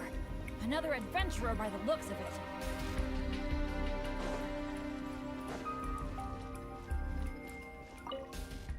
Hello, fellow adventurer. Bennett? Royce? Oh no. Oh. I'm so happy to see you again. How are you doing? This is the worst. Oh. It took me forever to get this door open. Finally, I was about. I guess that's. I knew it. I knew it. Of course it was you. I knew it. As long as you are around, no adventure can ever be a smooth ride. This is turning into a very bad day. Who are you? And what the heck were you thinking, teaming up with Bennett? Hey, don't fight, don't fight! Let me introduce Royce, a former member of Benny's adventure team and an old friend of mine. Friend? I didn't even tell you I was leaving the team, and you still think of me as... your friend? Never mind. I'm a little Well, it was... You think?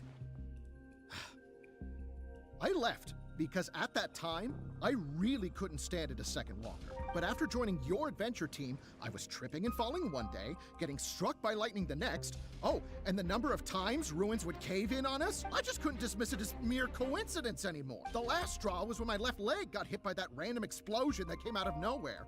After that, I couldn't stand it anymore, both literally and figuratively. Only afterward did I start hearing the horror stories about Benny's adventure team. I didn't think about it much at the time. I was just focused on my own survival. All right. It's all in the past now. Talking to, Royce. Oh. No need to apologize to Oh, yeah. There's one more thing I need to tell you. The door so we're probably trapped here now. What a pain in the butt. Bennett! Everything... Oh, well... What am I gonna... This is it. This is how I go, isn't it? Well... I don't know what I could do to apologize. But of course...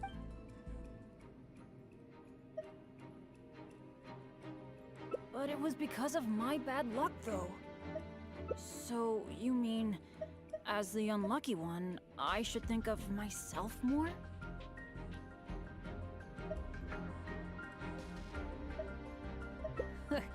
You do have a point there. It's just, I've been used to thinking this way for a long time. I'm sorry, Royce. We'll have to keep the rest of our supplies for ourselves. But let's try to find a way out together. Nobody cares about your supplies. Knowing you, they're probably cursed anyway. And as for finding the exit together, with Bennett around, I'm sure any exit I find will only be blocked. Well... Then take care, Royce. You...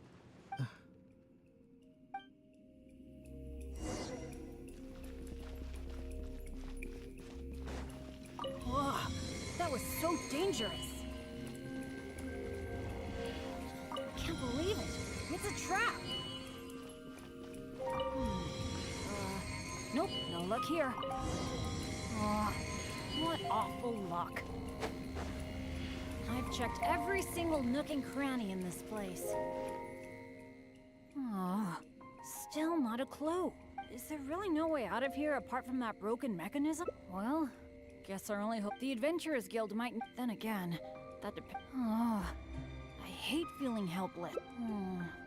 Okay, let's double check or take out the dish. It looks kind of strange. Is there really... this is bad. I should have thought this through. Hey, maybe we can find another use for... Long story short, I once got injured when I was in this severely dangerous place and I got knocked unconscious. But turns out that's not how it went. Instead, after I lost consciousness, it was as if my bad luck just stopped affecting me. He took me back to Mondstadt without encountering any trouble at all along the way. And another time, I got knocked out in a field during a thunderstorm. but then I went the whole night without getting struck by lightning. I wonder if my bad luck is related to whether I'm awake or not. Or in other words, it might be my consciousness that brings me bad luck. Not really a sacrifice. I was just thinking, maybe if I eat this strange dish, it's possible that I'll lose consciousness, right? Once my bad luck is gone, surely help will be here soon. It's okay.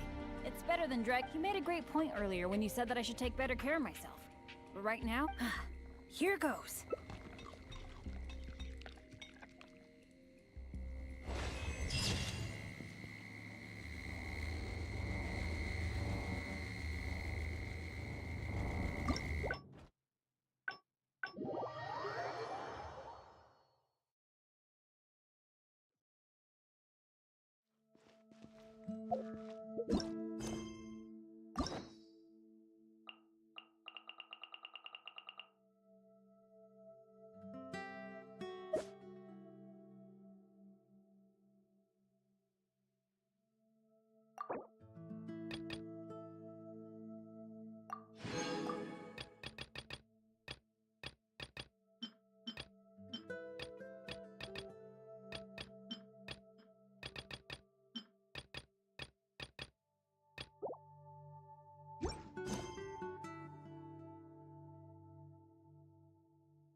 Good things come to those.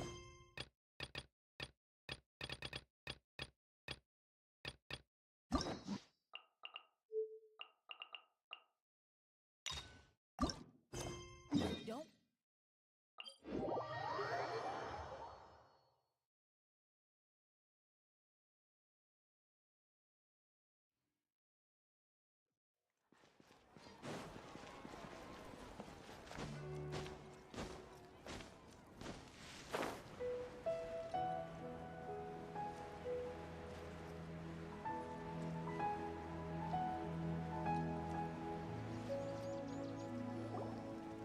Look! She's sitting over there! And surrounded by monsters! Come on, let's rescue her!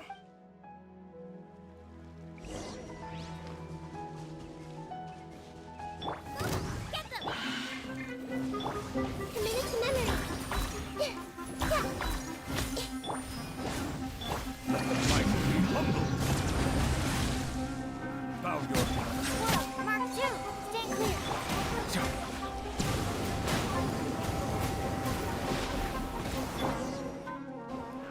She seems to be in the same condition as Ilman earlier. Yes, but luckily she hasn't been injured or jolted awake yet. See you tomorrow, Professor Aisha. Huh? What? What? Dreaming? Oh, I see. Huh? Nearly 20 years, and it's... Does it have something to do with your dream? Ah, sorry. All right, where to start? Right, this plant. So, Professor Aisha gave me this plant just before she left. She was a good friend of my parents, and my first real tutor. She was also an outstanding Amorta researcher. In addition to her extraordinary academic talents, she was also skilled in combat, and would accept lots of work from the Adventurers Guild. Oh, so you mean... Yes.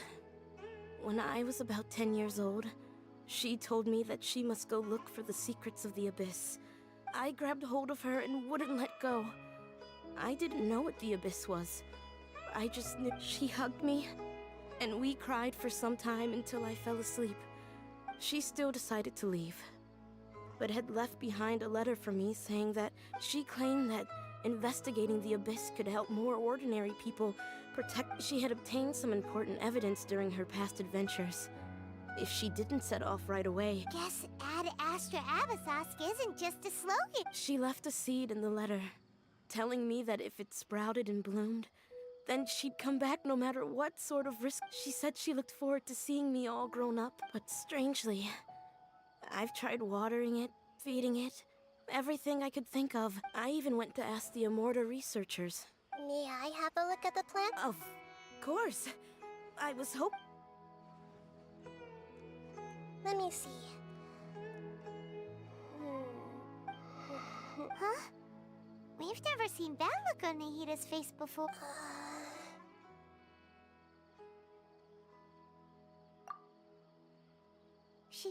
She looks a little unwell. Hold on, we'll be right back.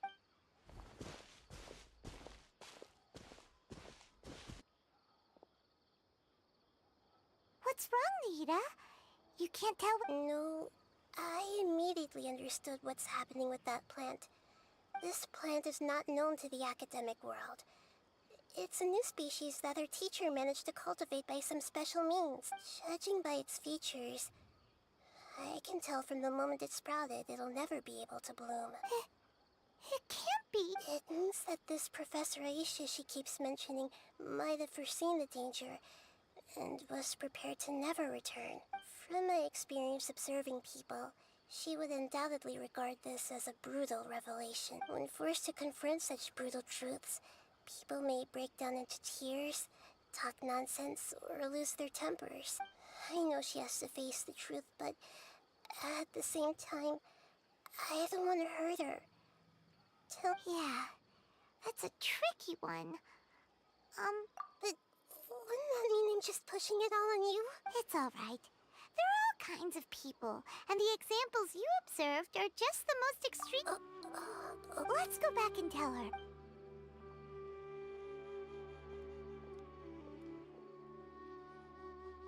Huh? It'll never bloom? But how's that possible? If a plant is unable to bloom, doesn't that mean it can't reproduce either? All that... Are you saying she never intended... But she meant well. Since the separation was inevitable, she hoped that you would be able to come to grips with such a cruel parting. Yeah! Her love, care, and attention to you? I guess she had hoped that you could understand and respect. I see. Sorry, the dreams are so beautiful. Yet reality is... I really thought she had come back. These dreams may not be as pure and beautiful as they seem. Some kind of power may be exploiting your feeling. Really? Yes. So with that in mind, until our investigation is completed... I see. Thank you for rescuing. Otherwise, I wouldn't have anything left to remember her. Thanks, Traveler in Paimon. She seems to have finally accepted the truth, but I think she'll still need a long time to come to terms with her feeling. I saw her waver the moment you mentioned love. It was almost like a gentle rain. It's because people have something called empathy. Empathy? I see. This is valuable knowledge indeed. By the way, you said there may be something that's trying to exploit their feelings. Any idea what that might be? Yes. What's common between Ilmon and Katya's cases is that they've both lost someone dear to them, and now they get to meet the people they cherish in their dreams again. And the people feel more real than anything a regular dream could hope to create. Instead of interpreting it as a result of their longing, I have to consider a more antagonistic explanation. Someone is taking advantage of their longing. Yeah, they're just causing these people to dream. This is exactly what we need to investigate. I have a bad feeling about all this.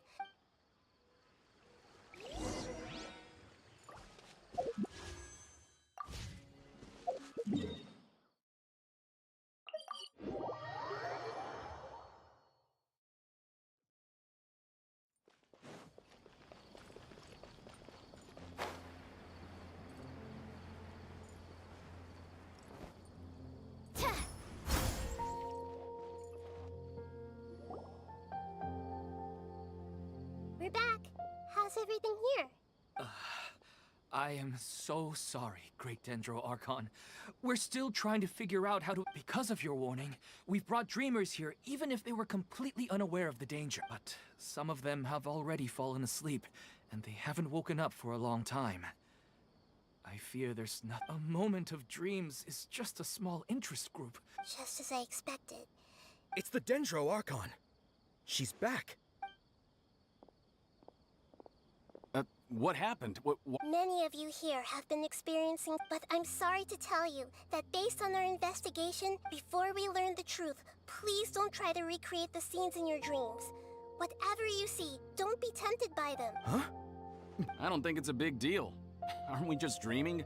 It's not like dreams will have an effect on others. We've already met 2 people who ran off to the countryside alone and got caught in dangerous situations by falling to the temptations in their dreams. That's right! These aren't just dreams! It's serious! All right, I get it. So does that mean once we have some conclusive results from the investigation, we can continue to enjoy these dreams? Yeah, I still want to visit my sister in my dreams. I'm sorry if what I'm about to say sounds a little offensive, Great Dendro Archon, but we had a discussion with the folks who just arrived here. In all of our dreams, we were able to reunite with people who were very close to us. They all seemed as if they were alive again, which... Yes, that's also what we've... So if the results of this investigation would mean an end to those dreams, that'd be quite cruel to us. All of us understand the danger, but... Perhaps you can't quite understand just how much those people mean to us. I don't think everyone will be on board with the plan to abandon these dreams for good. Before the conclusion of the investigation, they'll at least want to meet the people in their dreams one last time and say goodbye. We've never had such a difficult situation before. It appears... So they still want to return to their dreams despite knowing the danger? That's right. Compared with these sweet and beautiful dreams, our warnings of danger are dull and emotionless. It looks like the more time we waste, the more people will ignore our warnings and return to their alerts. So, what should we... Seems we have to go into a dream in Pedrouche. Is there anyone here who's let me think. Good. Please... This lady refused to heed our warnings and fell asleep here a little earlier.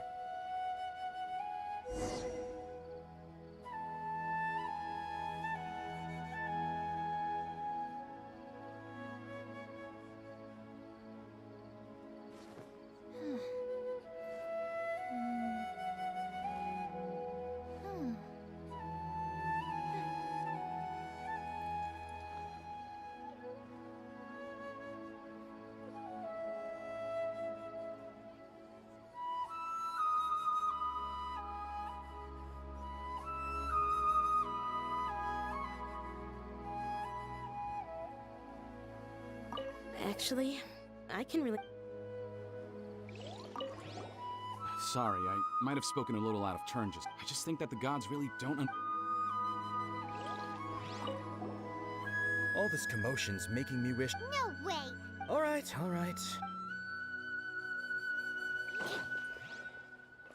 Absorption test.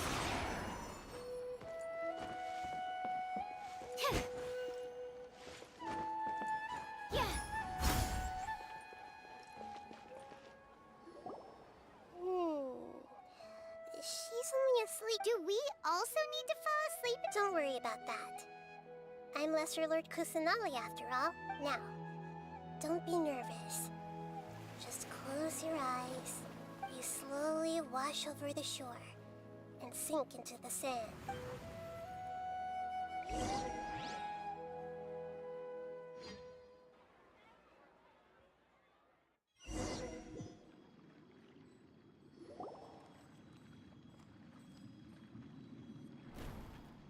What's wrong, Traveler?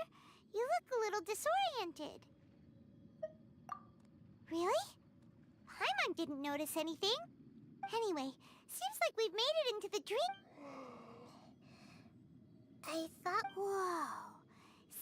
Theoretically, we should have gone... Anyway, let's...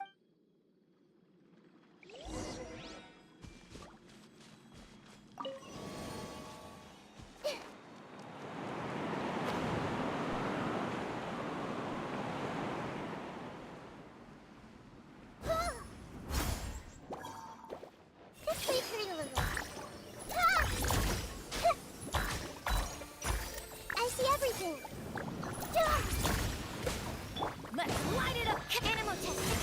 settle down.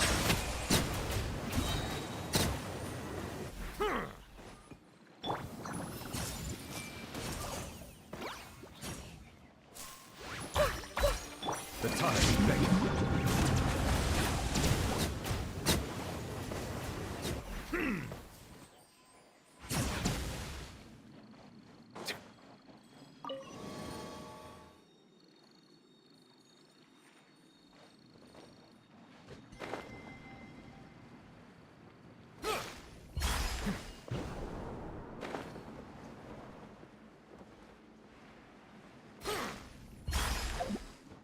Huh? A door? Wonder where it could lead. Well, it's not like we have any other way to go now. Let's go in and have a look.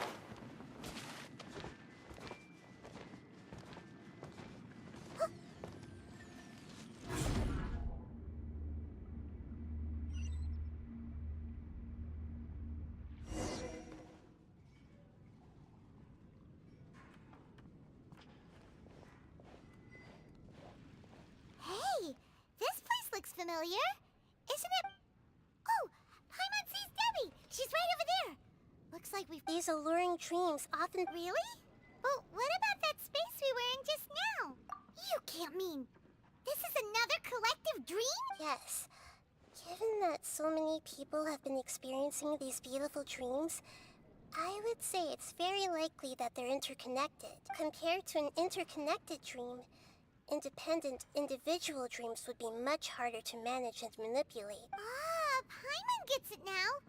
Well, let's go talk with Debbie. Oh, but there are some other people next to her.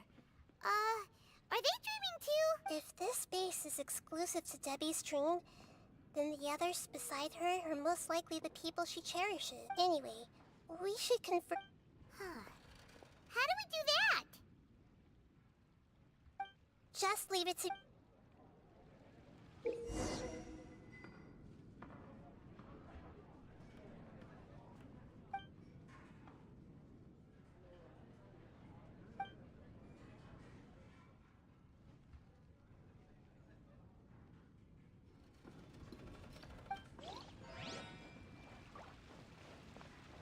Hey!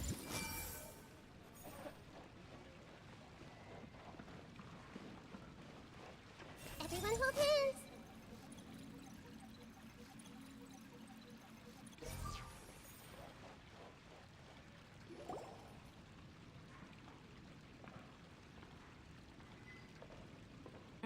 The coffee here still tastes the same as ever. You two have traveled all around Tibet.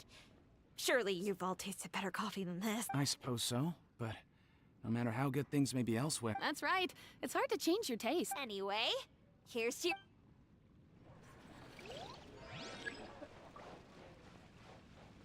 I see everything!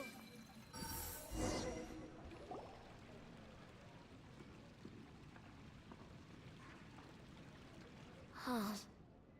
How could they be? Well, I guess it doesn't matter. Huh? I've confirmed that this dream belongs only to Debbie, because I'm unable to hear the thoughts of the other two people with her. So, this is the Paimon, I better watch. Don't worry. I don't often use my powers like this. Alright. I need to get myself ready. The Great Dendro Archon! What brings you here? I'm sorry to interrupt your celebration, but... Have you noticed that what's happening here doesn't quite match up with your memory? I don't quite understand. I get it. The Dendro Archon is trying to say that it's a once-in-a-lifetime opportunity that we're able to gather... Hey, how about a cup of coffee for all of you? Memories. Oh, Think carefully. You of all people should know what Are you sure that meeting here and chatting the day away like this isn't just a product of your own wishful thinking? Yes. The reports from the Steambird were true, and I never heard from Basima and Gaspar again. Hey, come on now. What are you talking about, Debbie? Yeah, trust your memories. Nothing you see here is real. I get it now. This is a dream, isn't it? But since it's my dream, it doesn't matter if this is real or not. I enjoy the way things are here. I no longer have to face the tragedies of real life. These friends mean the world to me. Nobody else can understand. There's nothing wrong with continuing this dream. Is there? I'm worried that if you were to continue dreaming like this, the lines between dreams and reality will gradually become too blurred for you. These dreams will always give you what you want, while reality remains full of pain and difficult situations. If you're not careful, you can get hurt. Don't worry. I still have control. Are you sure? Hey, how about we put all this troublesome stuff aside and get back to our coffee and snacks, Whether it's just a dream or real life, you should be happy. You can't just brush off something like this. We don't even know how you people got here or where you even came from. Sorry. No, it's all right. It seems that for now, this place is still... But I wonder if there's any way to go... Huh. Now that you mention it, I'm not interested in checking it out at the moment, but... Okay. Just as I expected. We're only...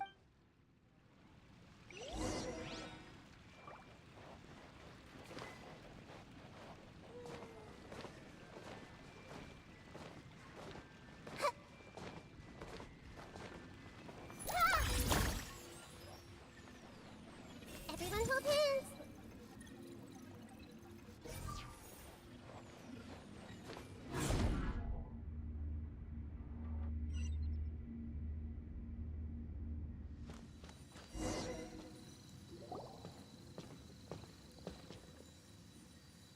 Huh? What are we doing here again? Wait a second. We were just up there. No, down there? Did we go up? Don't panic.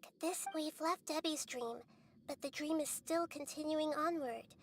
I'm not sure where it'll lead us. This dream has the ability to create imaginary people, which is why people are so unwilling to wake up. If it weren't for what we just saw, Paimon might still find that a bit... I have a guess.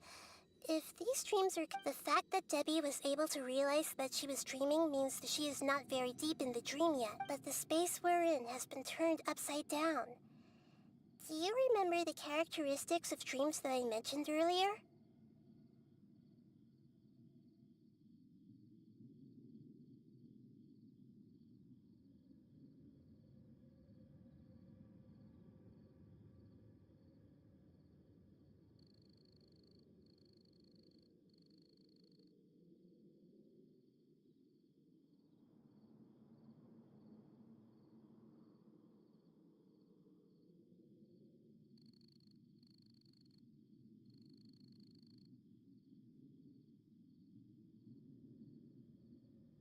Oh, right! Dreams are chaotic. That's right. It's possible that we're heading deeper into this dream now. And the deeper we go, the closer we'll get to the essence of the dream. Right! So the answers might be waiting for us deeper... Yes, and we should get ready for...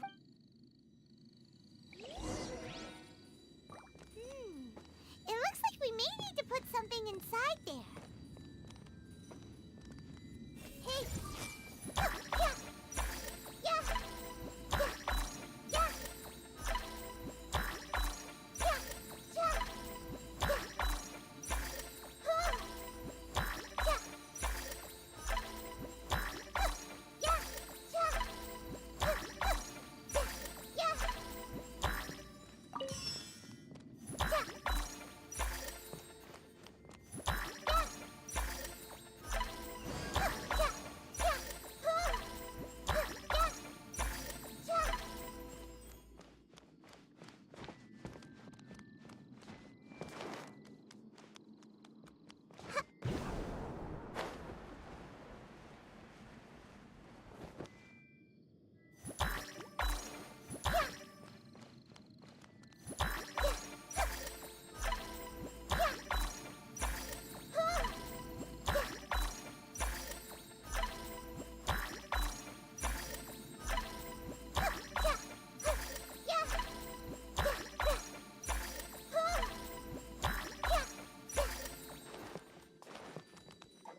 disappears, and it appears again as soon as the rain stops. It's just like a flower. I'm wondering if the tendril slime that's trying to keep out of sight. Here we go again with Nahita's analogy. Let's light it up. Absorption test. Grow.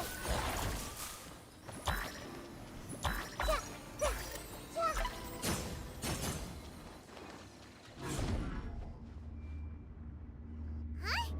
Are we back up here again? Wait. Paimon's confused. Are we up here or down there? Good thing we didn't fall. Yes, we did. We just fell upwards. That's not helping, Nahita! Paimon has no clue what's going on anymore.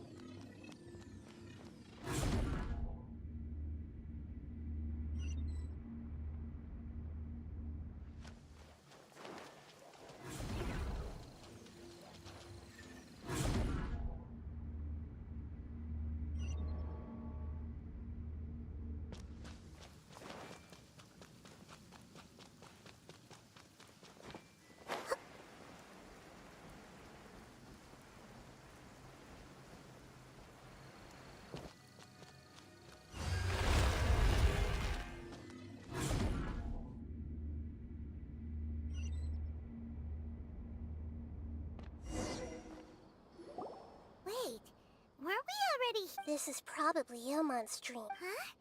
Why would he start dreaming again? Yes, but it seems that... Based on what we've learned so far, he must be sleeping more deeply for his... But fortunately, he already knows this from before, so hopefully we'll be able to wake him up.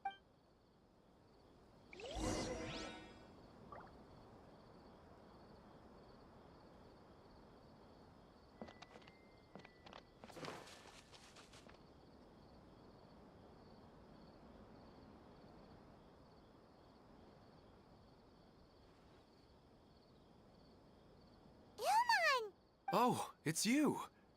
Did you say dream? Wait, so you... Of course. Such good thing. Here, let me introduce everyone. This... Hello. It's a great honor to meet the Dendro Archon. Whoa, Dad. You know... And what's this? Is it a new toy? No, it's Paimon, not a toy. Anyway, now's not the time for that. You're right. Let me think. Oh, right. We didn't see him in a moment of... Sorry. I just had to make sure that Haidar could get a chance to see her mother. I had gotten pretty familiar with the hike, so I brought Haidar with me. I'm just glad we didn't meet any monsters along the way. Yes, I'm glad too. I didn't expect her to grow up so fast. It must have been very hard for him. I regret not being able to fulfill my role as a wife and a mother. No, don't talk like that. Let's leave all that unhappy stuff behind for now. Even if... What should we do now? You can let me break the news. I should be the one to do it. I'm sorry, but I should tell you that your dream did not create us. We are real people with our own consciousness. Like the last time we met, we are still investigating this dream, and we've already learned some things about it. So you mean... there's something nefarious with this dream as well? Ilmon, what's going on? It seems the reunion of our family is destined to only be temporary. Huh? Is Mom leaving? Maybe. But in all likelihood, that is indeed how things will end. Oh, no, Mom, you can't leave! I'm afraid I don't quite understand what's going on. Don't worry, Haidar. Mom's not going anywhere. Minar doesn't understand any of this. I'm fully aware that this is a dream, so that's why I've never told her the truth, but never mind. It's not like I would know what to say. I mean, I don't get any of the complicated stuff. But regardless of whether this dream is good or bad, you're here to resolve it, right? Yes. Then please, let us enjoy this moment for just a while longer. Regardless of whatever caused this dream to come to pass, I feel extremely grateful to have had the chance to reunite with my family. But does this dream really have to disappear? I'm afraid so. Okay, I see. Please, come this way. I have heard that the further down you go, the more pleasant the dreams become. The answer you're looking for may also be found there. Thank you for helping us. You're welcome. It's not like I have any say in the matter. I'm just an ordinary person, after all. Who am I to interfere with the work of a god? I'll be right behind you. I should at least let Minar and Haidar know what's going on here. Otherwise, my daughter might be mad at her mother after we wake up. We're not doing something bad, are we, Nahida? That depends on how you define good and bad.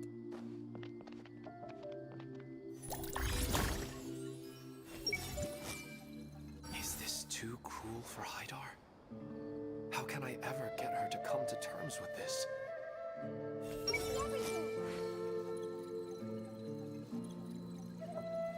Is this too cruel for Haidar? How can I ever get her to come to terms with this?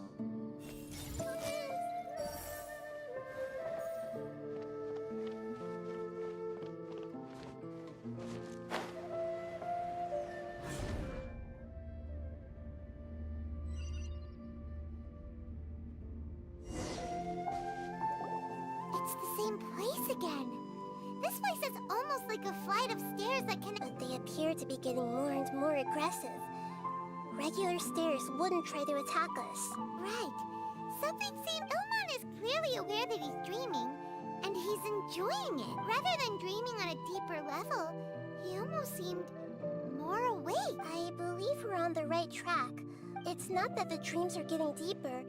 It's the owner's attachment to the dreams that's getting stronger. But you would never mistake dreams for real life, right?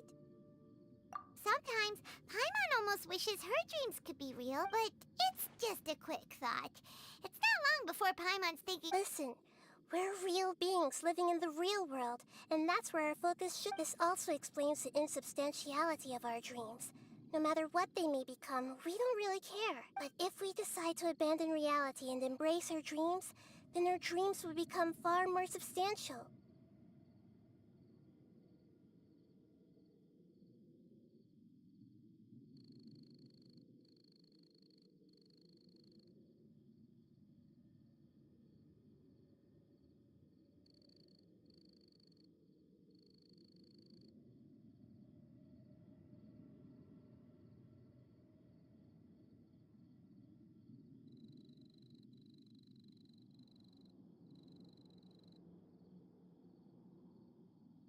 Oh, wait!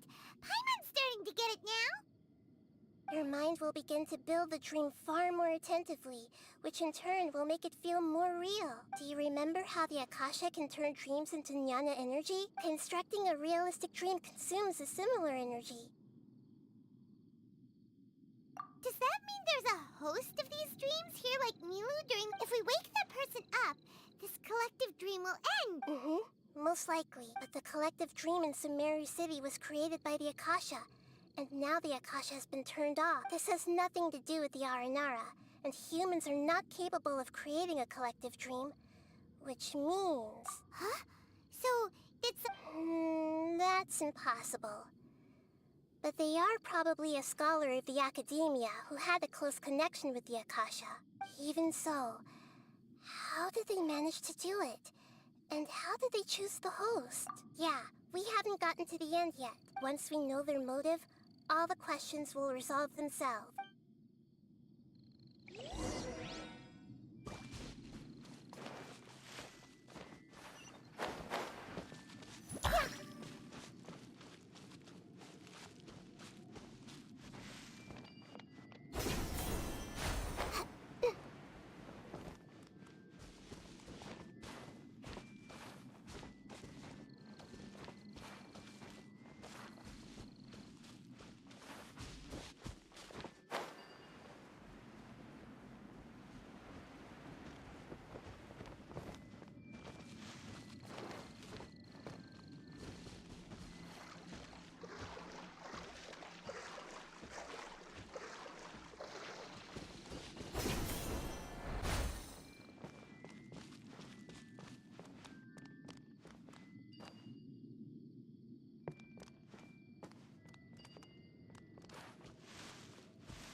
material already.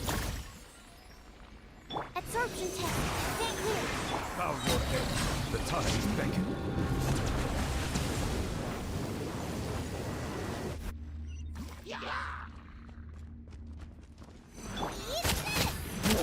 Swirl. Mark, don't break my glasses. Animal testing.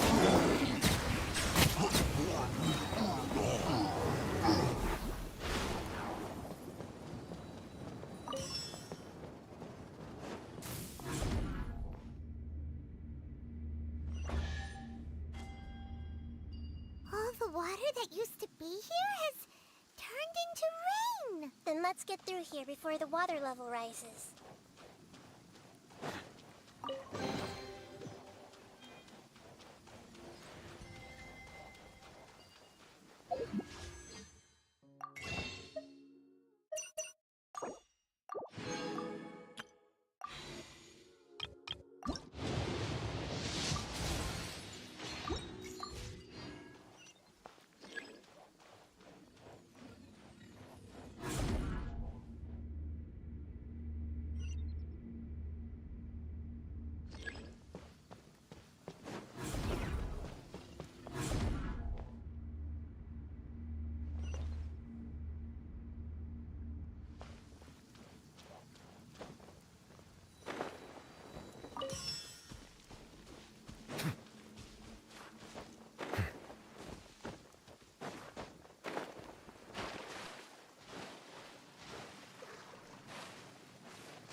We finally made it! The destination is right ahead!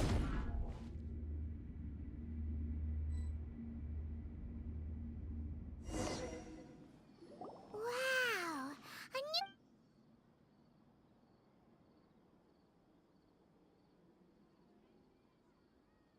well, it's just new to Paimon Industry. This should be the final destination. Huh? Really? Yeah. These are... I have powers related to dreams, so it's usually easy for me to tell who's dreaming, and I guess only those who have thoroughly accepted this dream will be able to come here. There are so many people here! Don't worry, I have a way.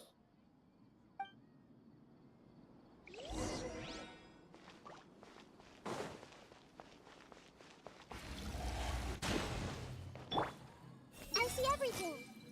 Lisa's always so calm. I wish I were the same. He's just in an ordinary dream, so it shouldn't be him. Huh? You think so? Oh, maybe you're right.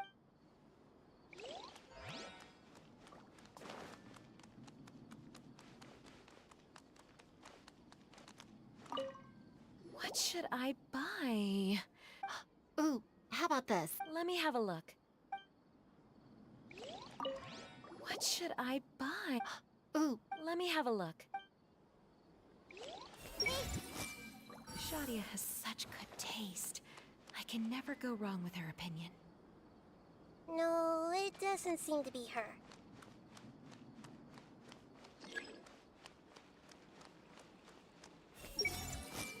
Who doesn't want a dream to last forever? He's just entered the dream recently. It's definitely not him. However...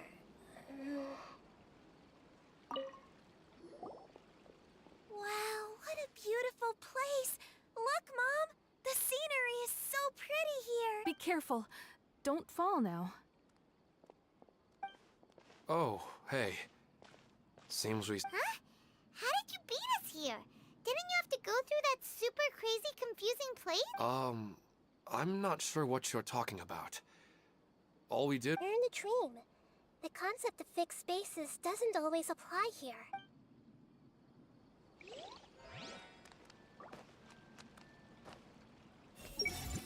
Who doesn't want a dream to last forever? He's just entered the dream recently. It's definitely not him.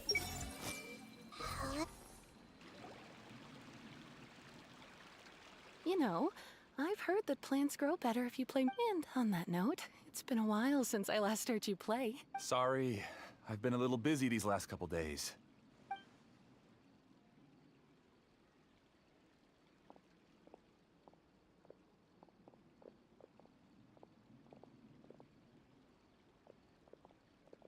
Oh, the Dendro Archon. What a pleasant surprise.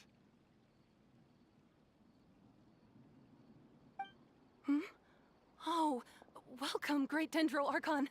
And your companions, too. Welcome. I'm Amira. I run the flower shop here. And this is my husband, Moses. Yes, how may we help you? You already know all about me. There's no need for all. Perhaps I should call you the dream's owner? As expected of the Dendro Archon. I'm sorry, Amira. It seems my research has attracted the Why don't you go back to the flower shop? I'll come help you a little later. Okay, of course, dear.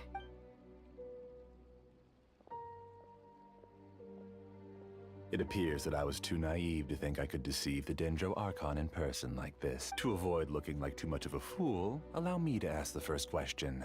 How well would you say you understand this dream? This dream was built by the Akasha, and it has the power to create imaginary people who no longer exist in the real world. As for you, you found a unique way to become the owner of this dream, going so far as to have even given up the ability to wake up again. Given up? The ability to wake up? Impressive. Please, tell me how you were able to arrive at such a conclusion.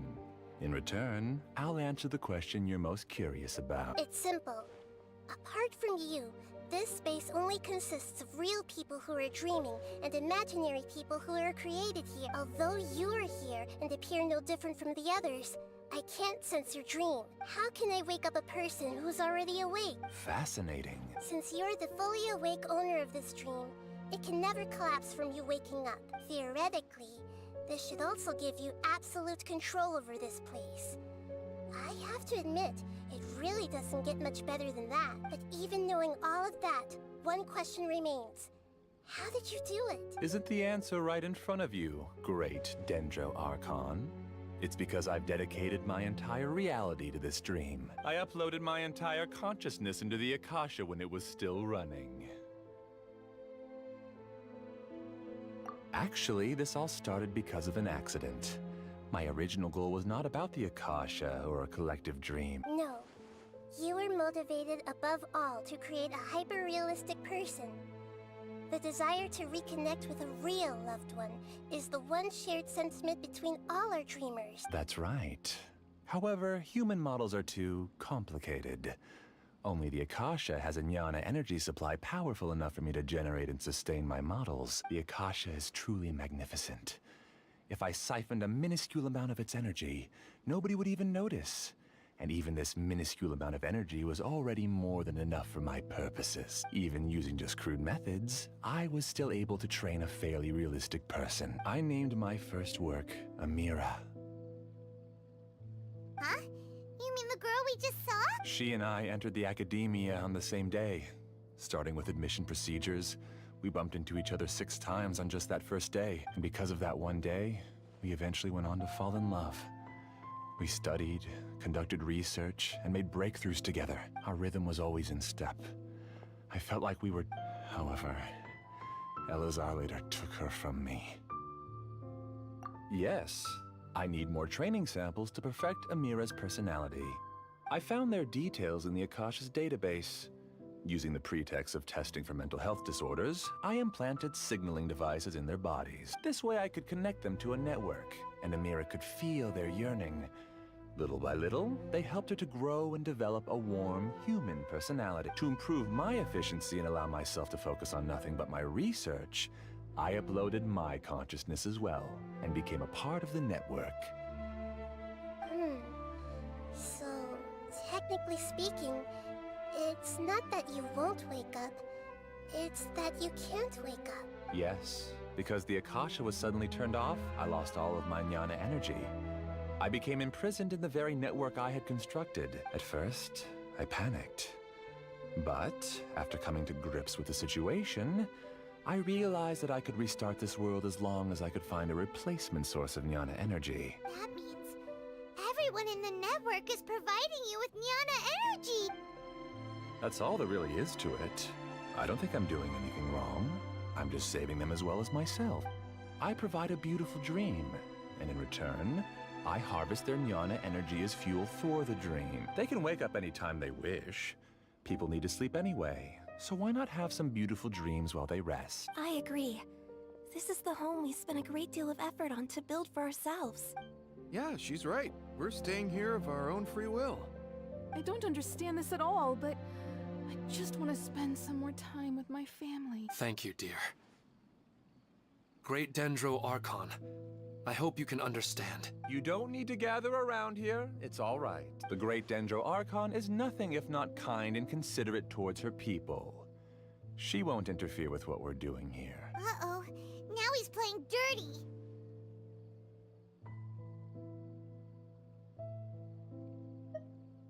It seems like I won't need you to answer my last question. You're willing to tell me all your secrets because you have nothing to fear. If you use real people as your weapon and turn them against their Archon, then there's nothing the Archon can do. They just want to be with the people they cherish. I don't think there's anything wrong with me providing them with that opportunity. They don't wish to eternally part with their spouses and friends. What's so wrong about that? If you understood humans a little better, or had also experienced firsthand the absolute devastation of loss, then perhaps you wouldn't be so cold towards us.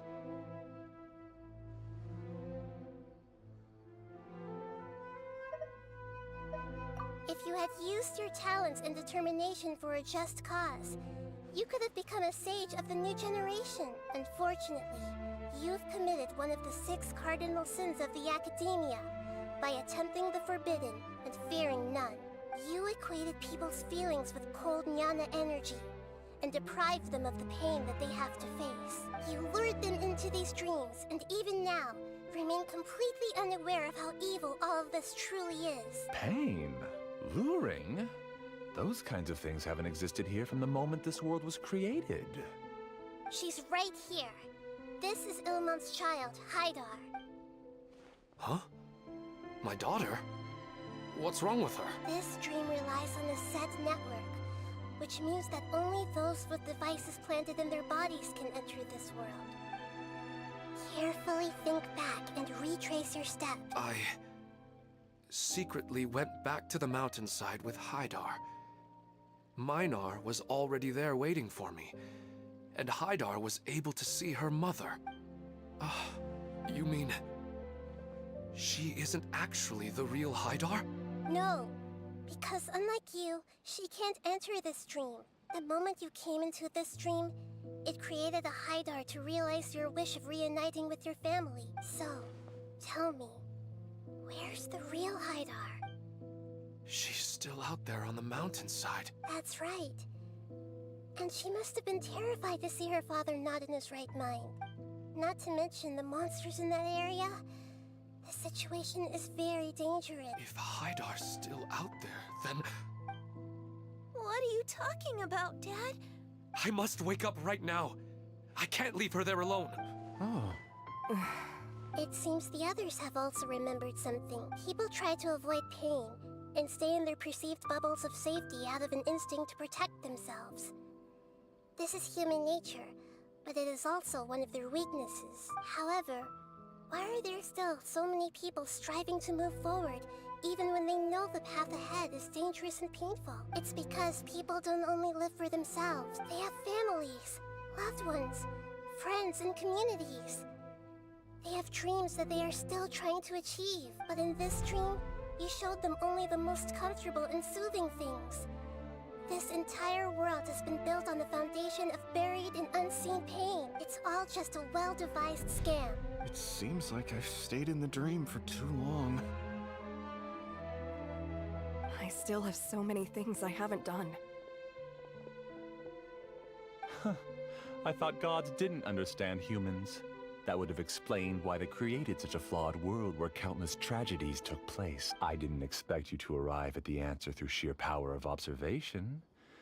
But unfortunately, it means nothing now. If you wanted to spend a little time in the waking world, go right ahead. In any case, I wanted to spend some time alone with Amira. As long as this dream continues to exist, you'll come back. Humans aren't as strong as you think. And even if you're a god, they won't always listen to you. It's time to purge all the extraneous data and noise. Monsters, be careful! Please, get out of here and find somewhere safe. I am the master of this dream. I can create endless waves of monsters with the snap of a finger. Don't worry, they'll wake up before they get hurt. Mira doesn't like to see others in pain. If you know what's good for you, leave now!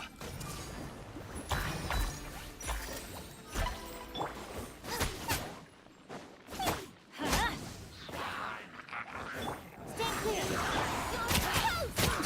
Let's light it up! Everybody stick animal hypostasis. Silence!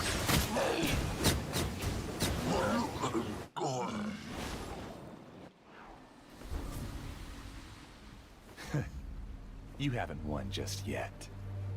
This dream is mine! If I go into hiding here, not even an Archon can ever find me. And as long as people yearn for happiness, they will return here and rebuild this paradise! Hey, stop! What's that? The stream is spiraling out of control and is collapsing now.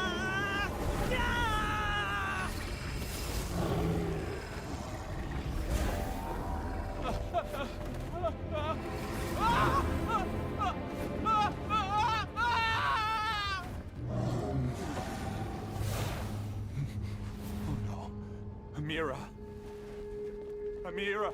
Amira!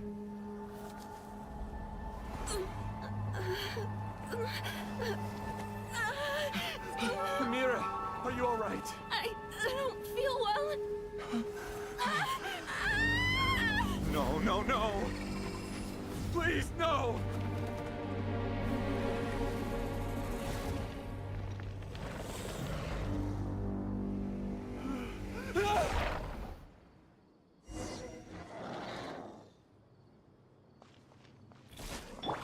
Get away from there!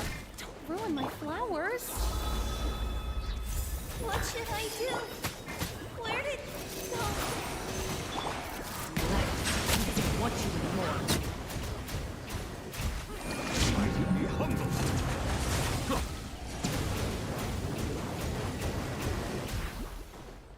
Teamwork is... Who am I?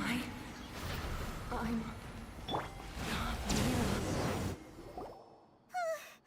Glad that's over. But what happened just now? He's not very proficient in using the Akasha's technology, and he spent a lot of Jnana energy creating monsters. Now the system is out of control. All the people he created also turned into monsters, including Amira. It's terrible, even for a dream. Even Paimon's freaked out. The good news is that the chaos seems to have subsided. Now we only need to wake up the people here and let them return to their real lives. Amira. My dear Amira. They're all gone. It was just a big dream after all. I couldn't change my fate. And my knowledge turned out to be useless. What a cruel world. Do you still think this is our fault? I don't care about that anymore. The Jnana energy used to sustain this dream has all been transformed into monsters. This dream will soon collapse and my consciousness along with it. Let me disappear with Amira. I'd rather turn into dust than to ever wake up again. It seems that everything that's happened is too much for him. He's lost all hope. I think seeing Amira turn into a monster was punishment enough for him. After comprehending the hollowness of the unreal, it's time to revisit the meaning of existence. Existence? I'm different from the others. I've long given up everything outside of my consciousness. Using my knowledge of the Akasha, I have a way to extract your consciousness from here and put it inside a knowledge capsule. The Academia has probably kept your body, so you should be able to wake up soon. No need. Just let me disappear. Reality means nothing to me now. This isn't compassion. I won't let you escape your punishment by simply disappearing. As for your life after that, it'll be up to you how you want to exist. Alright, Traveler in Paimon, we should go back. We can finally wrap up this whole thing.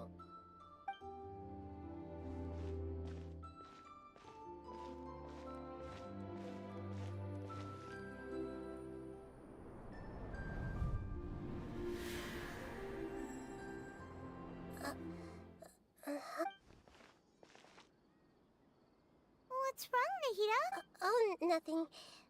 Let's tell the people here to gather at a moment of dreams after they wake up.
Add Astro.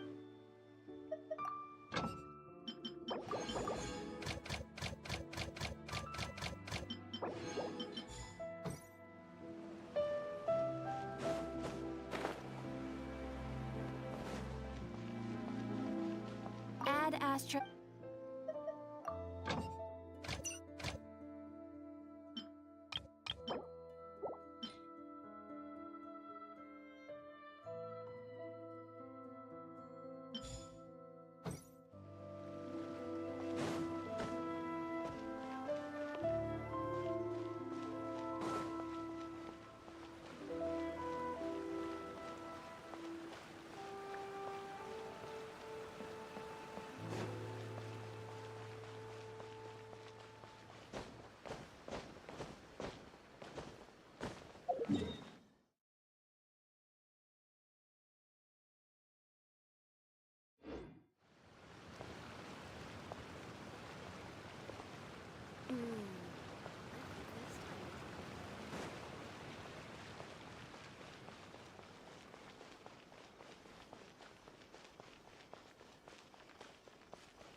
packed all your things? Make sure you brought the onigiri and rice cakes your mother prepared. Don't worry. I have them all. Take care of yourselves while I'm out. And make sure you remind Mom to take her medicine on time. If running the store gets a bit too much, take some time off and wait for me to return. Oh, Yoimiya, your mother and I got so worried when we heard we've never left the country. So we don't know how Outlanders might view us Inazuman. Oh, relax. Outlanders are friendly and warm. Look at Toma from the Yashiro Commission. He's originally from Mondstadt, but everyone— A mop tier? What mop? Oh! Do you mean the broken one at home? I just fixed it today, actually. No! I said top, not mop. You know, Toma even sent us some wine from his homeland not too long ago. We haven't heard this kind of friendly banter in a while, huh? Oh, hey you two! It's been a long time, hasn't it? I'm excited. Many things have changed. Lots of Outlanders have come to Inazuma, and lots of Inazumans have gone out as well. You two have been adventuring all over to that, so you might not be able to understand. But for us, this is a long-awaited chance. That's right. The Sakoku Decree is— Ah, I remember you two. Word of your incredible accomplishments has spread throughout Inazuma. My daughter's a big fan of yours. She said she'd love to be like you two. Come on, Dad. Who's never dreamed of becoming a hero? Aw, thanks. But I'm just your average artisan. The quiet life suits me better. But if an opportunity presents itself, why not try to show your stuff, right? All right. Did you two come over today to— Oh, so, well, I'm gone. Dad's in charge of making fireworks. Oh, no. We aren't here to do business or anything. Oh, so we're all here with time to spare? In that case, let's chat some more. I'm not— Sure. So, where are you planning to go? No clue. Huh? I say that, but I do have a travel goal. To see Tibet's grandest meteor shower, but I don't know when or where it'll happen. That's it? Not right now. A long time ago, the Naganaharas were inspired to create new fireworks. Dad says that inspiration is a combination of what you see and what you know. Different people can see the same thing, but have different thoughts. Inazuma today is completely different from how it was in the past. If I can see this meteor shower, I'm sure I'll be able to come up with a new— I know, right? Of course not. No need to be shy about it. You gotta play hard when You know, you're right, Paimon. Is it just me, or have you gotten wiser since we first met? Paimon loves being friends with you since you say such nice things. Sumeru. I've heard of it. It has a ton of trees, a super impressive school, and a massive desert. Yep, and everyone there is really smart, so Paimon's sure you'll get some answers from them about the meteor shower. Really? But won't research people make fun of me or something if I— We won't know if something's real or not unless we ask. Don't worry, we got solid connections in there. Well, he does anyway. Wouldn't I be taking up your time, though? I doubt this is in your— Exactly! Relax, Yoimiya. You— All right, Dad! You can have more peace of mind! Oh, yes. Remember, you two also— Okay, let's head to Rito.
Wow. So, this is Sumeru? That tree's huge! Is the port built on top of it? And this place is amazing! It's way bigger than Rito's port. There are also a lot more stores here. Oh, there's more cool stuff for you to see. Don't you worry. This place is awesome! I had heard people describe it, but nothing beats seeing a place for yourself. If I hadn't seen the port with my own eyes, I could never have imagined such a place. So, the school you were talking about, the academia, is it here? Nope, we have to head north from here and follow the river to reach Sumeru City. Sumeru City, huh? I guess it's even more impressive than here. Looking forward to it. Whatever the case, why don't we go to Sumeru City? Oh, I'm so excited that I don't even know what I should be doing anymore.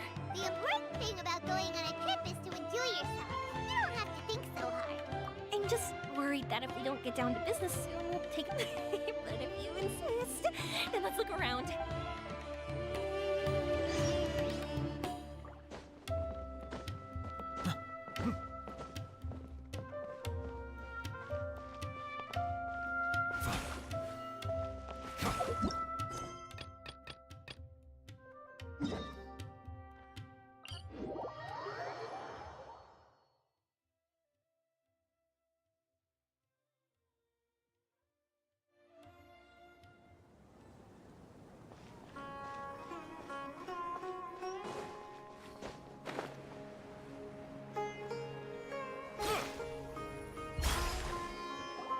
Oh, great!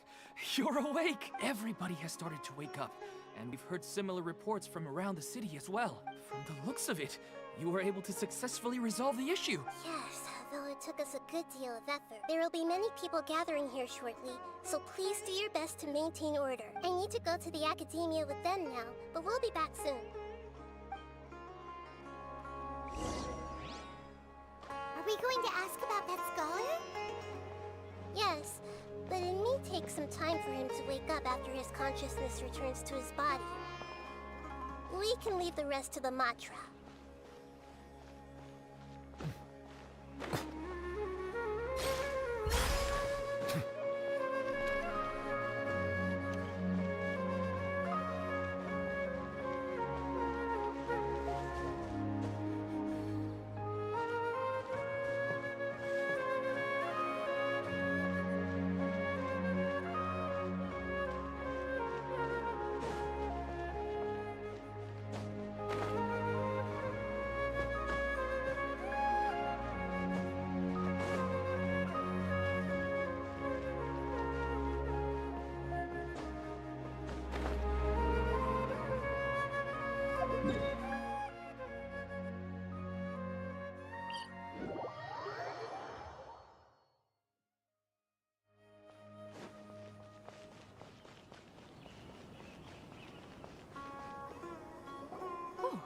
It's the great Dendro Archon. How can I help you? I would like to check the registration records of a Kashara War scholar. He should be in an unconscious state right now.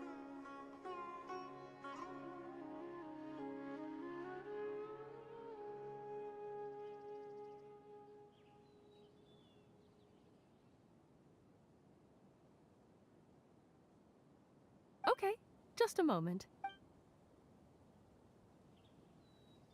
Sorry to keep you waiting, Dendro Archon. We have confirmed that there's a scholar named Beinuni who's been unconscious for a while. The cause was improper operation of the Akasha. He hasn't regained consciousness yet, and is still receiving treatment at Bimarstan. Huh? Isn't his name Moses? I guess he didn't want to be recognized or bothered by anyone. Please, give the knowledge stored in this to the Matra, and ask them to import it into Beinuni's brain. Understood. But for safety reasons, I need to know why. It's simple. This contains his consciousness. It's long been trapped inside of a dream. He's committed an act that affected the safety of Sumeru. After he wakes up, I'll inform the General Mahamatra of all the details. I see. I'll take care of this right away. No problem. All right. Everyone should have gathered at...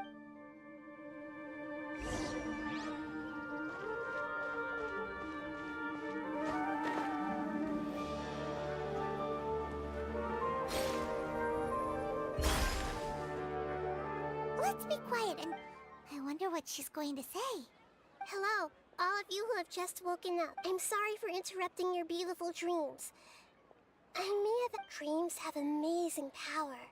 They inspire us to remain resolute in the face of adversity and help those with aspirations achieve their desires. But dreams also have the potential to exploit people, confuse the senses, and distort the truth.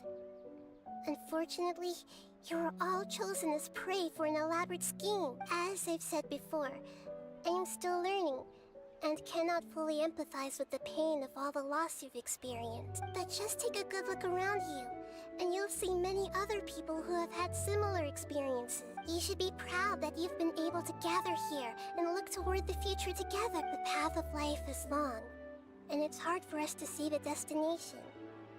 This leads us to ask a lot of difficult questions. What's the meaning of life? What's the purpose of my existence? Of course, the most comfortable choice is to stop progressing.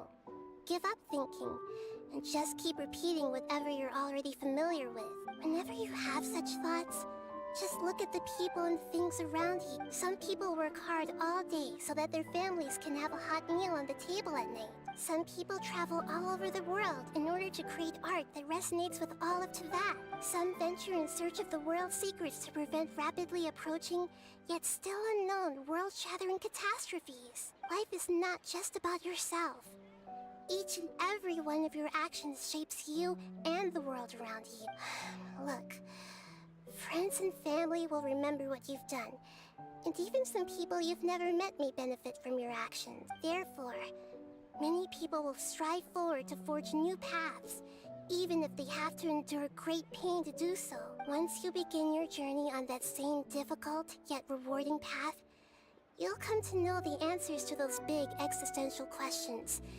Yet they will no longer feel as life-defining as they did before. But if you were to believe that life is nothing but an empty, ephemeral dream, then that's also the only thing it'll ever become. You're free to choose how you want to live your lives, but as your Archon, I should first make this information known to everyone. In the end, it's up to you whether you want to embrace a beautiful dream at the cost of your real life. Nahida said she wanted to speak with us alone. It seems like she went to the plaza in front of the academia.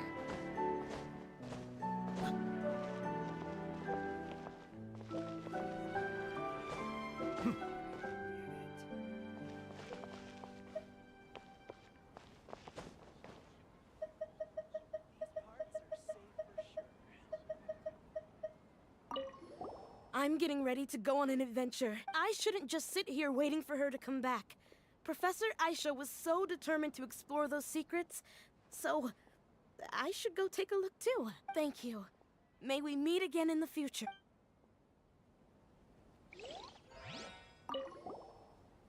Thank you for rescuing me.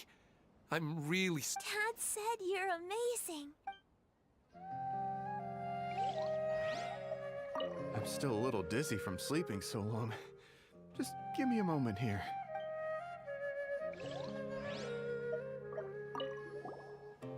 I discovered that Nasser and I get along pretty well. We both have pretty straightforward personalities. It also turns out we both disagreed with a Dendro Archon. One in real life, and one in the dream.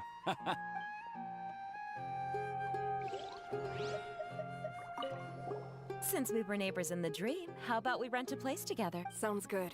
I can't afford a house on my own anyway, but...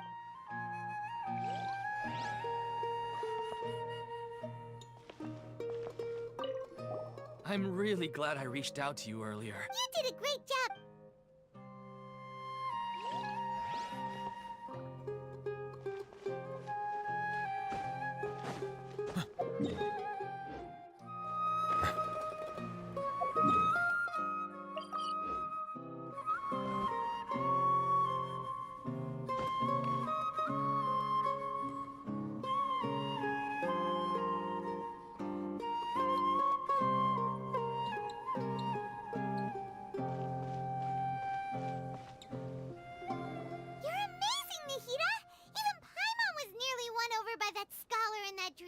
Well, he's very good at manipulating the weaknesses of human nature, but perhaps he himself had fallen prisoner to them long ago. That dream was incredibly beautiful and enticing. Ordinary people couldn't see through it and easily lost themselves, but as long as you can still wake up, you can still move forward with your life. Huh? What makes you say that? Right! You said that you didn't understand human feelings, but we saw how considerate you were with all these people. Your speech just now really connected with everyone. Thank you. I've heard a lot of sad stories along this journey, and several of them have touched my heart. You can't say that the victims of the dream really did anything wrong, and what they wanted was also not unreasonable. That's why I could understand them when they tried to resist us and protect the dream. But all of my understanding and stirred feelings probably can't even account for even 1% of the pain they've experienced. I don't think this 1% can be seen as an example of what you call empathy. You're too hard on yourself, that's for sure. Alright.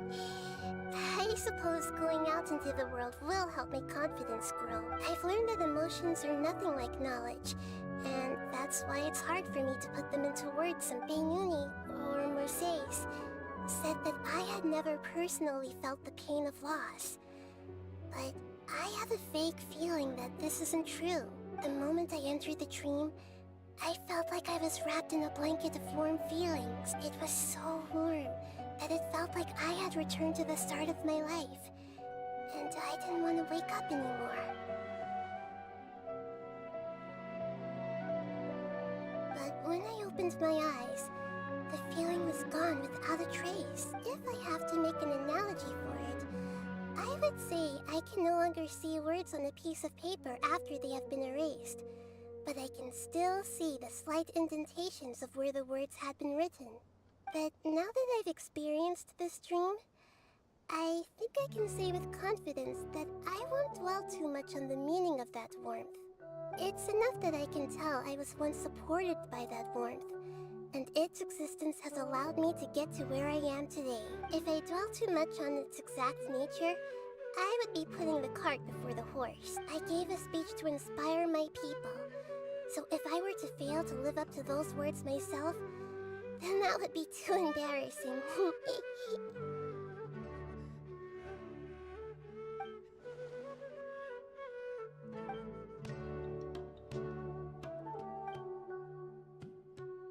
Hey, what's with that serious? You keep looking like there's something you want to say. Is there anything you want to tell me?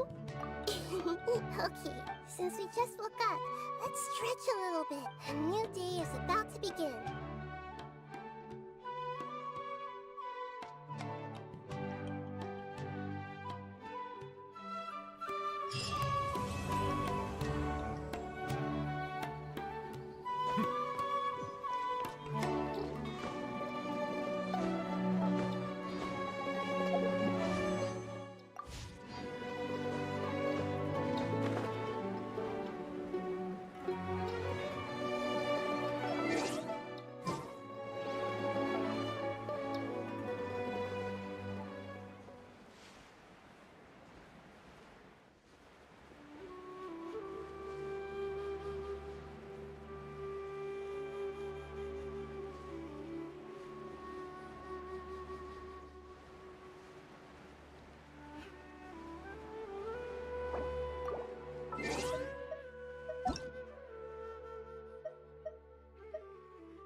a while, hasn't it? What have you two been up to? How about you? What are you— I'm just looking out for some leads while getting some fresh air. I noticed that I have some blurry memories after saving Ermin's soul.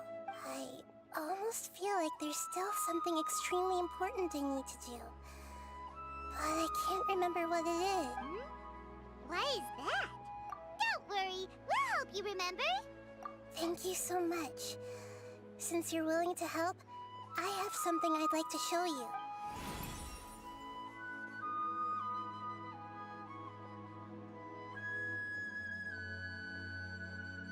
Oh, it's beautiful. I found it in the sanctuary of Suristana, but I have no recollection of it whatsoever. It's filled with pure elemental power that is quite similar to mine, but yet it's also a little different. It's very likely that it's connected to my foggy memory, but I can't figure out what it is. Traveler, do you have any ideas? You know, Nahida, we just happen to be going on an adventure right now. If we find anything, we'll— Thanks, you two. Don't mention it. Besides, it seems you've got—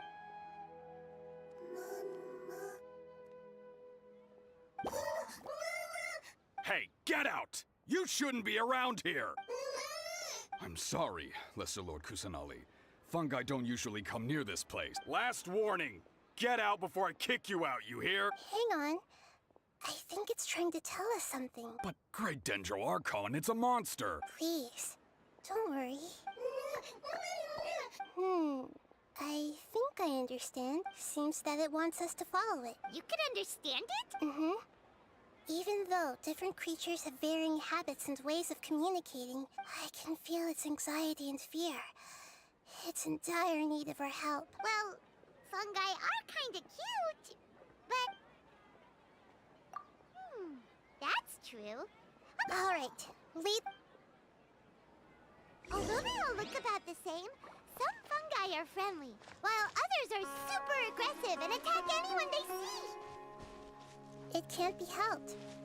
Perhaps in their eyes, humans are like fierce monsters as well.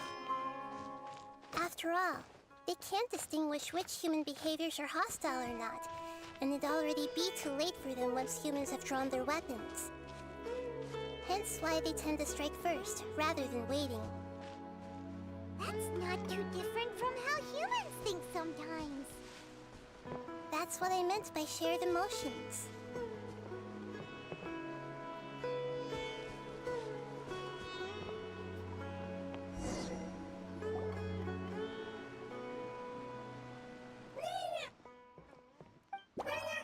It appears it was in a hurry because of this unconscious fungus. Seems like— So maybe this fungus wanted to bring Nahida here to— Probably. Although fungi are simple creatures, maybe it noticed me on my way back and thought I'd be able to help. I'll take a look. I should be able to help if it's just a common illness. What is it, Nahida? Strange. Very strange. This fungus didn't develop from a spore. It's an elemental life form. Huh? An elemental life form? Yes. Although the fungi you normally see are capable of using elemental powers, they're merely borrowing elemental power from nature around them. As for this fungus, it has elemental power flowing through it. Definitely not anything like your typical fungus. Exactly. So this is a first even for Nahida. But that's not all. There's a large void within its elemental power. The void is stopping the elemental power from flowing normally, which must be why it fainted. So do you think it'll wake up if we can fill the void? Yes, and I just so happen to be good at this sort of thing. I'll see what I can...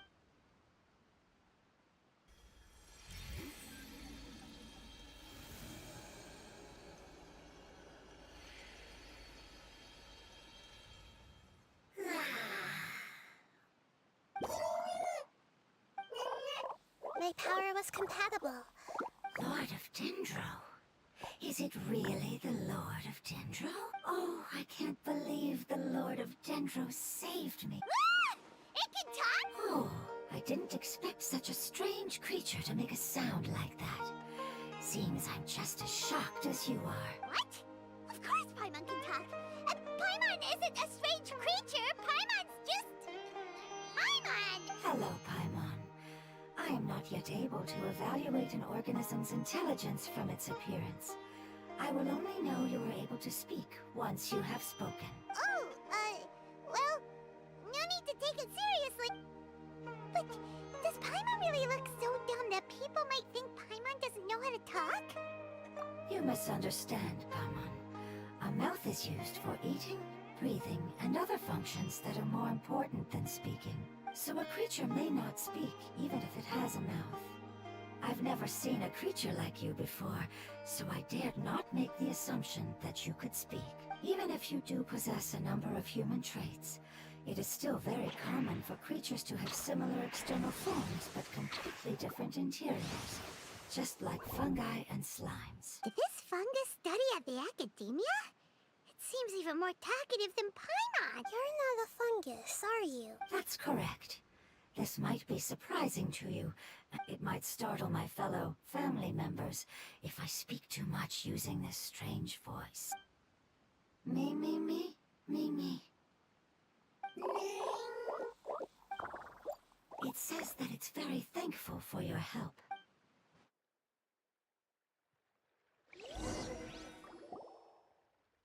I was confident that I knew of all the creatures in Teyvat. Even if there are ones I've never seen with my own eyes, I thought I possessed all the relevant knowledge about them. However, even if I were to lay out the traits of all elemental life forms, what are you? And where— I come from an ancient race.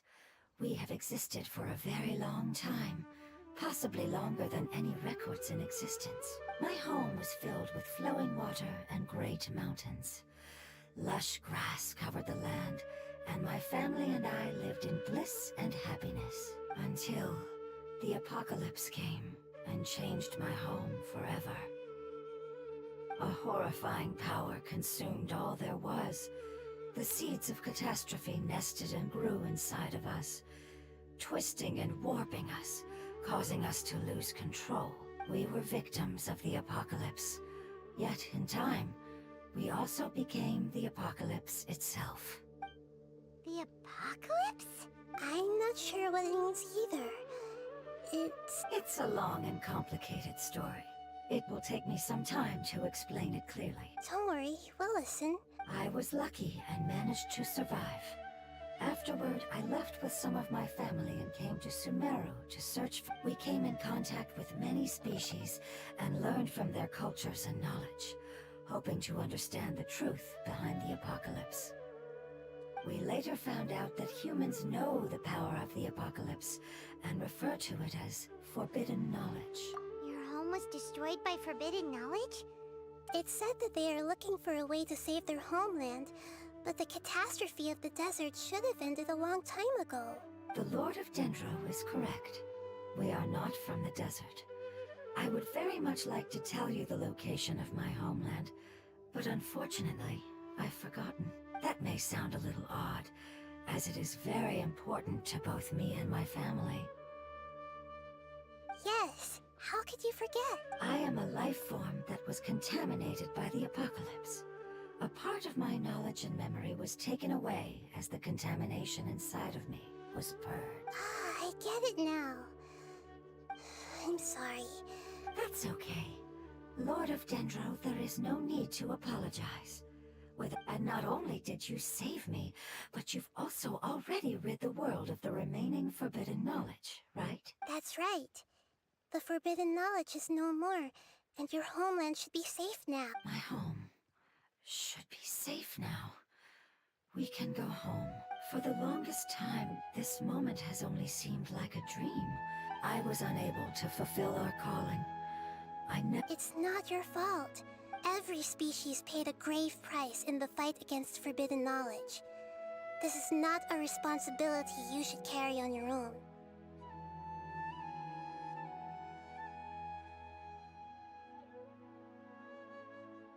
You mentioned that there were other survivors besides yourself. Where are they? Maybe they'll remember. The apocalypse put us through immense pain. Many of my family members have already met their end. I'm not sure who else is still alive. Don't worry, I should be able to find them. I'll leave the rainforest to the Aranara. And as for... Oh yeah! Give me a moment. I'll contact them right...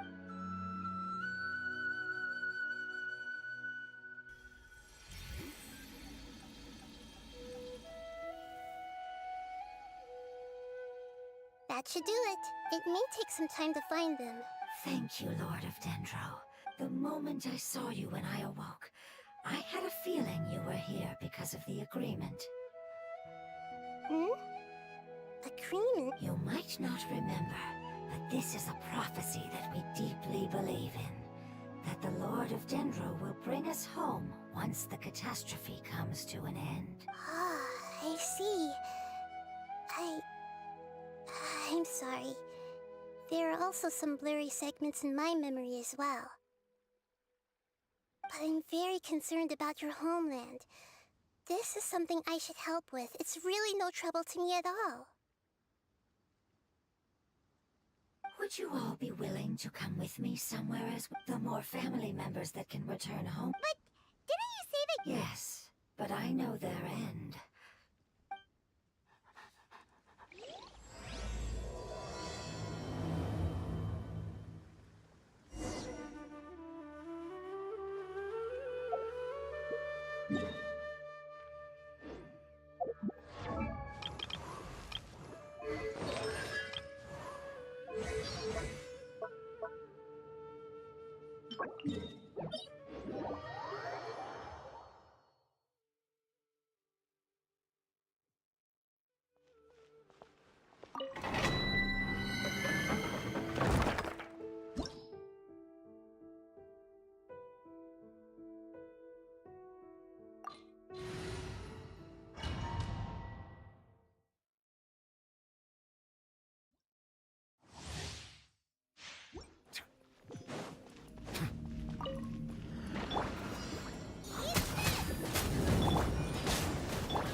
Absorption test.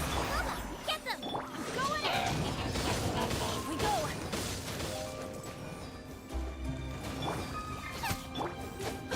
Let's light it up! Stand clear! Settle down!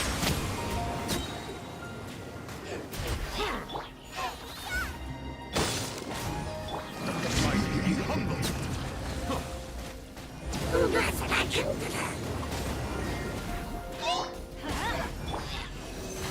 Teamwork is dreamwork! Absorption test.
Nice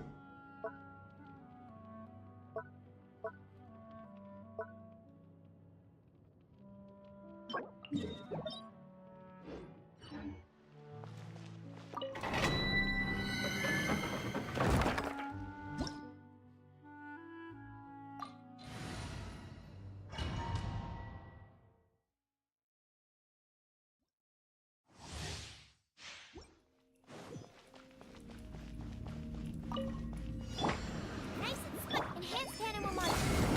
Bow your head. An oversight on my part. The times beckon.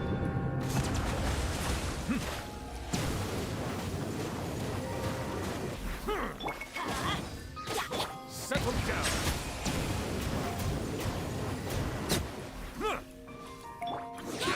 Bubba, get them! Why do they never miss?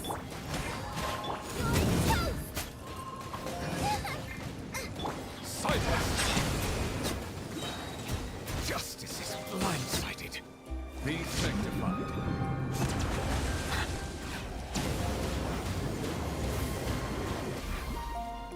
Let's light it up! Stand clear!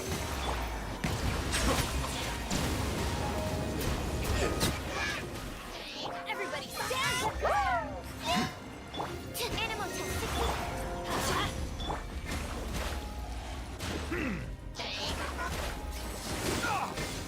Bow your head.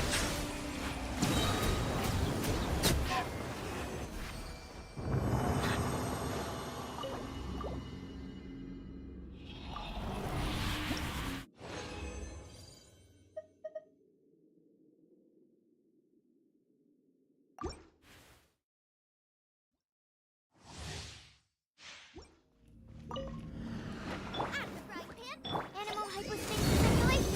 Absorption test. Let the mighty be humble.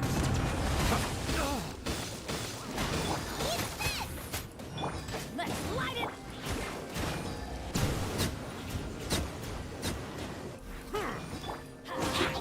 Going in! Settle down.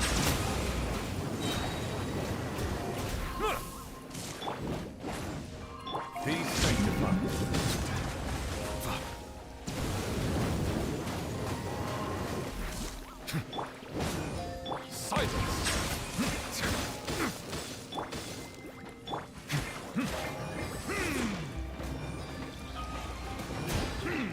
Let's light it up! Absorption test.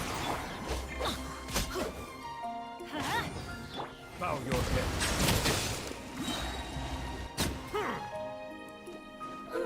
Teamwork is strength. Enhanced animal module 75. The times beckon.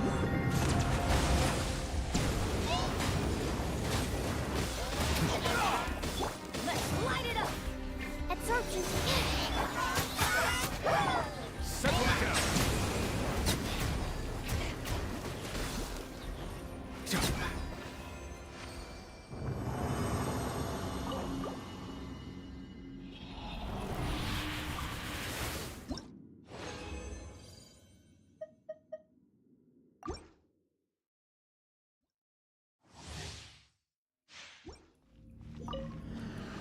Nice and spicy.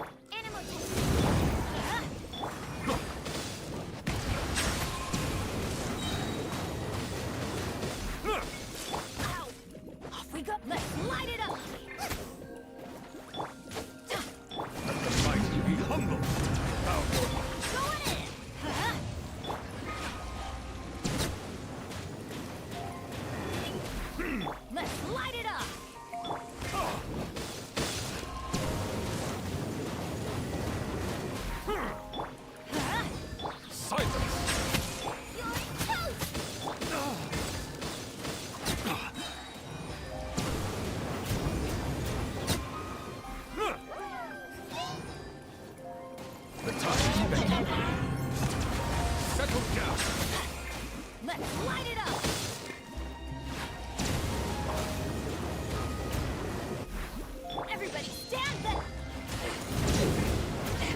Adventure time! Settle down! Be sanctified. Why do they never miss?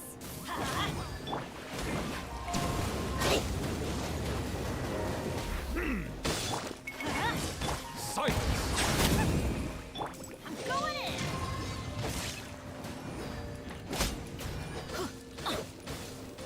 Why do they never miss?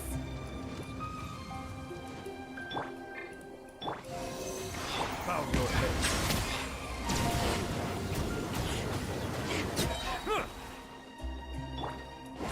We got absorption test.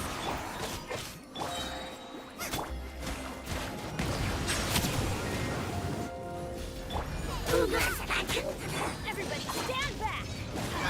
Animal hyperspace. The time is back.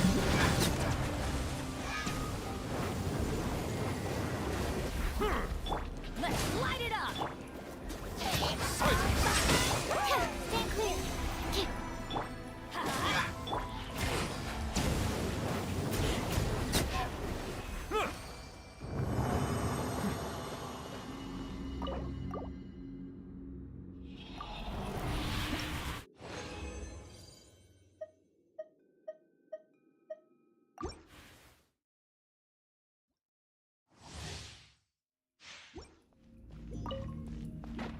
Nice and spicy. Bow your head. Teamwork is strength! An oversight on my part. Let the mighty be humble.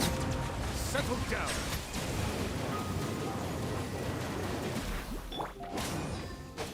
Booba, get them! You're toast! Let's light it up!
Danny's adventure team, assemble!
Nice and spicy!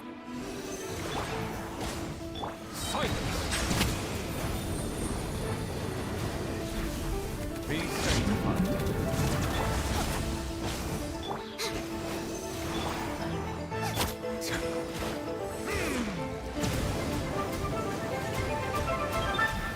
Everybody stand back! Bow your head.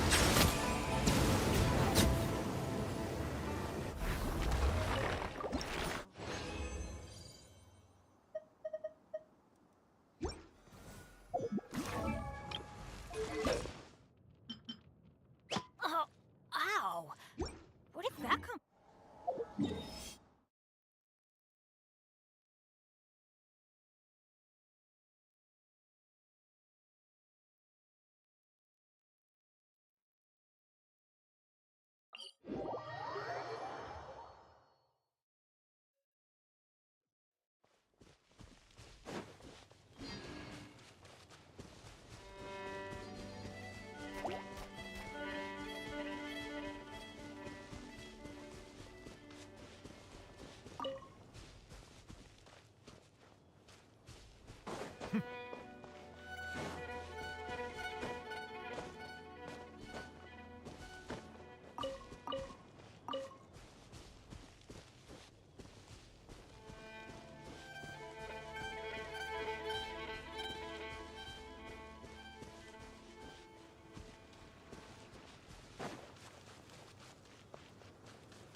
Teamwork is strength!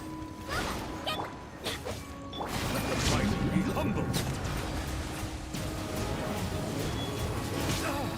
An oversight on my part. Animal test!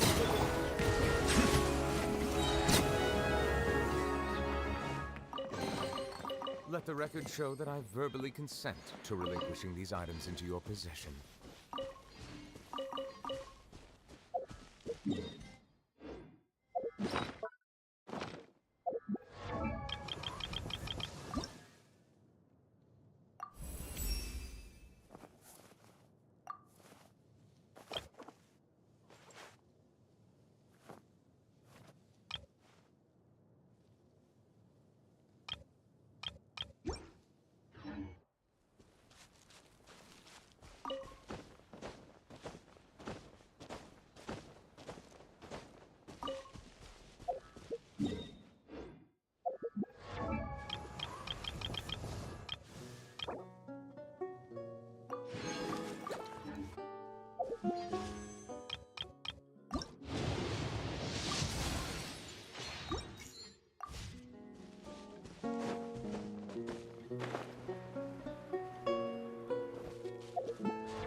Water comes in many flavors to the discerning palate. Mondstadt's water is crisp and pure, while water from Liyue has an enduring aftertaste. In Inazuma, the water possesses a depth of flavor unlike any other. Sumeru's water, meanwhile, has a rich, complex flavor profile, but it must be savored patiently to full.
Here to play with me.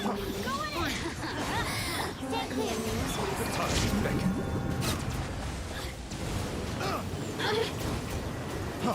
Freeze! Mark 2! Absorption test. Doesn't hurt. Doesn't hurt.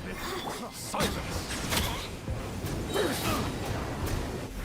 Everybody stand back! Let me in. Look at me. Let the mighty be humbled. Can't run from death.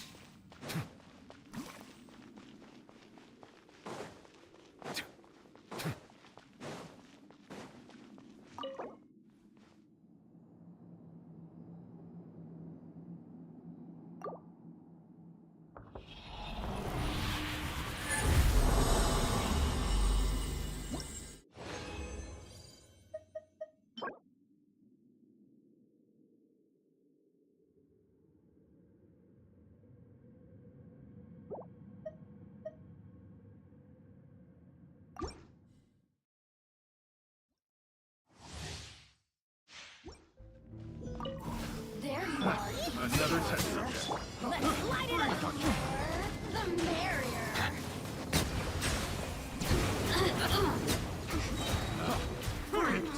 The wrong test subject. Hand cannon will launch teamwork and strength.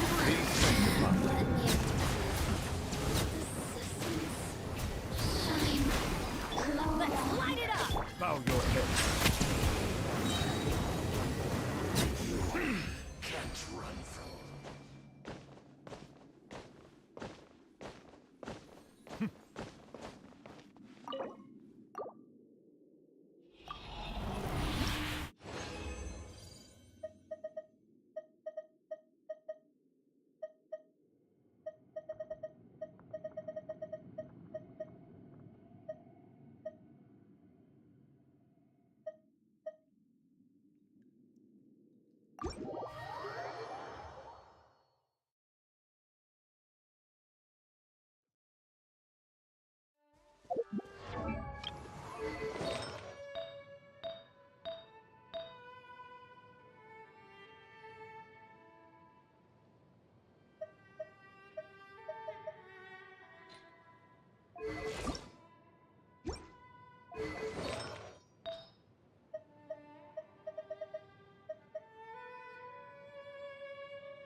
adventure time.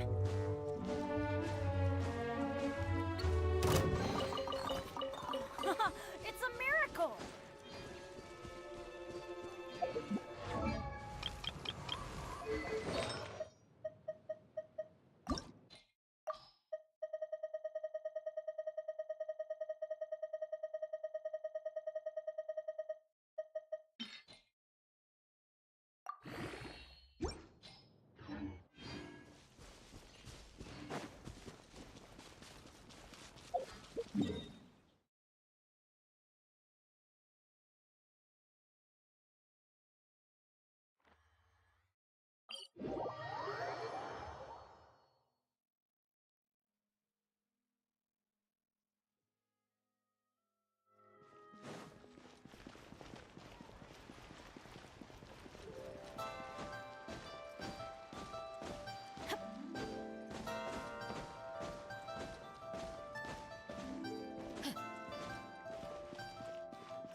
Let me finish. I can't wait to see my adorable daughter.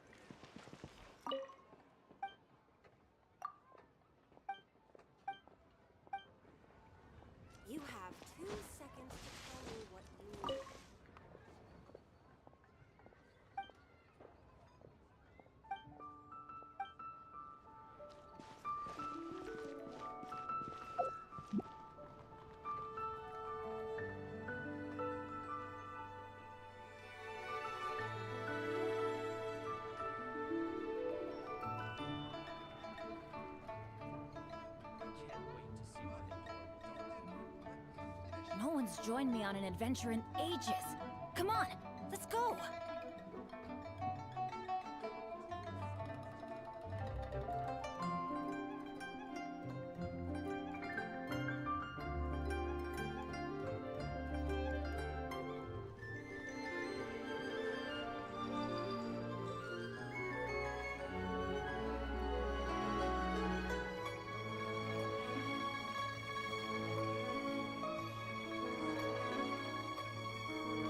Good things come to those who don't wait around. That's what they say anyway. Knowing my luck, the opposite is probably true for me.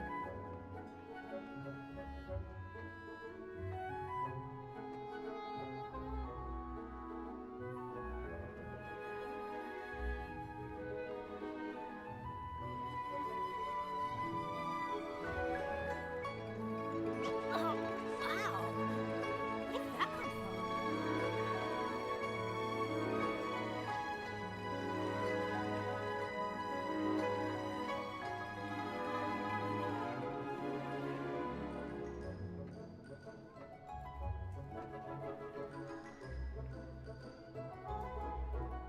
Benny's Adventure Team, assemble!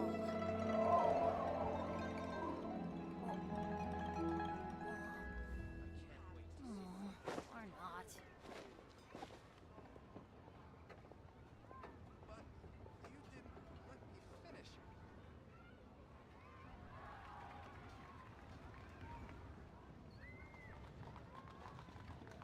No one's joined me on an adventure in ages.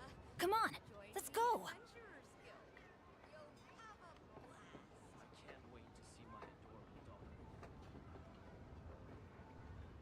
Oh, ow! Where did that come from?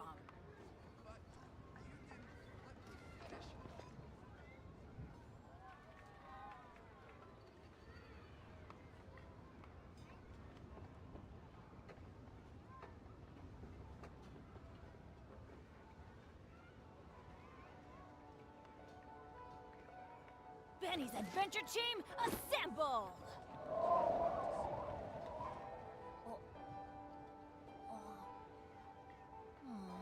Or not.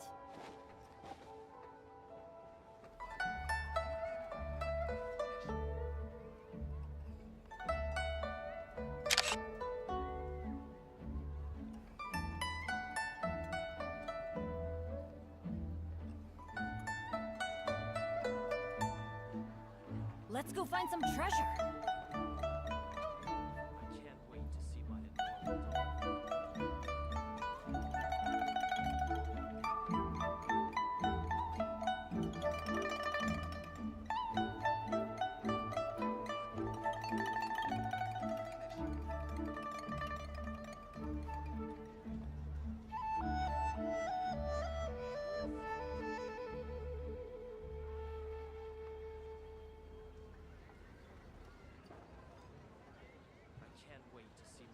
Oh, ow! Where did that come from?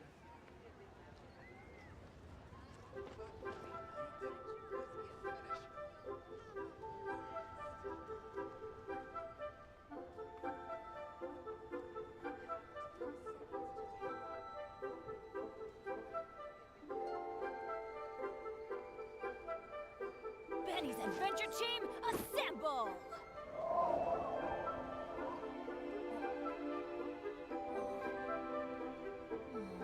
Or not.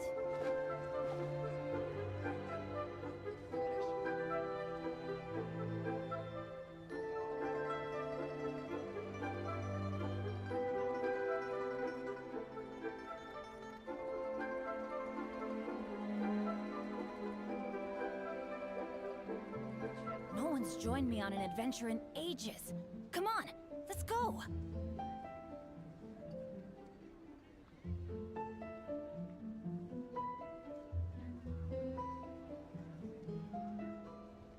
Oh, ow! Where did that come from?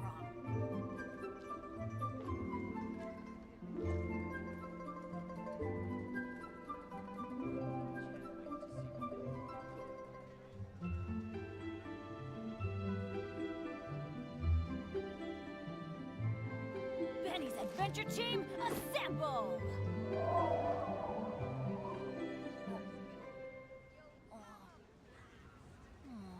Or not.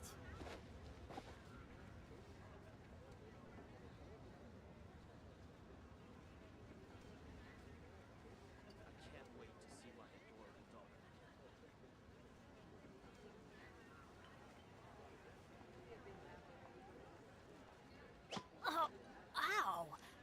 Where did that come from?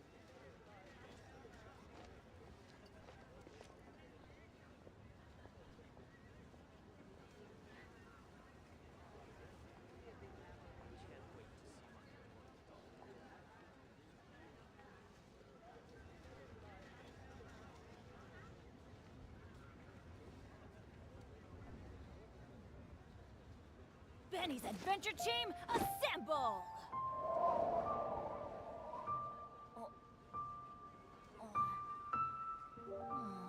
Or not.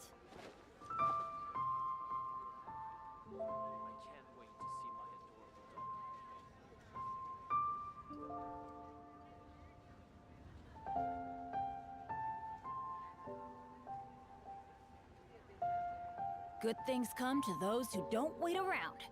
That's what they say anyway. Knowing my luck, the opposite is probably true for me.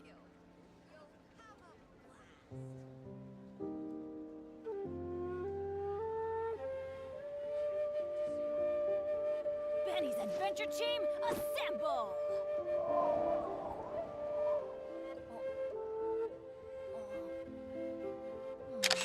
Or not.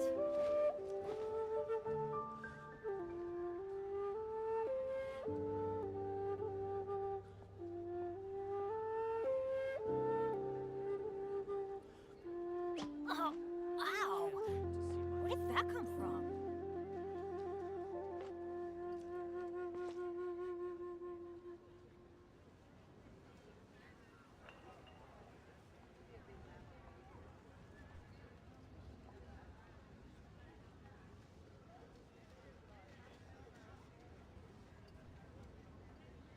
Benny's adventure team, assemble!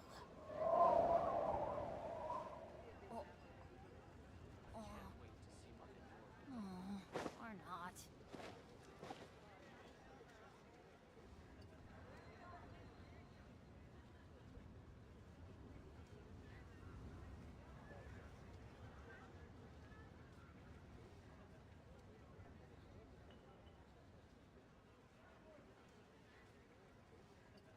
No one's joined me on an adventure in ages. Come on, let's go!